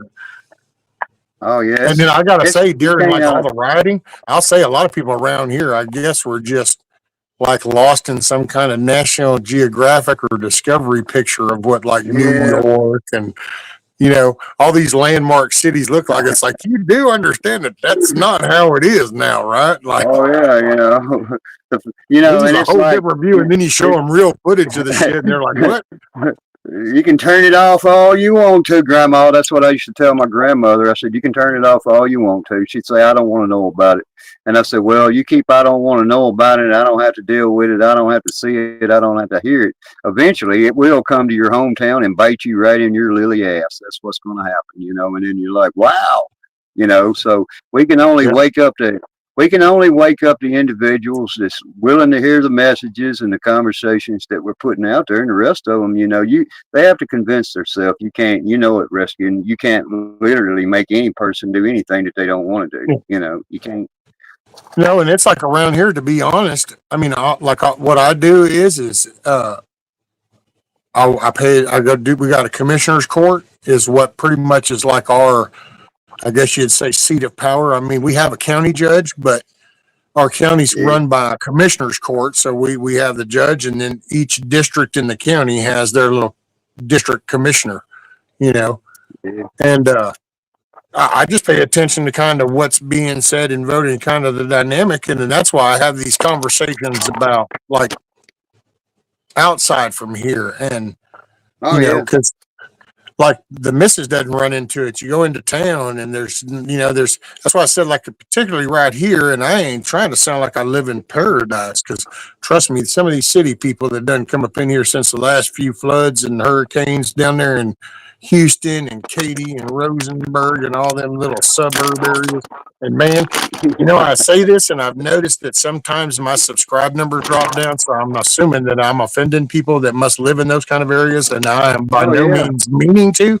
So, because I don't know your area. So when I say that, I'm just talking about representation that I've seen down around Houston, Humble, Conroe, Katy, oh yeah, those towns. And I just, I personally don't understand why anybody, I live down around, I grew up partially in Alief, Deer Park, Pasadena, Baytown, and then of course I was out more in the country on my dad's side. So yeah. when I You got know, thrown, I chose to be out here more where it's a little more. It's actually a little more crowded now than it used to be. But what you well, gonna do? don't What you you know that, gonna do? man? Don't you know that, Rescue? We've got you digitally hypnotized. Listen to the things we say. Listen to the things we want you to do. You know, that's I that's know. the What was that's that? the way. Who was that? Remember that? Damn, what was that song? Wasn't it the song, or Oh was yeah, that the something song or in the taken out. movie? It was It's in a the movie song, and wasn't it it? was in a song. Well, Yeah, to the funny yeah, farm we go. yeah. Hang Hee on a ha ha second. ho ho. That's what that reminds me of. Yeah. Dude, I'm telling you, and I don't mean that disrespectful to people like you, grumpy people that I talk with and stuff. It's not like that, but I do. Just looking at where we are, watching, like, I would hear these past year or year and a half, I was watching Charlie Kirk's videos and some other people's videos, and it wasn't mainly from their point of view. I was just trying to listen to what them kids were saying, that younger generation. What's the take on this? Like, okay, this isn't one of your riots, little your scream shit. I don't care, whatever. So this would be more common. You need Joe to listen to this shit. You know, that Officer Tatum dude does them. Uh, there's just a few others. And I was just trying to, and I sit here and it's like, holy shit, dude. I'm telling you, I'm waiting on old Ray Bradbury or what's his name? The Twilight dude. Oh yeah, oh damn, shit. Damn, I thought It's, I would have said it up until I was going to say it. it just gets worse as you get older, you know. But Anyway, I just feel like that dude's going to just step over here and tap me on the shoulder and tell me what episode I'm in or something. Cause it's like, holy shit, dude, things are just like ass backwards. Like, how did he get this bad? I mean, I know I was down for a little while, but holy crap, man. I feel like I'm I still in the mean, damn coma or some shit. in all seriousness, you know, and you start trying to say, hey, you know, I did back in the day. I did a management. I used to promote musicians and artists in my spare time, and Rod Sterling. we Thanks, did Oops. we did an album that was based on real facts from like 1960s during the conflict of Vietnam and everything. And it was a, it was an album that was produced, and I've got a copy. I'll post it if I can think of it. It's called Brainwashing, and it was published by the Department of Defense in the day, and it was about brainwashing. You know, they actually made a album, and it wasn't music; it was just uh, knowledgeable people talking, and that was distributed to certain people, you know, to listen to that record. But it was about brainwashing, you know, how the media and certain propagandas are solely designed for, you know, that that's what they're for, brainwashing. If you know, but whenever you start talking, like I was saying, every time you say it, start saying about factual things, you know, either people, they don't want to hear the truth, they can't handle the truth, or they just don't, they know but they refuse to You acknowledge it, can't you know. handle the truth. Yeah, they don't want to share any kind of responsibility in it. They just put themselves out there as their own individual opinion, their own individual belief, and that's Right. where they stay. They stay there. They don't never change. You know, like you was talking about one of your neighbors with the orange skin syndrome thing. You know, Yep. they Orange man they bad, dude. You know, because that media flipped in 16. See, that's why I yeah say that because I saw that here. It was like literally people just, you could see it. It's like, I'm sorry, you do understand that they just like all flip switch, right? And it's like, man, people just couldn't pick up on it. It's like we're all singing the same song. It just all of a sudden, and it was funny because back in the beginning, dude, some of these people around here would like be that stupid, goofy show. Damn, what is it? The one he did where it was like you're fired. Well, whatever show that oh was he yeah did, they were the fans of that dude up until 16, and all of a sudden he became Orange Man Bad. And I'm like, do you not understand what just happened, or are you listening to yourself? Like yeah. 2 years ago, a year ago, it was like, hey, that's cool, yeah, war, he fired, you're fired, and now all of a Here's sudden what I he's was like a saying. Nazi, a Russian spy. He's working for Putin and Orange Man Bad, and I'm like, holy shit, do you?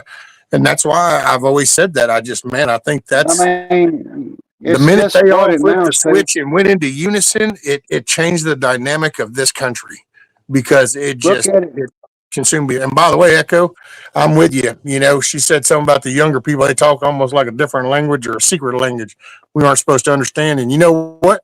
I think we ought to start talking to each other in cursive language and really screw them up. I mean, you got to look at it like you got to look at it for what it really, really, really is. I mean, Say it ain't so. the top brass and whatever Yeah, it is, Prince.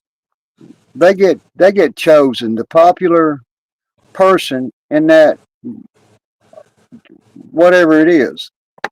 Well, then they leave it up to themselves based on what got them there to be able to change certain things. But it's kind of like if you already work for the people that own the restaurant, but you're the top manager in the restaurant and the people are complaining about what's on the menu, then you just campaign to change the menu a little bit. But nobody's ever going to get exactly what they want and what they should have based on a two-party system. That goes all the way back to the founders' You can never understandings of please all the America. people all the time. You're doing good to please some of the people some of the time.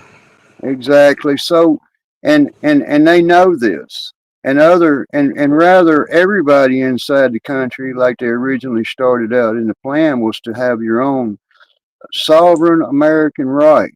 Well, now you share that with a political belief, rather than, and that divides us. It means that we have people rooting for the football team out there to win, if it's blue or if it's red. But what if the game that they're playing is costing you everything about your freedom? It doesn't matter who wins or loses. Are you winning or are you losing in consequence to it? You know, and when you get drug over that political cliff, Donald Trump's a billionaire. He's not going to miss any meals. He's not going to eat because of the people that gave him that much money, you know, all these billions of dollars in his career. The people that paid him that, they're not going to ask for their money back. He's going to keep his money. He's going to keep his status. And it's going to be sorted out when? Never. You see, only because I don't that's the care if he two keeps his parties, money. He can keep his money. you know. Hell, he earned it. Keep it. Yeah.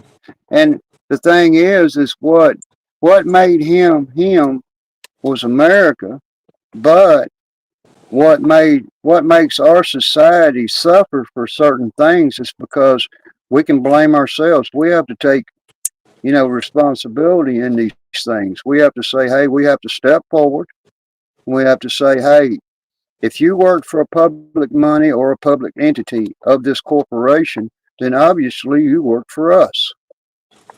If we don't have taxpayers' money, we don't have any of this, then you can be like Maduro in Venezuela. You can buy up all the oil companies, you can buy up all the oil rights, and the government and the regime can control it in its entirety.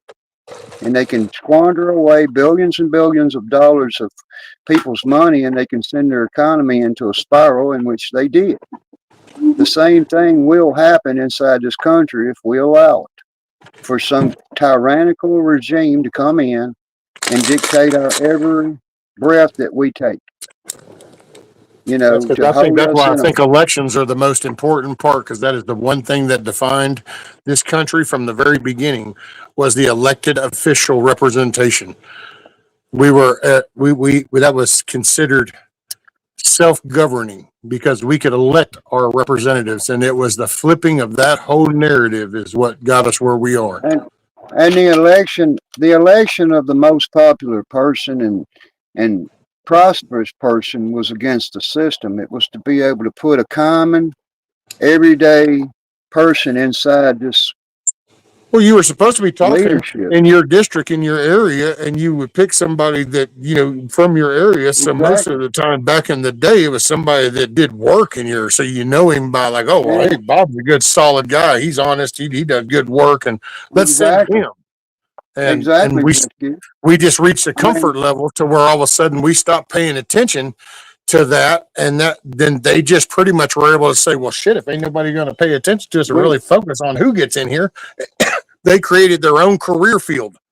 And and next thing those you know, they're documents, raising them to be that. And it's like then the and money starts working its way in, going, well, hey man, it's kind of like being a CEO of a company. we were supposed to be in those documents as citizens, self-governing. Well, People we were forget that. people, we the people, and that We sums it said, all up right there. We the yeah, people, which was that we were the people. we're It the was self-governing. We're the self-governing nation. That's the one nation that we built. But now we're well, not and governed by we self-governing the means you people. participate and see, and Yeah, there's the key thing. and people And that's choose to. People and I'm just choose as guilty, to. and I've said that well over a dozen times and over different Yeah, streams I over the know. years. I'm just as guilty of it. I ain't saying I'm not, so I ain't trying to like holier than thou. But that's what I think everybody needs to realize. Oh shit! And you got to start paying attention to But who speaks for you from your area. Are you The down with biggest that? voices, They speak for the you. biggest That sounds voices, good. You don't want to put nobody else there. You don't want to change them out. You don't want to consider that. And see, and I guess that is the frustrating part because you bring that up and nobody gives a flying shit about that. Nobody talks yeah, about it or no, nothing. What's up, they Billy? vote Welcome back. for, Yeah, I they think vote who knows? for, We might even be still grappling about the same dang thing. I don't know. they vote for the success of the individual, not based on the success of the country. They all look at it like, oh, look, that's what we could do. We could do. We could do. No, your parents is not going to give you $63 million to get started like Trump's did. Oh well, But dude, there's been other plenty of successful business people that their parents have gave them money, and a lot of them sink it. And he's had failed businesses, and he's also had successful ones because that's typical when you start several types of yeah, businesses. Some succeed, some and don't, and it's just the nature of that game. That they does want get. I to. don't understand why I bash him for he said They're the rich trying to did. look for. He earned it. They're trying to. They're trying to look for He the didn't drink, purity. didn't smoke, didn't do drugs. Yeah, he Yeah. was kind of a playboy in his younger years, and I love it when people judge him for that shit. And you listen, it's like you have no idea. You're just wanting to ignore all locker room talk, construction site talk, any naval yard talk, any They're base trying talk. Because to. I mean, I'm sorry. They just try to dehumanize another person. That's their objective. To Yeah, dehumanize. They try to because it's like I dehumanize said, him. and I've said They, this. I don't agree with everything he does, but I just don't think that dude has the like do us in mentality when it comes to this country because he's got a legacy name. hey, So it's a different. It's not a his politician. A kids. politician doesn't give a shit so much about their grandkids. That dude wants that name to keep meaning something. Well, if you flip this country into Venezuela, you know what? Having your name outlined and some lights up on a building ain't gonna mean shit because ain't nobody in the building. All the windows are busted out and all the shit worth anything's been stripped all out because well, it was the collapse of a country. How So would I you don't feel think that if that would be you his know narrative. if you put it in perspective and say, how would you feel if you was one of Donald Trump's children and he was personally responsible for the devastation and destruction of a nation in which his kids had to live in? You know, the reputation of that. You know, it's like Well, that just whenever they a wouldn't. kid. Your grandkids wouldn't have a life. I mean, you're collapsing Yeah, the I very mean, country and taking away. Because think about it. If he were to collapse the dollar and he collapsed our economy, what what does he have? Some kind of foreign money? Because most of all his projects are here. He's got some overseas, but most of the shit's yeah, located here. he just threw his whole legacy and his every family member as his legacy over the cliff because of it. You know, so he has to stand his ground and try to endorse the American spirit. But there's political parties that get in the way. It's like I said, you can ask Congress for 10 things, you'd be lucky to get half of one. You know, Ain't it's nothing sort new of about like, that. That ain't a Trump thing though. That's always been that way. yeah, He's always got up there and had hours and days long arguments and shit. Now this is way more different once he came on the scene, but once again, I've said this numerous times because he was an outsider, dude. And I don't know if anybody yeah, else has been around any like gang style type settings or click settings, but you get a bad vibe if it's an outsider coming in that's going to see like the inner workings or something. And he was going to get exposed. Now that's why they all flipped out in 16 because it's like holy shit. And it's like, yep. That's why yeah. I all them see. career people in Washington, those tens of thousands of them, pushed back against every damn thing he did. We all have a right to voice our opinions on whatever any of them does. We can say, well, I don't necessarily agree with that 100%. I think they could have thought about it a little bit different, but it's kind of like people get disconnected in their standings, which means that they may have common relationship with people on the job site, people driving the Welcome back, trucks, Dusty. people, you know, they may have common knowledge about that, but that don't mean they got common knowledge about everything. And then whenever somebody says, hey, don't forget about this, don't forget about this, don't forget about this, and then somebody chooses to say, hey, I already got the job, so shut the fuck up. You know, we're going to do this my way. It's going to be my way. You know, that mentality sets in. And that's what people are scared of. It's like when they talk about putting the National Guards on street corners, and then somebody pushes back and say, well, I wouldn't be very happy if I had a National Guard member standing on my corner with a machine gun in front of my kids and everything. And then you say, well, would you be happier when the thugs move into your neighborhood and you can't seem to manage to not have your car broke into, your house broke into, your sons, your daughters assaulted, breaking your businesses and all this other stuff. That's when you say, So God bless Texas. I'm so grateful I live where I live, because yeah, that shit ain't you be happening. thankful for it. And people have to understand it takes more than a wheel to make a wagon. If you want to call yourself having a wagon, you're going to have some You got to have wheels. a mule to pull it. You're going to Yeehaw. have a lot of things. There's not just Just don't one be a jack. thing. So, and some of the people are more. 3WB. They got their minds in a certain order, in a responsible way. But if people simply refuse to be protected from something, should all of the rest of us refuse the same protection under our rights? Only if you're stupid enough to, I guess. You Nobody don't in their surrender rational that. mind would or should. It's uninfringed, God-given right.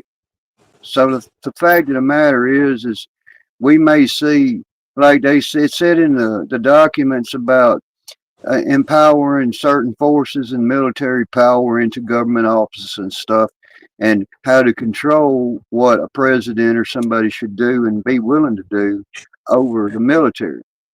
Turn it against the citizens or not turn it against the citizens. So there's all that rabbit hole of knowledge out there. But the fact of the matter is We have a habit of chasing them white rabbits. No, I'm just picking on Grumpy if he was still listening. the truth of what it takes to be an American will set you free inside this country. It did the first time, and it will always do that afterwards. You just have And, to be. You have to listen. I guess I'm You a have to listen simple to the person. truth. Just why not? I mean, just We what's didn't even wrong have an with trying army. to look through life of the freedom of America? You're able to succeed if you really put your mind to it. Pay attention to your local representation, what's going on. Go find a career, trade skill stuff, all this. Oh my God, this is taking my shit. Yeah, All the negative just is what holds you back from having a yeah, very happy and successful life. And that's really what you want to do, because by people chasing that, you're also setting the example for the younger generation, and the younger generation. I would like to, if I take my grandson to the lake, then you know what I'd like for him to do? I'd like to have him see other grown men acting like grown men, not yeah, like immature ass high schoolers and shit. And I would yeah, like to be able to have him hear rhetoric that that encourages him to be proud of his country, and to be proud of hard work, and to be proud of taking care of a family and owning a home and being responsible. See, I want middleman to grow up with that kind of people around him, and I guess that's why I preached that a while. It's just not that anybody that listens here probably is nowhere near any circle that he's around, but it's just the overall message, because that's what I think about with him. Is like, man, what do you see as you grow up? I mean, I know what I can sit here and say to you and go, yeah, we're gonna have this one on one. But like, what are you seeing as, his mama takes him out, his daddy takes him by the store, and so it's like, what is the vibe? And that's why I just kind of talk in a general way of, I hope people just get their shit together, kind of thing, because that's the representation, because that's going to be the yeah. way. When you can't do anything and you need to be spoon fed out of the fucking gerbils can, it's going to be that generation that's calling the shots, running the country. So that's why can't we kind of help teach them to stand up even stronger than we were, because we dropped the ball and we allowed it to It's get like when so far out of hand. So why don't we look at it as embracing them to even stand firmer than we did, to really pay attention from the beginning, to not start spending money, don't get in debt, save your money, work hard at your job. What career do you want to do? Let's raise them that way. Let's bring back the American dream. The American dream wasn't some mythical thing. It was what a person was able to do over here. Here's one of some of the things I've seen in my legal career. Like I said, I Hey, represented Garrett. plaintiffs. I represented some plaintiffs one time on a few occasions about nursing home facilities and cares of elderly people, and you've actually got a society out here that says, hey, they come into an elderly person's room in a nursing home and they actually kick them, they hit them, they're completely mean to them, and they say, hey, why did you pee on the bed again? You know, you peed on the bed again. No, you can't even manage to even set up, and you have an adult diaper on, and they're getting beat up because they had an accident. So Well, what was that that? vicious. Was that Michigan? Was that old Whitmer that put them young people, that young person off in them elderly homes, and then that one dude's caught on the camera punching the shit out of that old guy? Yeah, And you what? know, Oh, that's right. and Everybody gathered around the Whitmer stuff, and that's why she's going to be, somebody else is getting yeah, elected, right? No. Oh, wait. We're not. Sorry. yeah. My bad.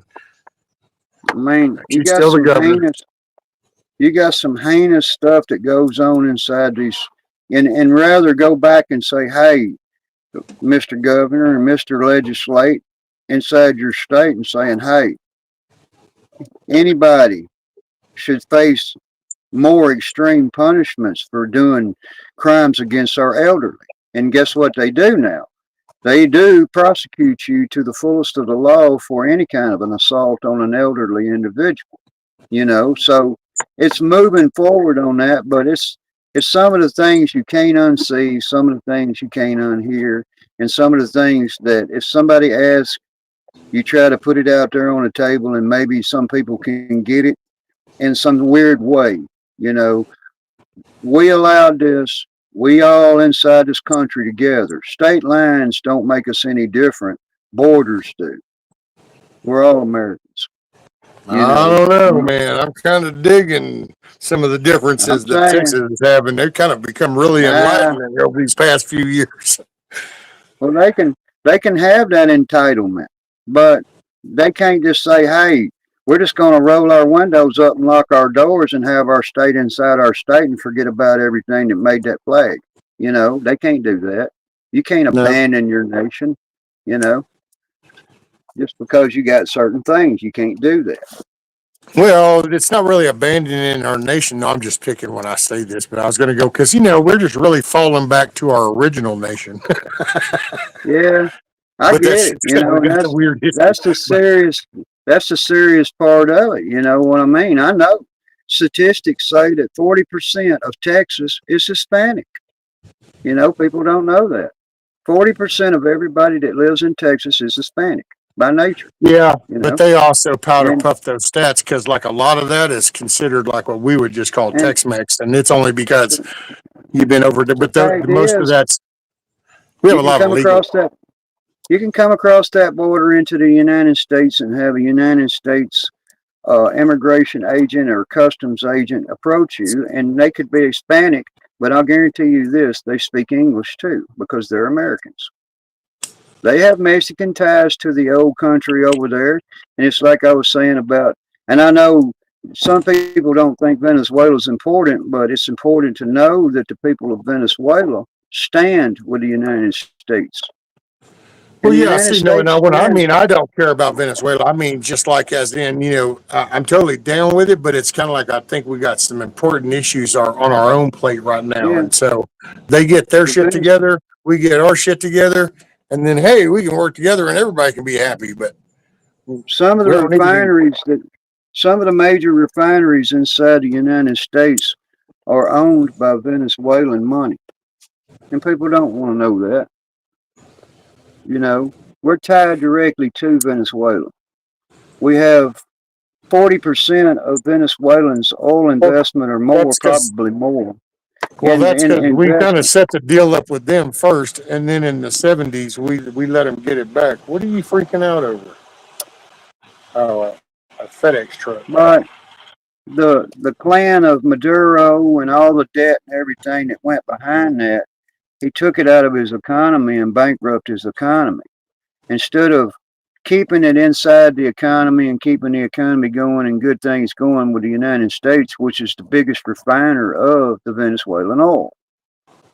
We're the only country on the planet set up to refine heavy oil, especially Venezuelan oil.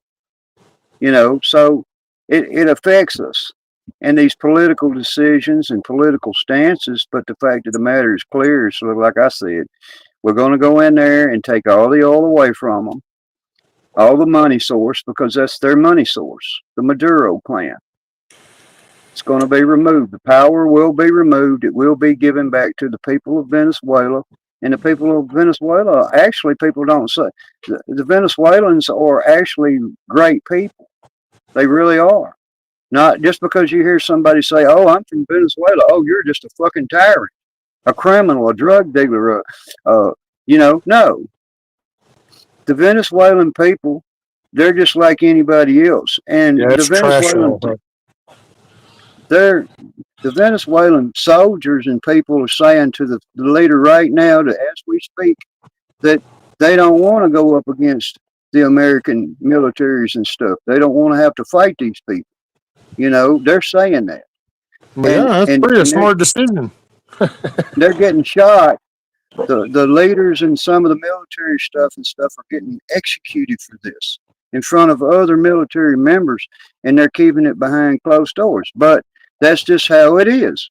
And then somebody says, well, okay, and why is France has islands occupied off the coast of Venezuela? American interest in those islands off of these shores and all our money investments and everything else, and the crude oil investments inside the United States, and all of a sudden, Well, that's also right down off our southern, hemisphere. Exactly. So we definitely want to monitor Yeah. that. We want to kind of have a say. But I will say, I We're understand, the only it ones. gets addressed as We've heavy been oil, giving but them money. that heavy oil is only called heavy oil because it's trash. It's trash Yeah. oil. It's trash Yeah. oil, and we don't need it. We don't actually like it. Most of it gets processed and then resold back out to get shipped right back out overseas. We actually But don't use a lot of that, and believe it the or not. And I everyday only say people, that by working actually in that shit for a little the while. everyday So, people, the everyday people, and the average people inside the Venezuelan economy, they benefit from the money flowing in from America. oh But when well, the it's government, Exxon when Mobil. It was the oil refineries. yeah, I mean, they went over and established it yeah, all, Shell, and they were getting some money, all but of then them's they in turned there. around and took it over. Well, then they can Hmm. control that Yeah. oil money, and then that's when you ended up with corruption that's going awry Yeah. now. So you basically be in Yeah. control. But They see, shut that off. country needs to go on, and they.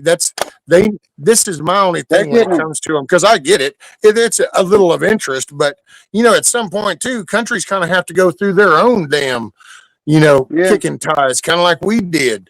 Well, you know what? If it got so bad, and you know what, have y'all's throwdown. But because to be honest, I don't know for a fact if you can go over to Venezuela and then, unless you're involved in it all this time, how do you pick which side's the righteous side? So are we just fixing to do the same thing that our damn CIA's been doing, where we just go in and fund little groups to create shit going? Or, because Yeah. let that And country then work it out, dude. The dust is gonna settle, and it'll either be another criminal like that gets rise. Well, then if we want to give them some help, fine, throw them some money and some weapons, and go and y'all figure it out. And then when it's somebody been finally proven. righteous, Yeah. you can work together. But at some time, all this baby shit into all these little dirt spots around the world needs to kind of get cut off. And this shit's in disarray. Our Yeah. infrastructure in disarray. Mhm. The highway system's in disarray. The Yeah. buildings I are in mean, disarray. We got just our economical dollar is in disarray. So yeah, you know what? you're Buckle up, exactly Buttercup, right and in have a that. tough time if it is over there. And I ain't trying to sound. And It's it is what I it is. mean, you're exactly right. You're exactly right in that. And it's it's the same thing that goes against what we believe in inside this country, against this tyrannical party in this country that says, hey, we see this thing a certain way. If they would just learn to understand the people that are out here complaining about us making our city safer, why would you not want to live in a safe city? I don't know. I can't figure that one out. I can't get past it, no matter who says it. We don't need more protection in the city when people are dying every day. We don't need more protection. You know, if somebody had your house surrounded down there, rescue, and you pushed a panic button, well, hell, I'm gonna do everything I can to get there and assist you and put more people on the ground. That's the thing. You got this pushback. That's the people that's doing it. The people that want to pinch or make granddaughters out of our grandsons. It's all about all of that. Yeah, I better. You know, Man, that is a day that does scare me some because, man, but somebody man, ever jack with my grandson, or hell, my daughter calls me from down there in Florida because some pervert dude done. It's like, oh man, and it almost. it's kind of like I know what I'm gonna say. What could I do at that point? You know what I mean? When it's your Hey, human let me ask reaction. you a favor, zombie.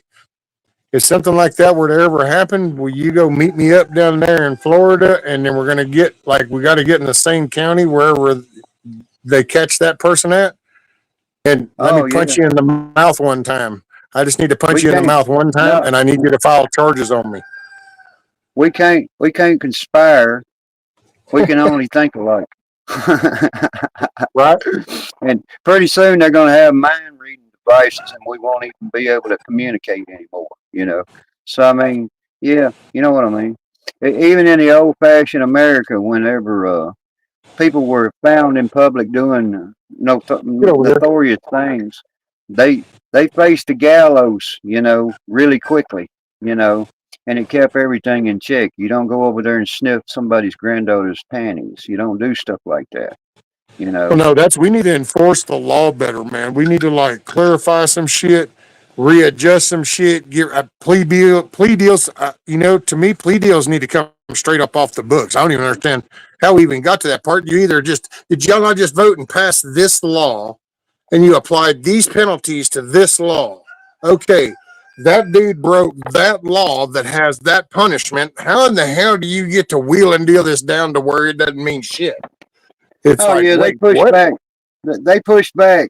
They push back on these issues, and I get it. I fully get it. It's like whenever they say, "Hey, we should have capital punishment for Well, you got to people send that the commit," message though. See, you got to say what you mean and you mean know. what you say. It's kind of like what? Why doesn't somebody? You know why somebody doesn't ever punch you in the face or just come open your door and take your shit because they fear the repercussions of that decision, and they used to fear the legal consequences for making those And bigger decisions. They just don't because these metropolitan areas have gave them free reign. It's like the dude that stabbed that chick on the train 13 times. He was and they released. stood It's like, by. I'm sorry, at what point did you need somebody to go, wow, this dude's just really kind of wanting to do somebody in? No, look, here you go. And it's like, where are all you Ukrainian supporters? You wanted to send billions of our dollars over there. Where are you at to defend for her? Whenever you got to defend something, and help could be minutes away, and you got seconds in your pocket, then you got to do what you got to do. You know what I mean? Dude, Your about the rights only thing that protected. would have probably helped that girl was if she had been totally 100% self aware of first stage CPR medical treatment and had the equipment on Yeah, her herself and had a knowledgeable person beside her. Because yeah, where they he just got her suspended. and as fast as she pumped out, yeah, that would have had to have been just like a weapon I compression and would try have and hope that was it. I would have took some stitches in the arm or in the leg or maybe took a stab or something, but he would have not Oh, had that dude, knife in his hand. He shit, would have no. not. It could have Dude, ended the with a dude's coat. sitting right back there in the back corner, because it's right here, and she's like right here over on this Yeah, side. And he gets up. There's a dude back there. There's the chick beside her, but there's a dude back there, and it's like, yo, dude, you just saw his arm come up and then go down into that chick. Why are you letting him walk away? See, this is once again, we need they men. don't know. Take We your need coat, men, put your coat, put your responsible, shirt. stable, mature, grown men. They like to play the lottery. What I think is like they like to play the lottery. Whew, I made it onto the bus today and I got off and nobody messed with me. I'm so lucky. Maybe it'll happen again tomorrow. And then they don't prepare themselves for the fucking heinous things that people are capable of. And I mean, I get it. and it's like the doctors and people were asked about that, and they said, did she have any chances of surviving? And it was basically, if they would have rolled her off that bus directly into an operating room, then she would have made it. Nothing else outside of that would have saved her. You know, the fact of the matter is nobody actually just stood up and manned up and took this motherfucker Nope. down and held him there until somebody could. That citizen's arrest we were talking about, you know. Yep. That's see, Nobody that did just that. shows that whole devaluation of human life. That's across the board. That's not a one-sided thing. They've affected Yeah. everybody, even the unknowingly. They've affected them because it's affected their decision making. They don't want to get involved. That life has now dropped in meaning to where, I'm not going to do that, even though that person is suffering, and I that's mean, really sad. Now I get it that there have always been people that won't do anything, and it's out of fear or whatever. They just freeze up, and I get that. But that becomes just the norm, and then the chick that sits beside her, how she doesn't even start to scream, how nobody even says anything. It's the one dude as he's dripping as he goes by him, saying how he got the white girl. Then the dude looks at him, but then looks behind him like because he sees the button. It's like what? And then there you go. Oh, now. you know what? And it's You know like, what see, they're what about saying? all those people there? I mean, that You dude, know it what took all him a those minute to people? connect dots to react, but all them other people saw that shit from the get go. Here's what all those people that were on that bus are thinking. I'm never getting on another bus ever again. And then there's a person like me saying, why? Why can't our buses be safe? I'm going to ride a bus if I need to ride a bus. I'm not going to make that statement. I'm never getting on that bus again. I'm never, ever, ever. You know, that's that mentality. Never, never, never, They, they, never, never, never. they can run away, you know, choose not to see it even though they've already seen it. You know, they spray the perfume on the pig every day in this country, Rescue. Did you get it going? Oh, hello. Hold on. Sorry.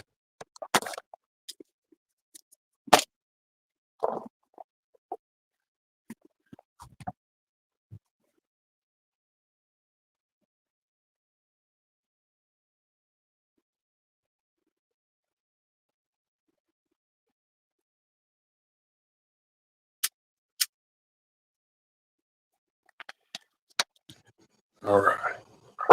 Hello. You need to stop. I don't want to hear that shit. Nobody wants to hear that shit. Stop.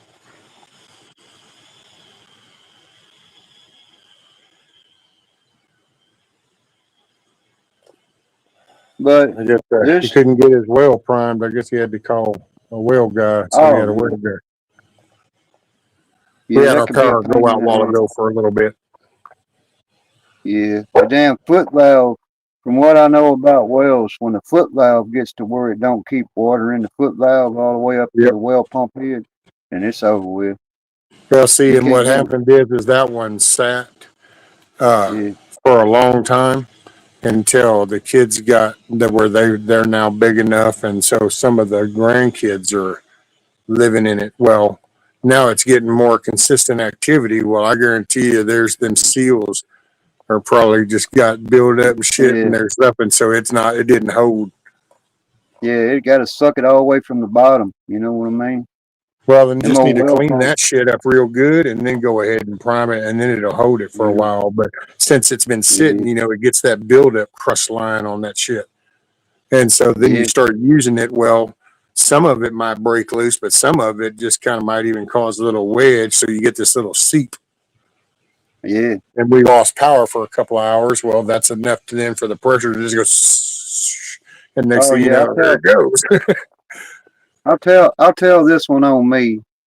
I already kind of did the other day. I get out in my adventures and I drive a damn 350 Anyway, F-350 right, suspension Tiger? vehicle, and it's a heavy pickup truck.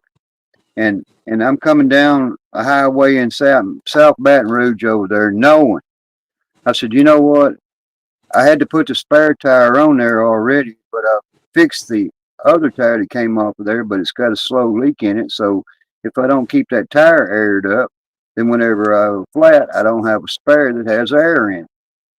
Only because I was thinking that I have one of these little Camel House filled compressors that I plug into my cigarette lighter. And I said, well, I'll just air it up if I have a flat and put it on the truck. Well, when I had a flat, I took my compressor out to air the tire up, and guess what?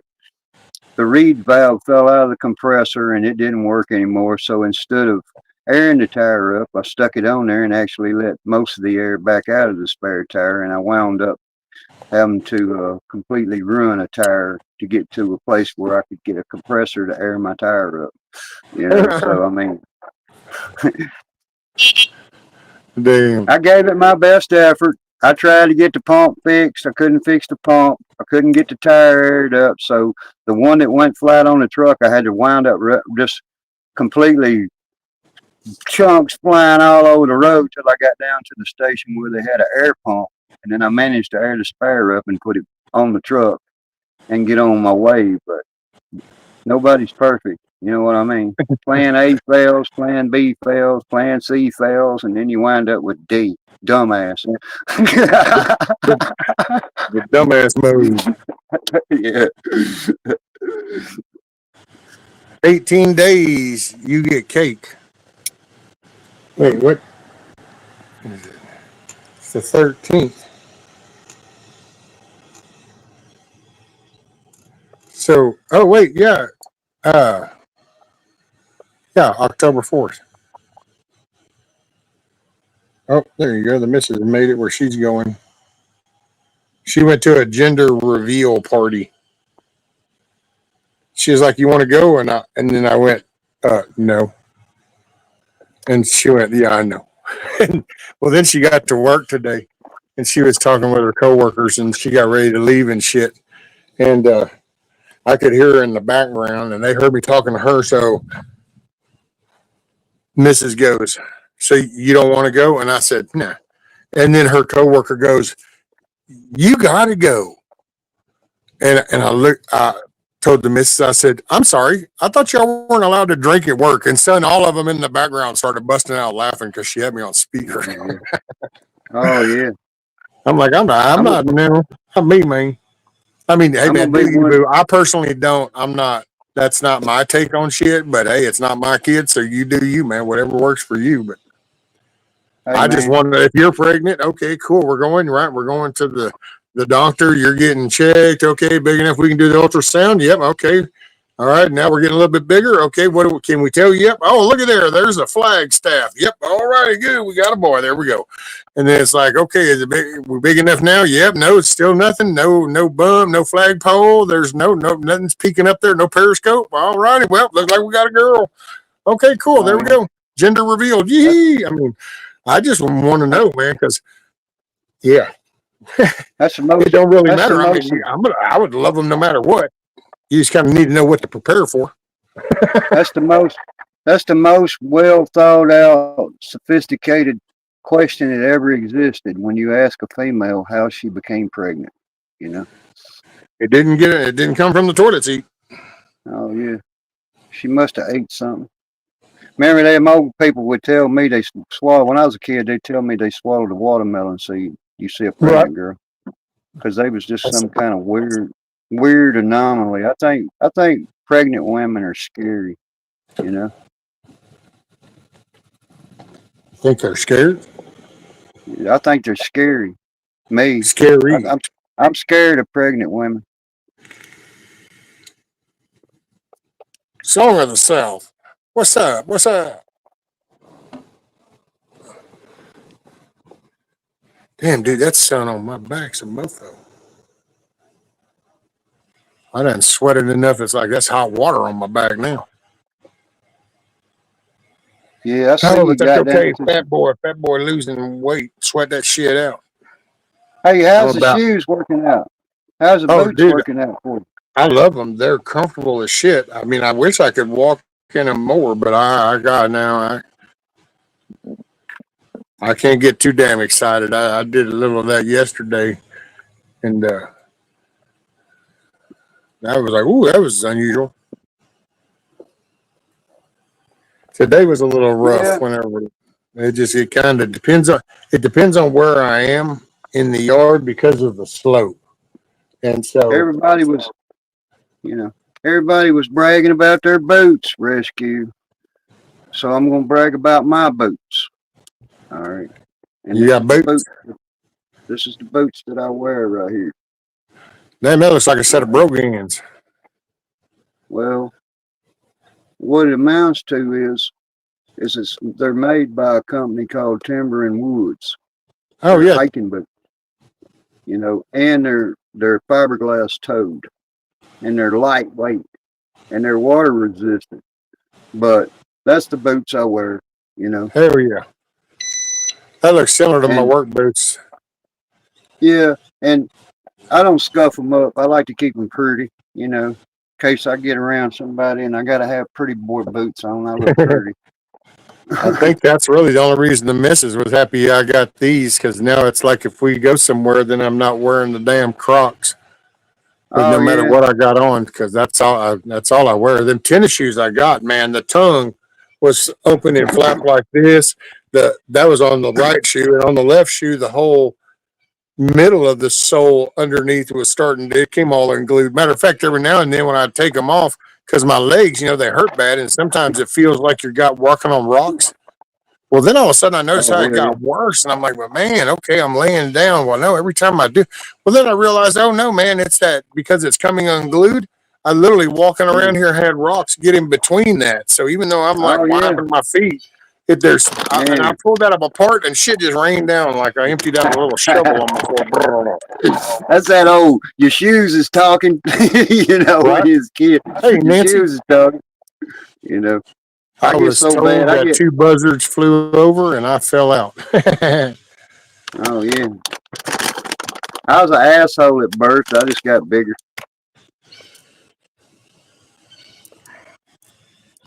So what are you saying? You're a swollen anus? No, I got converted to a lesbian. I'm a lesbian from the flat moon. Oh, there you go. And that sun is oh shit, son. I think I'm gonna put that back there. Take the shit off my neck. Yeah, pretty soon you'll be sitting out there with your coat on. All right. Well, I guess I could go get that damn canopy. I wonder how hard it'd be to set that at. I'll be right back.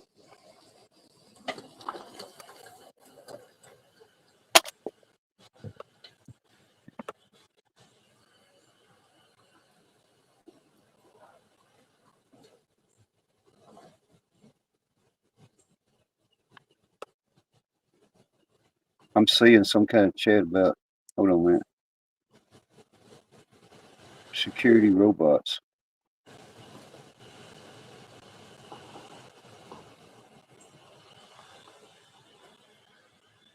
I'm just saying, Song of the South.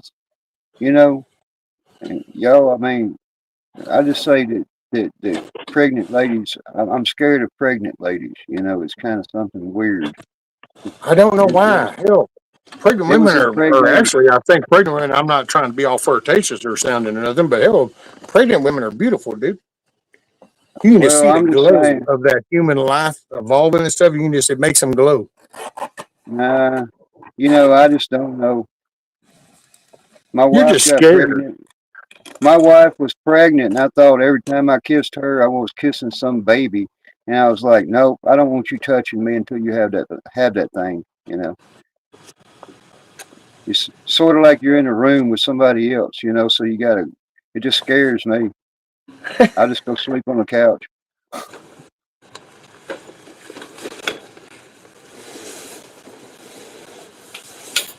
That's an easy up.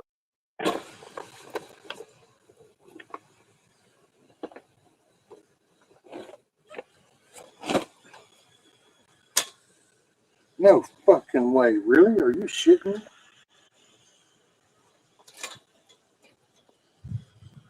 So where's my damn cover, you sons of bitches? Okay, there's some little retarded steaks.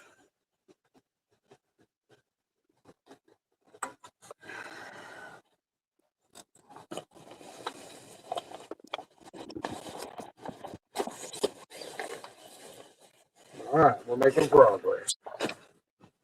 Came with the canopy. Yeah, now.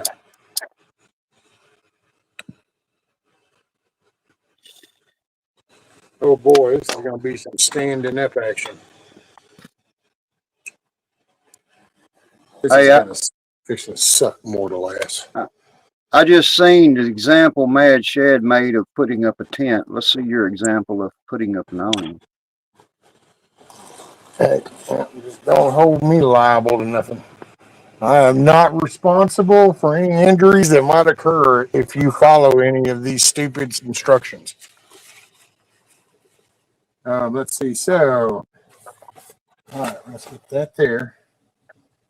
We're going to think this through a moment. So we're going to expand it a little bit, and then we're going to stretch that over it, and then we'll fully extend it. My question is, ladies and gentlemen, did he actually use the instructions, or is he going to man it up? What You know, you instructions? women, There ain't shit in there. you women can reflect to that if you ever knew anything about a road map, you know, and being lost out there in the wilderness. There you Because go. somebody didn't read the map. I don't know. Can you see?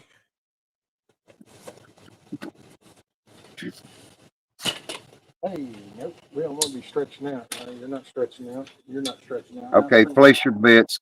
Place your bets. I've got $10 that says he didn't look at the instructions.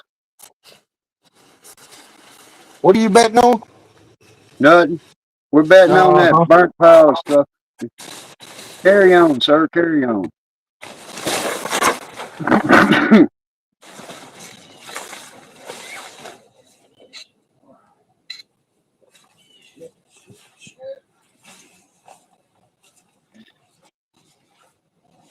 Don't forget the Velcro straps around the corners, Rescue, before you pop it up.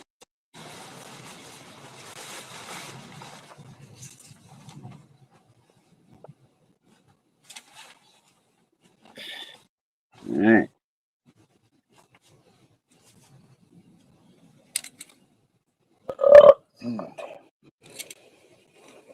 You have to place the corners of the cover to the corners of the post and Velcro them securely in place. Else,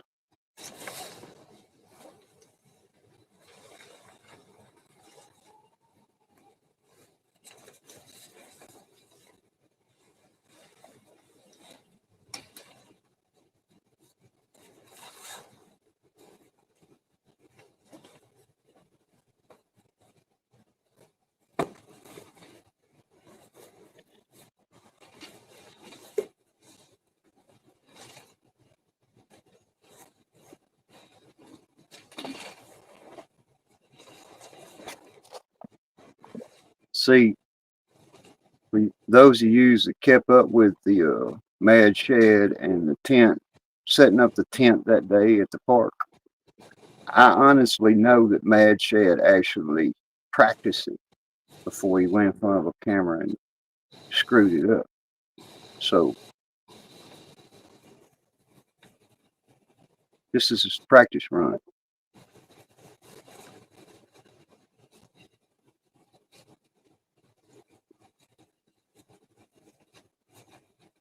What's up, Tiger? I hadn't even been paying attention to anybody, really. Welcome to the rescue chicken coop, mother cluckers.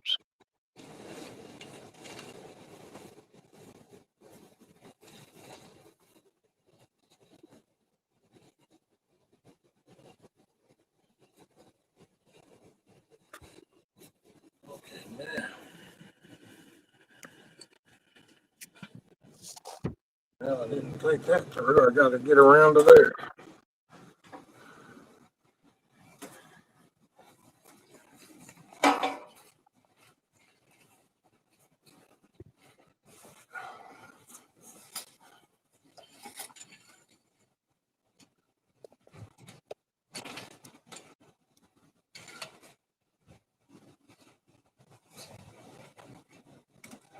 I think the instructions would have said, secure the top to the top.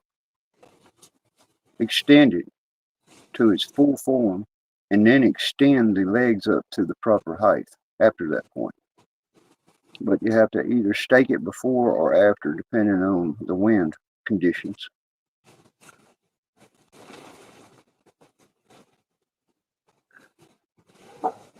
Shut up. Velcro.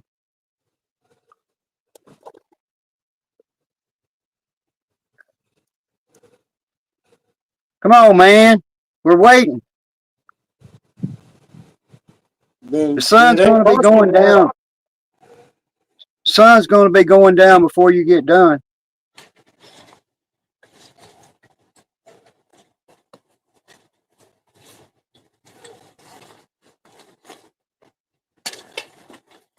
Right on.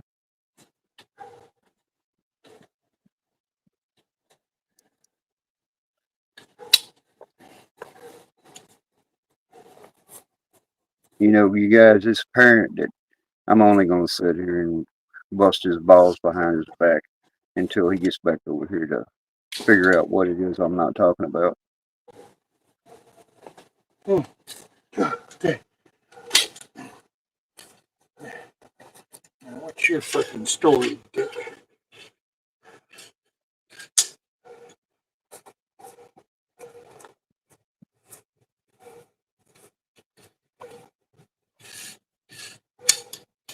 I got a neighbor of mine real close to that has one of these pop-ups that he keeps out there pretty much all the time. But every time the wind comes along pretty strong, he winds up getting another one.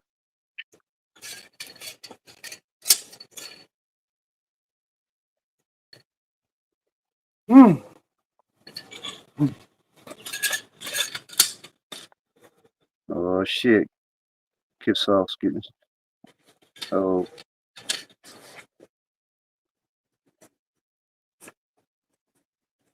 Think you got it going your way now, Rescue.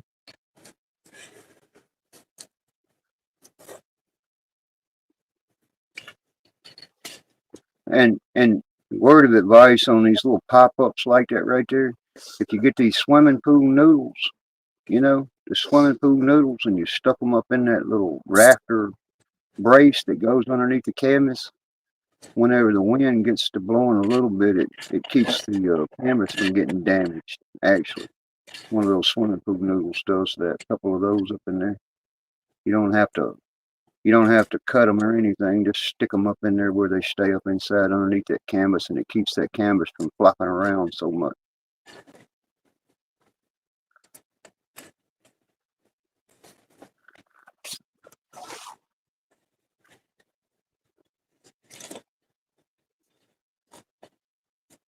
Like in them socks. Looks like you made some success there, Rescue. Yes, sir. Just a little. Oh, God dang, I'm about to do this. All right. I can get me in the shade. Of course, the angle it's in, hell, I'm damn near sitting 2 feet away from the top of the damn thing to be in the shade. You know what they say, you got to be smart as the tools you're working with, son. That's it. It didn't take me 10 minutes to get unmuted. Oh yeah. I'm just picking. I think Mad Chad and his tent ain't got shit on you because you did yours quicker than he did, you know. And he rehearsed. We just collapse ours in severe weather. Yeah, well, the last one was actually borrowed from my stepson, but it was kind of it was already some of those little folding hinges. A couple of them already had cracks, and he goes, "There you go." He said, "Don't worry about it." Well, I'll be damned if it didn't rain, and it rained, and it started to collect, and it just collapsed to the whole damn thing. And so I got this one to replace his. So I don't know. To me, it's his, but I'm sure he's going to go, "No, I told you, don't worry about it." But I'll keep it up while we got it, and if it looks like it's getting rough, then I'll take it down and put it under the carport. Yeah, I've been through that stage. I've been through that stage before rescue twice. The wind broke mine and tore it all to pieces. And then I finally have switched over to these big umbrellas. So then I go get one of these big patio umbrellas, and 3 of those later, so I changed shapes. So now I got a square patio umbrella instead of a round one, and see if that makes a difference.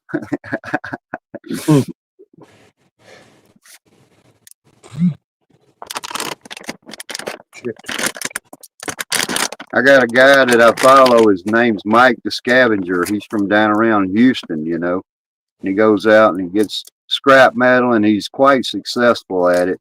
And he's got like 1 million subscribers.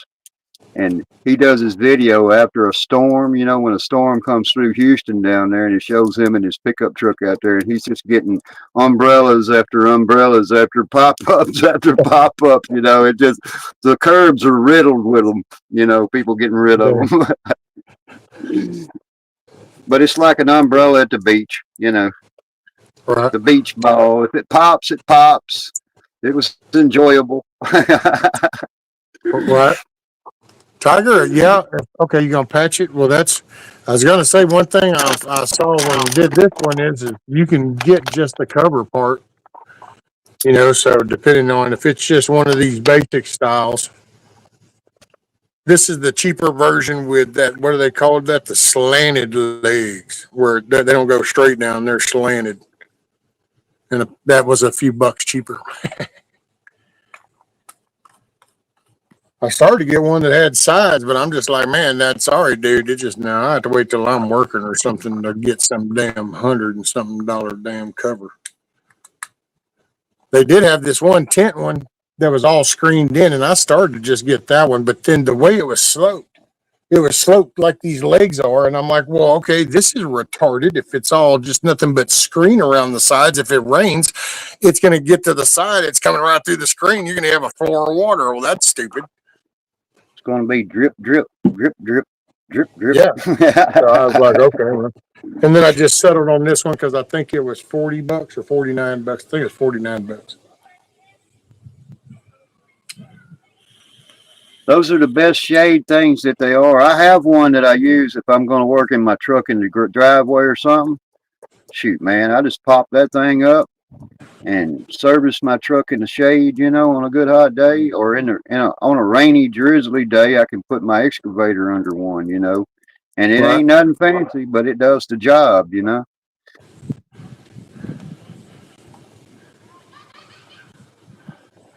Shoot, man, if I had the money, I'd say, hey, I'll pay your fuel and everything and come over and we'll put your excavator to work. Oh man, I wished I could come up with some damn fuel money and some tire money. That's what holds me back, The tires on the trailer. I mean, my excavator has sat on the same lot over there across the street, unused for like 3 months. I just go over there and start on it and move it around a little bit, move some brush or something with it just to keep it moving, keep the battery charged on it, And the tires, it sets. The tires set so long on it that they look like brand new tires, but they're freaking dry rotted, Yeah. And I've been trying to figure a way. Like I said, I'm gonna get tires on my truck because I obviously got tire problems. I got what they call good old fashioned May pops. It may pop any moment. And then the trailer's the same way. And you're talking about a fun day when you got a 12,000 pound excavator on a trailer with some flat tires on it. You're having a bad day, It just is. Oh, dude, bad day. I saw the funniest thing, and I thought about it. And I thought, well, damn, I don't remember ever hearing that before. Maybe I just got lucky anytime I went over there or something. But the parish roads over there, I watched a dude that drives a big truck with a flatbed trailer. Yeah. And he was hauling some shit, and he got on this parish road, dude, and this cop pulls him over, and he measures his shit, dude, and it was like 70 foot. It's like, yeah, okay. And he goes, yeah, but you can't be on the parish roads 65, or else you have to have a permit. 65 foot's the cutoff. He said, what? He goes, Yeah. And he goes, well, what about that? He goes, no, not the highways. The highways you can be. It's just on these parish roads. And I'm like, dude, how chicken shit is that? I never knew that. That's one of those little convenient things. Like, hey, by the way, we'll put this one on the books. If y'all Yeah. ever want to pull it, you can pull it. It's right over there beside don't spit on the ground, you know. Right. Or vagrancy around here, dude. It's vagrancy. Believe it or not, there's a law in the books about vagrancy. So if the cops walk up to you, and I think on the books is it $5 or $10? I can't remember. It was some old amount back in the day. It would have seemed like a decent little bit of money, like a working person would have. Yeah. And if you didn't have that on you, dude, they'd take you to jail or escort you to the county line. Oh yeah. You know, the average income for a well-practicing attorney in 1900, the year 1900, the wages that he would have drawn as an attorney, a lawyer, was around $1,400 a year. A doctor, they only made like $1,800 a year, you know. And that's when $20 could buy you a $20 gold piece. It's just a dollar, you know. It's an ounce of gold and you're getting it for $20, you know. So I mean, we're screwed, man. We're screwed. But if you took the math of the attorney in 1900 and you divided it by hours and then you compared it to the cost of living, it's also comparable to wages that we presently have in our system. It's just kind of crazy. The price of gold never increases, only the price that it takes to buy it. The price of gold will always, it's kind of crazy how it all works. But if you took $1,000 worth of gold versus $1,000 worth of money, you still got the same things it'll buy. Not hardly nothing because of the cost of everything, you know. Like coffee's twice, 3 times what it should be, you know. So I mean, the gold is it's not worth any more than what it would have been in the year 1900. It just cash don't go as far and gold don't go as far Well, either. It's the he's same. doing this together. So what seems like it's like, an ounce of gold. Well, in the 1600s, had this one value to it, but which really equates to the same thing of what it would equate to now. Oh yeah, they stopped the gold standard in the United States twice already, and people don't know that. They think Nixon was the only one that done it, but Nixon wasn't the only president that done that, you know. They done that back during the Great Depression, you know, The in those 30s, wasn't it? Yeah.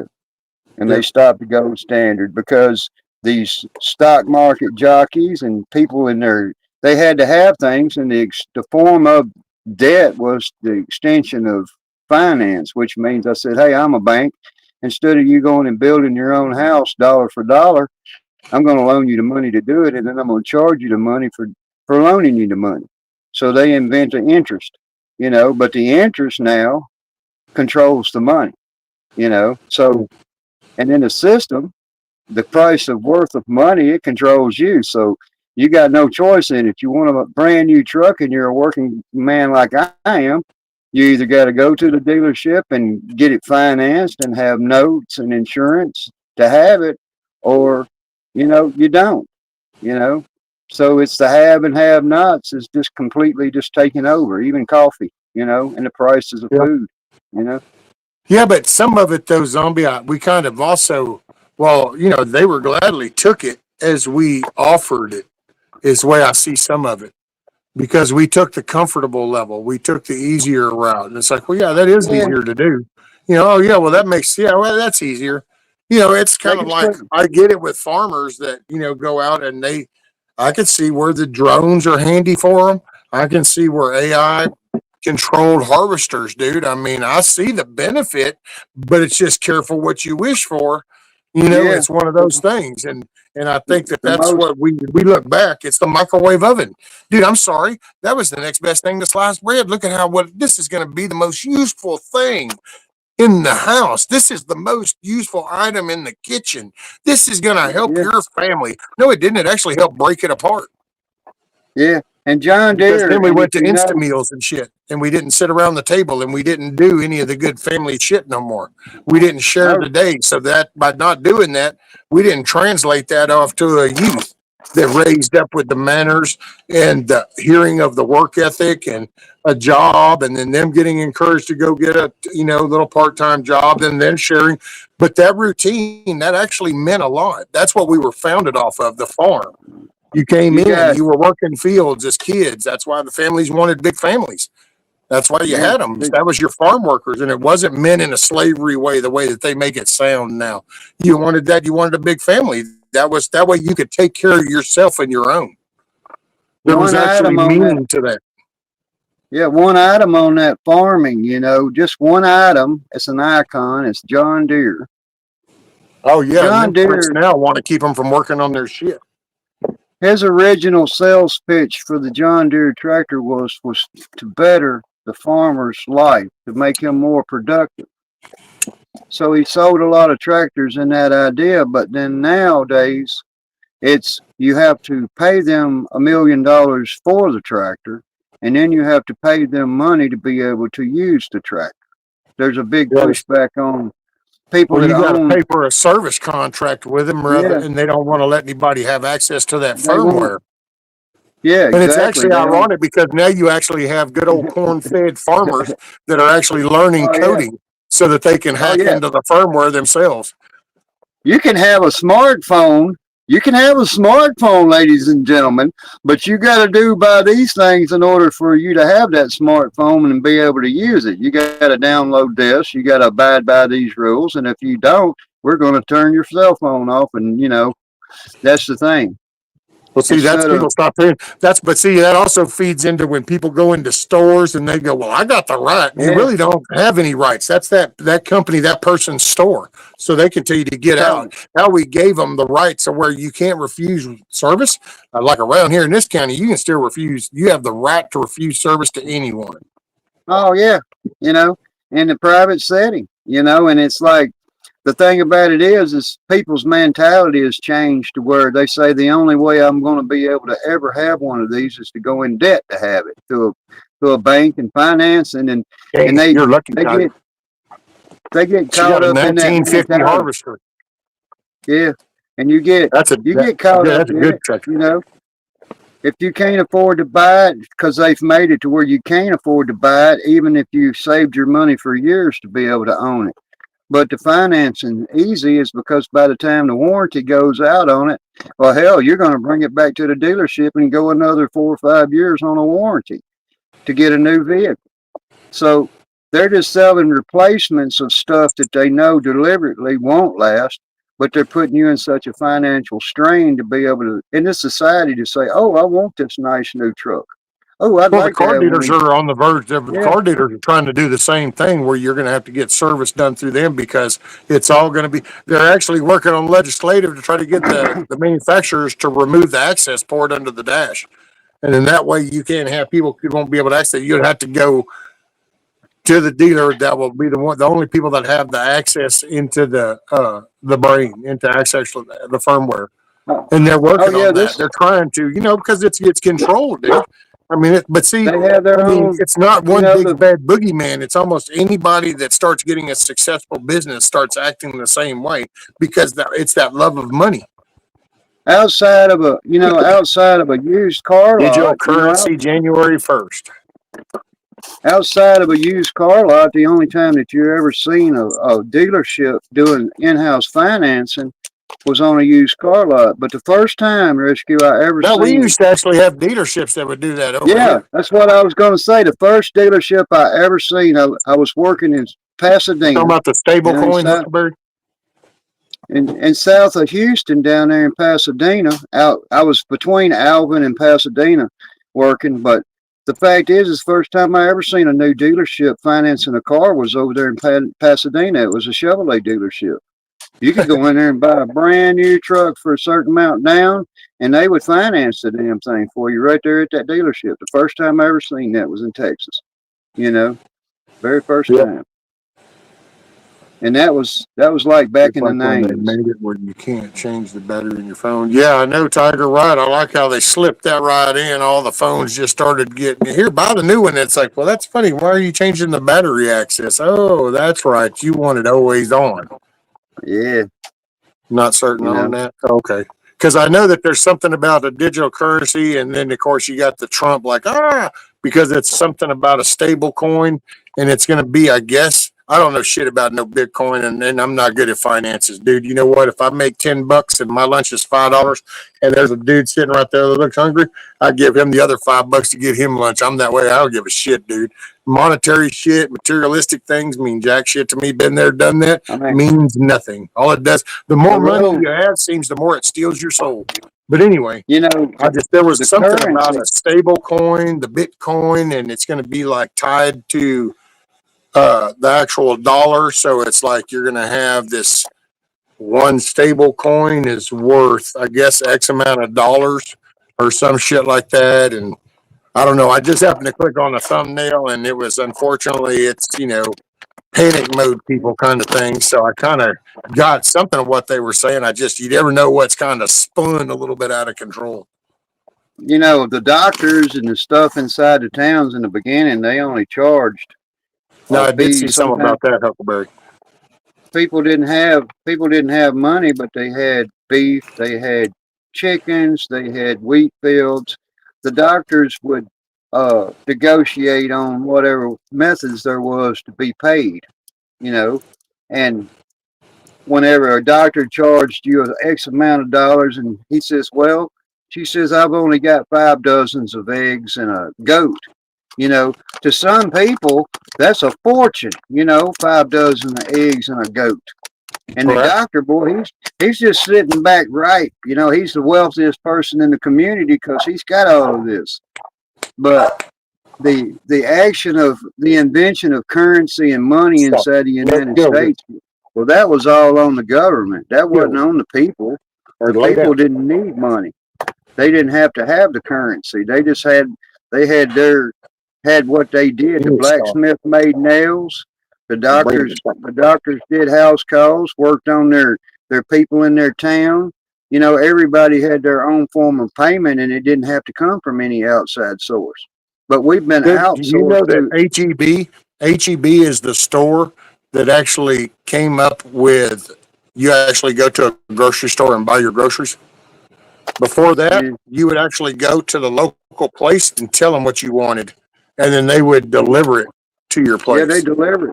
Yeah, HEB you know. over here was the first store. Then he kind of went, well, I don't want him to be running the road. So he just kind of did it and put all these shelves. And next thing you know, and he didn't have to chase any money. All these other people that were delivering, they'd go to deliver groceries and be told, well, I'm a little short this month. I'm not putting, can I you put it on forget. my books? And so they were always chasing debt.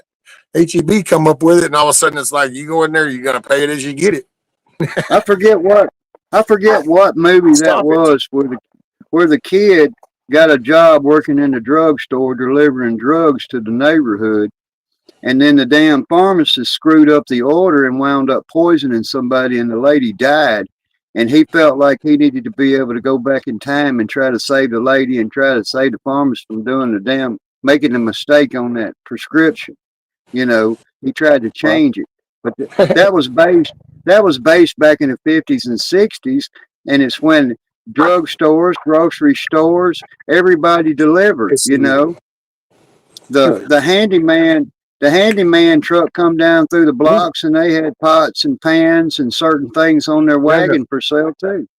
You know, I can remember a certain era about that. And the tool trucks, whenever they would come around on the job sites, the Sit down. tool trucks, shoot, they had Sit down. hammers, nails, Sit down. screwdrivers, they had skill saws, they had You stay. everything in that truck and trailer. They was like the snap-on tool truck, Sit. except for they were There tool you go. Right dealers. there. They had pencils, they had everything it took inside that trailer to build a house. They had those tools, and they were tool dealers, and they would go from job site to job site certain days of the week. And Oh they hell, would dude, carry. I used to have way back in the day. I used to run an accessory shop. We did alarms, stereos, window tinting, all the Yeah, truck accessories, winches, all the good shit. And shit, dude, I had a Snap-on account and a Mac Tool account. I used to always, I gotta say, that was like the big boy Toys R Us truck coming in every time he'd Yeah. come. I mean, it always sucked because you had to go up in there and you had to take that note on them tools you had. But boy, you'd be looking all around there and it'd be like, oh Yeah. man. We make fun of them because them snap-on tow trucks, man, and the Mack tool trucks, Matco, they was damn rolling bank vaults. They Oh had bank yeah, dude. vaults. That's all that That's was. hey, anybody that don't know, dude, that's some serious shashing that are on them trucks. That's $1 Depending on the million. area. It takes $1 million to buy one of those tool trucks fully equipped. $1 million bucks. And I can see why, Right? Yeah, there was a time back I was real young and I used to be like, man, that would be like the coolest job ever, dude. You just have access to all the tools. But Oh then, yeah. I mean, as I got older, I realized, yeah, but if you're that tool guy, you never got time to use them. Oh hell yeah. I bought the cheapest toolbox I ever bought in my life was a Mack toolbox off a snap-on truck. And I could say the man that sold it to me's name, but I'm not going to dox him. But the fact is he was thinking, he come in the shop and he says, hey, I got a nice toolbox in here you might be interested in because I needed to expand, because they have a tool for everything, So I got to expand. He says, I got a good Mack toolbox in there. I'll sell you. And I went in there and looked at it and wound up unloading it off the truck. And it still cost absorbent amounts of it. Seemed like it took me 2 years to pay that freaking toolbox off to that tire. Oh yeah, that's the It's most a expensive rolling one bank. I ever bought. I bought a Craftsman back in the day. I never could bring myself. That's the one thing I never could bring myself to get from Snap-on or Mac. A couple of the other I, guys they did do it, and I'm like, man, look at the note. You realize you can buy a car damn near for what you just paid yeah. for that box? And it's like, Oh but yeah. man, look at the drawers. They're so smooth. And I'm going, but look at that Craftsman one. Drawer slide in and out. It's the same shit. It's When like, I was yeah, but working this is a inside, Snap-on. when I worked inside a depot as a contractor on equipment, let's just say that much. The toolbox over time, shoot, I sold the toolbox for 50 grand to a guy. When I got out of it, I sold it to him for 50 grand. And believe it or Damn. not, to this day, I still got a 10 drawer top Craftsman tool chest. It's the Oh, 10 drawer, I'm tired. the 10 drawer. I got the 10 drawer and Go I get on the still porch. got it. Go get on the porch. And, and How I do you shoot? found it and I actually found On it the porch. just, uh, That's not the porch. Get on the porch.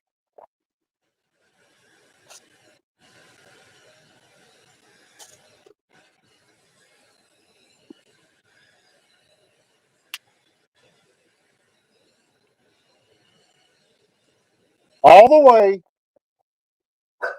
No. Damn dog. but what happened on it, I mean, it's a nice tool chest. It's a 10 drawer. It's about 1.5 feet Yeah. tall. It's about 3 foot wide. And I just happened through a neighborhood and a guy flagged me down, I know.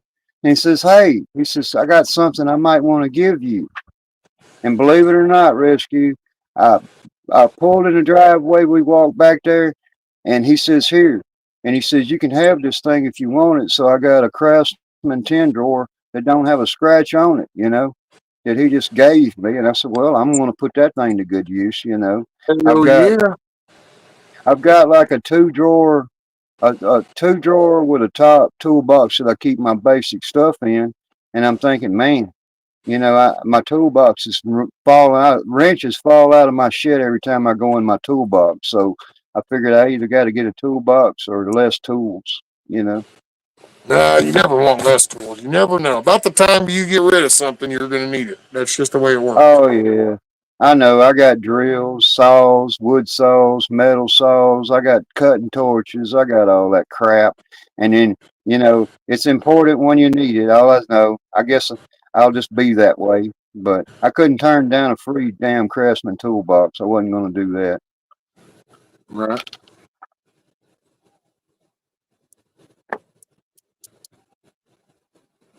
Yeah, I get some tires and fuel and everything straight, man. Hell yeah. I come over there. Shoot, you were to come over with that excavator. We fixing to fix some drain shit. We fixing to redo this driveway, and we're gonna staircase this flow of this damn water. Matter of fact, we'll take the Yeah. excavator and push this building over there towards the chicken coop a little bit more. Oh yeah. You know, I just I mean, until people realize it, zombie don't have money like they think, you know, because every time something happens, it's like if I pop one hose on the damn machine, that's $100 bill. You know what I mean? It just is every time, and it's old. And I think, damn, I hope I don't pop another. And I went out here and do a job. I always include the price of two hoses on the job, just in case,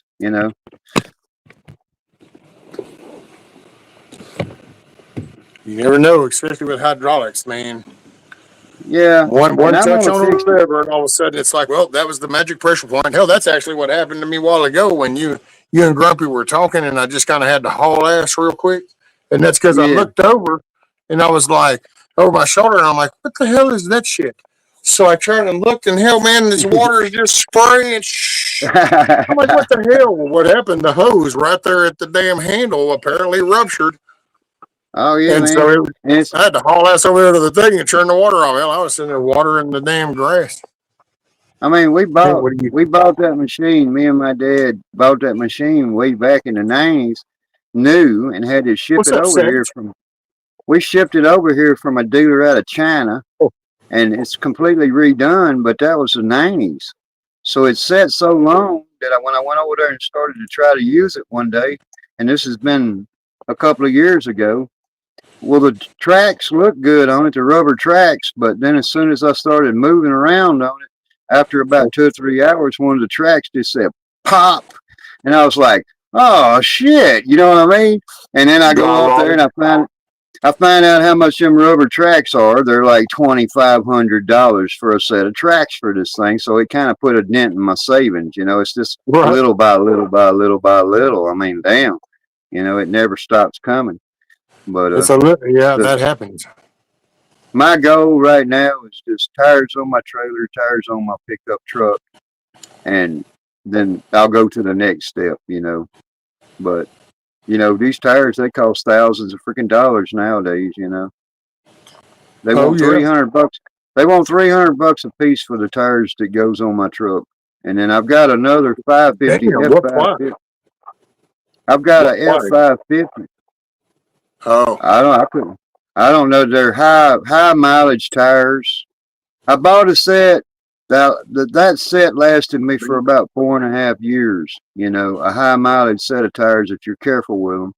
But on the 550, I got a 550 Super Duty, a big 550, and the 19.5 tires on that thing, man. It needs. You're talking spending a couple $2,500 for a decent set of tires on that truck to forget about it for a while. So right. I Where'd Kiss know Off the go? days. Watch. Where'd Kiss Off go? Is she still around? She's creeping. I'm waiting. I'm gonna find her one day, and she's gonna have walked off, and I'm gonna be able to call her out how she abandoned my ass. Welcome back, Tiger. And yeah, Craftsman is not like it used to be. That's for sure.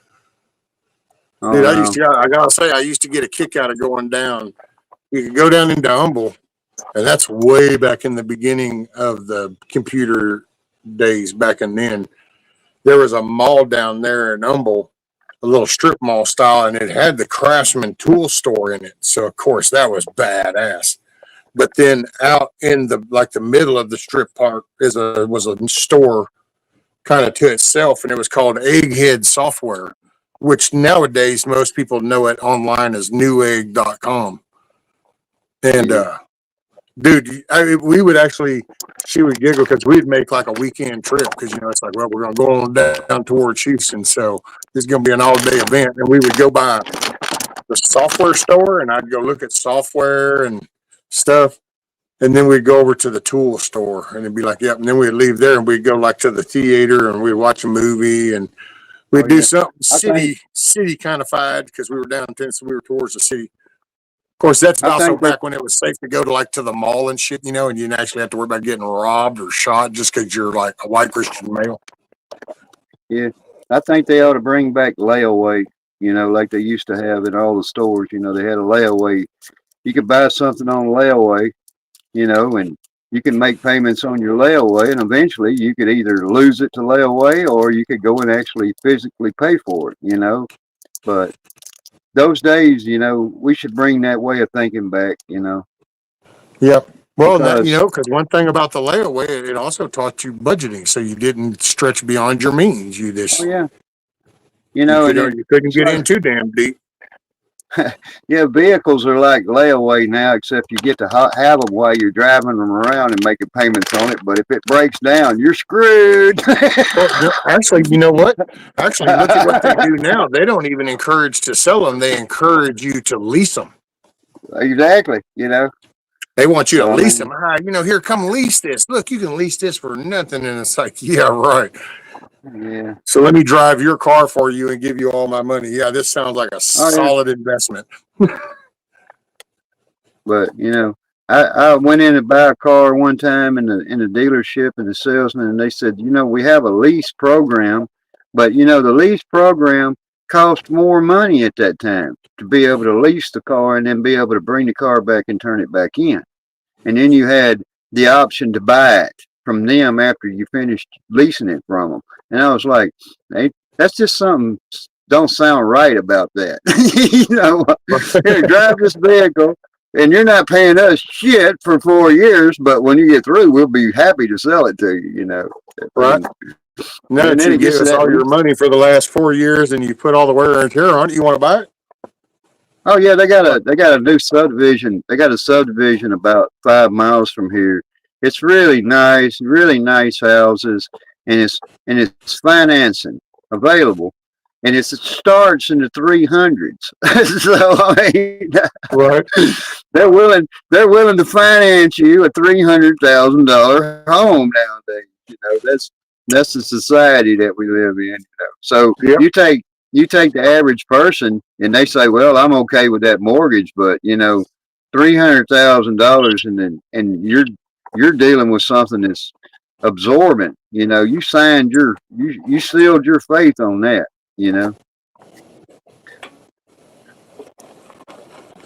Well, and it's see it, but they advertise it, and they advertise this bogus style of living. Like, look, just get this big 2-story house. Look how awesome all the decorations, and they get them caught up in all this fancy food, all because Oh you got yeah, shows like here. What was that shit about the crib, deck my crib, or some shit like that, or yeah. and it's so Every it's day I they pass, promote that. every, And then they go get their every ass day I neck deep in debt, and then it gets foreclosed on. They lose everything, and it's the system's fault. And it's like, well, I don't know. You shouldn't have chose that shit, dude. You should have been oh content. yeah, I pass them Oh, you're every still live? single Yeah, day. for about 10 more minutes, Michael. And then I hit my six Some, hour mark, so I got to cut off before I hit 6 hours in case something's wrong with it, because I can't edit it after 6 hours. It'll just be down if they take it down. oh yeah, but in I see it 3 or 4 days a week. I go through areas to where there's houses in that area that go for $500,000 and $600,000. Then, after they got them on the hook for the $500,000 and $600,000, and the only way they're ever going to have it is if they finance it for that absorbent amount. But then they got a Cadillac Escalade, and you're talking about somebody that I know, somebody that they just barely finished high school and started college. Met somebody, they got married, had a kid, they went out, and their first house cost $500,000 rescue. They ain't made the first dime of anything, and they're both having to work full-time jobs. This is the truth. Yeah. And you go over to their house, and they got sheets over their windows, and they got hardly any furniture inside this house. And if you open up the refrigerator and cabinets, you're just laughing. But they act like they can't give you the time of day if you meet them at a stop sign in their new Cadillac Escalade. And it's kind of like, come on, man. You know what I mean? Come on. You got bologna in your refrigerator. Come on, tell me the truth. Let me see in there. So Say no, actually, it, we're out of the bologna too. Now yeah, we're yeah. just down to ramen noodles. I got a peanut butter sandwich. That's what I got. Peanut butter sandwich. You know, fuck, I'm okay. Well, I'm good. what do you mean Some I'm coffee. on one today? I'm not on one. Well, I mean, I guess I just it's an extended version. There you go. Hey, They said I was just on one today. like we say, And right, Tiger said used to be if you bought a home, it actually worked out to less than a rental would be per month. Now people can't afford the rent, but they charge double for a mortgage. Yeah. oh yeah, you Well, know, see, and that's I that got banking. We slowly let little banks got bought up by the bigger ones, and then they consolidate their financial power, and then you know yeah, here we are. That's and why it. I'm grateful for where I live because I got the two banks we got here are local banks, so we don't have no big. Well, I take that back. There is a little Wells. No, wait, that's not a Wells Fargo satellite office no more. That's some other branch name, but the two main banks here are just local banks. And it's just that's kind of comforting. They're just it's just credit junkie. It's called credit junkie. It's kind of like when you got $40,000 worth of credit card debts, and you call another credit card company to consolidate your credit card debt over into another credit card company, and you say, "Well, they're going to give me 60,000 in credit, you know, but they're going to charge me another absorbent amount of interest, and it's going to be based on my revolving line of credit down at the bank on my home mortgage." That I'm never going to get paid off. So they just eventually they give up, you know, because that's the only dream you've got is finance, you know. Learn how to be without, learn how to be poor, learn how to save your money, like you said about layaway. Be responsible with your savings and your money so you can own it outright. But we're not going to because they keep going up on the land property taxes. So forever in debt. Well, but see, you know what? This does circle right on back to your local elected officials setting the tax value and what kind of stuff goes down that way. You know, it just you can have that crooked shit. That's it's because there's not going to be if you don't pay attention to who the elected people are and start changing those out, then it's not ever going to change. And I mean, I I don't mean, think it'll ever be. It weren't. I mean, it'll never be fixed because I have with my faith belief. I just don't see how this gets a lot better. I think it can get a little better. I don't think we have to go down the same path we're on right now. But then again, maybe this is where we're supposed to be at. I mean, You kind of I get kept what you up put with into it. We didn't put much into it, and now it's out of control. I kept it simple on one video, and I just mentioned coffee. The coffee. And in Louisiana, we produce Folgers coffee here. And Community. you mentioned, yeah, and community. And you mentioned how much a big tall can of Folgers cost at your local Walmart. And I Yeah, think you said it was like $30. You know, and that was even two cans. Yeah, yeah. So in this state, the state that it's produced in, I can still go to the same store and I still pay $25 for a tall can. You know what I mean? It's not what people think. I mean, when the politicians and the government offices and everything gets involved with the prices peanut butter. of Get it. Ten. your your consumables, they're setting the price for your consumables, and you're allowing that. You're allowing them to say, "Hey, beef's worth this much, coffee's worth this much, and we're going to tax this for this much, and we're going to tax this for this much." Whenever you go into a grocery store and if you absorb the price of something that had to be imported from South America, for instance, and they say, well, we're getting them X amount of dollars more in tax revenue on this product from another country. Well, then when you go Need in to the wrap it grocery up. store and they wrap it up the cost of that to you and they hand it off to the taxpayers because right down at the bottom of the receipt on most states, you still got a fucking sales tax. So you're paying sales tax on something that was increased by price of taxation to begin with. So it's like double taxation, against that Zombie. product on that shelf. I gotta cut it down real quick. Hopefully it makes enough time for the exit video to play. All I right, might even. well, it's all been Yeah, real, everybody. And I'm down to. I got. Oh shit! I got 3 minutes. All right. Later on, Hey, I everybody. appreciate you, Zombie. Appreciate you, All brother. right. Maybe Love I'll you go there, live tomorrow. Rescue. I don't know. We'll see Everybody. if I do it. Then come up. Yeah. All right. Later. All right, brother. Be safe, man. Thanks, Zombie. All right, guys. Hey, y'all make it a good day. Have a fun evening. Enjoyed the time with you, and keep your head on a swivel. Peace, everybody. I'll be seeing you.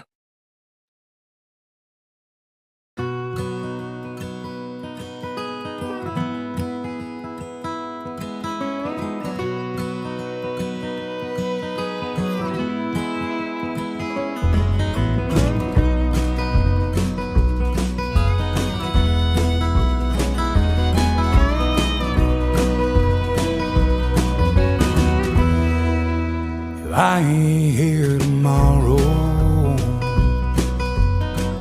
If the good Lord says it's my time to go,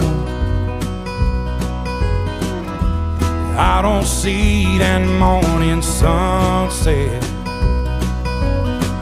There's some things I need for you to know. The truck is yours if you want it. It'll run forever if you treat it right. When you think of me on some back road, that's because I'm right there by your side.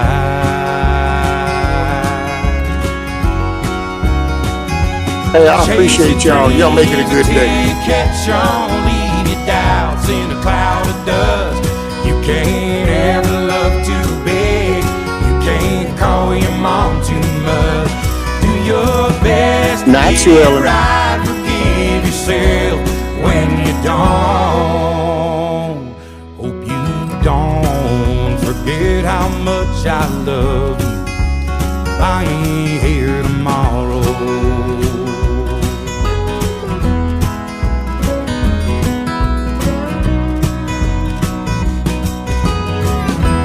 Don't let life turn you bitter. Don't be ashamed to bow your head.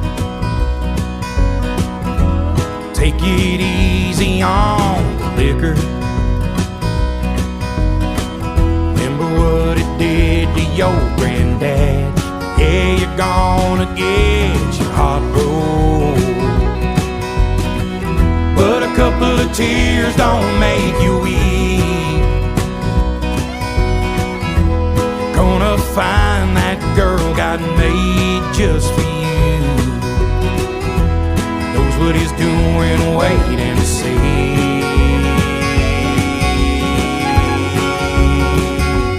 Chase your dreams until you catch on. Leave your doubts in a cloud of dust. You can't ever love too big. You can't call your mom too much.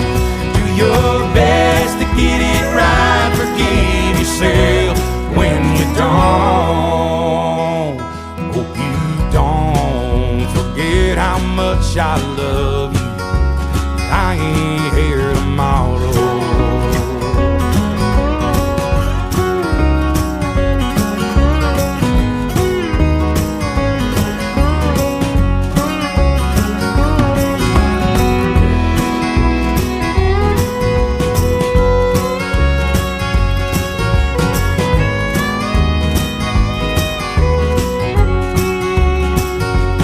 Keep the shotgun in the family, raise your babies by the book, and keep my picture in your wallet. Keep your car keys on a hook. Do your best to get it right. Forgive yourself when you don't. Please don't ever forget how much I love you. I ain't here tomorrow.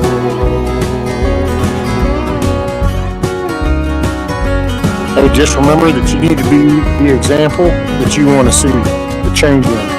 So you need to be the change. Lead by example. I appreciate y'all. Y'all make it a good weekend. Know that God loves you. And if you need to, reach out. Hey, I appreciate y'all. Make it a good day. Peace.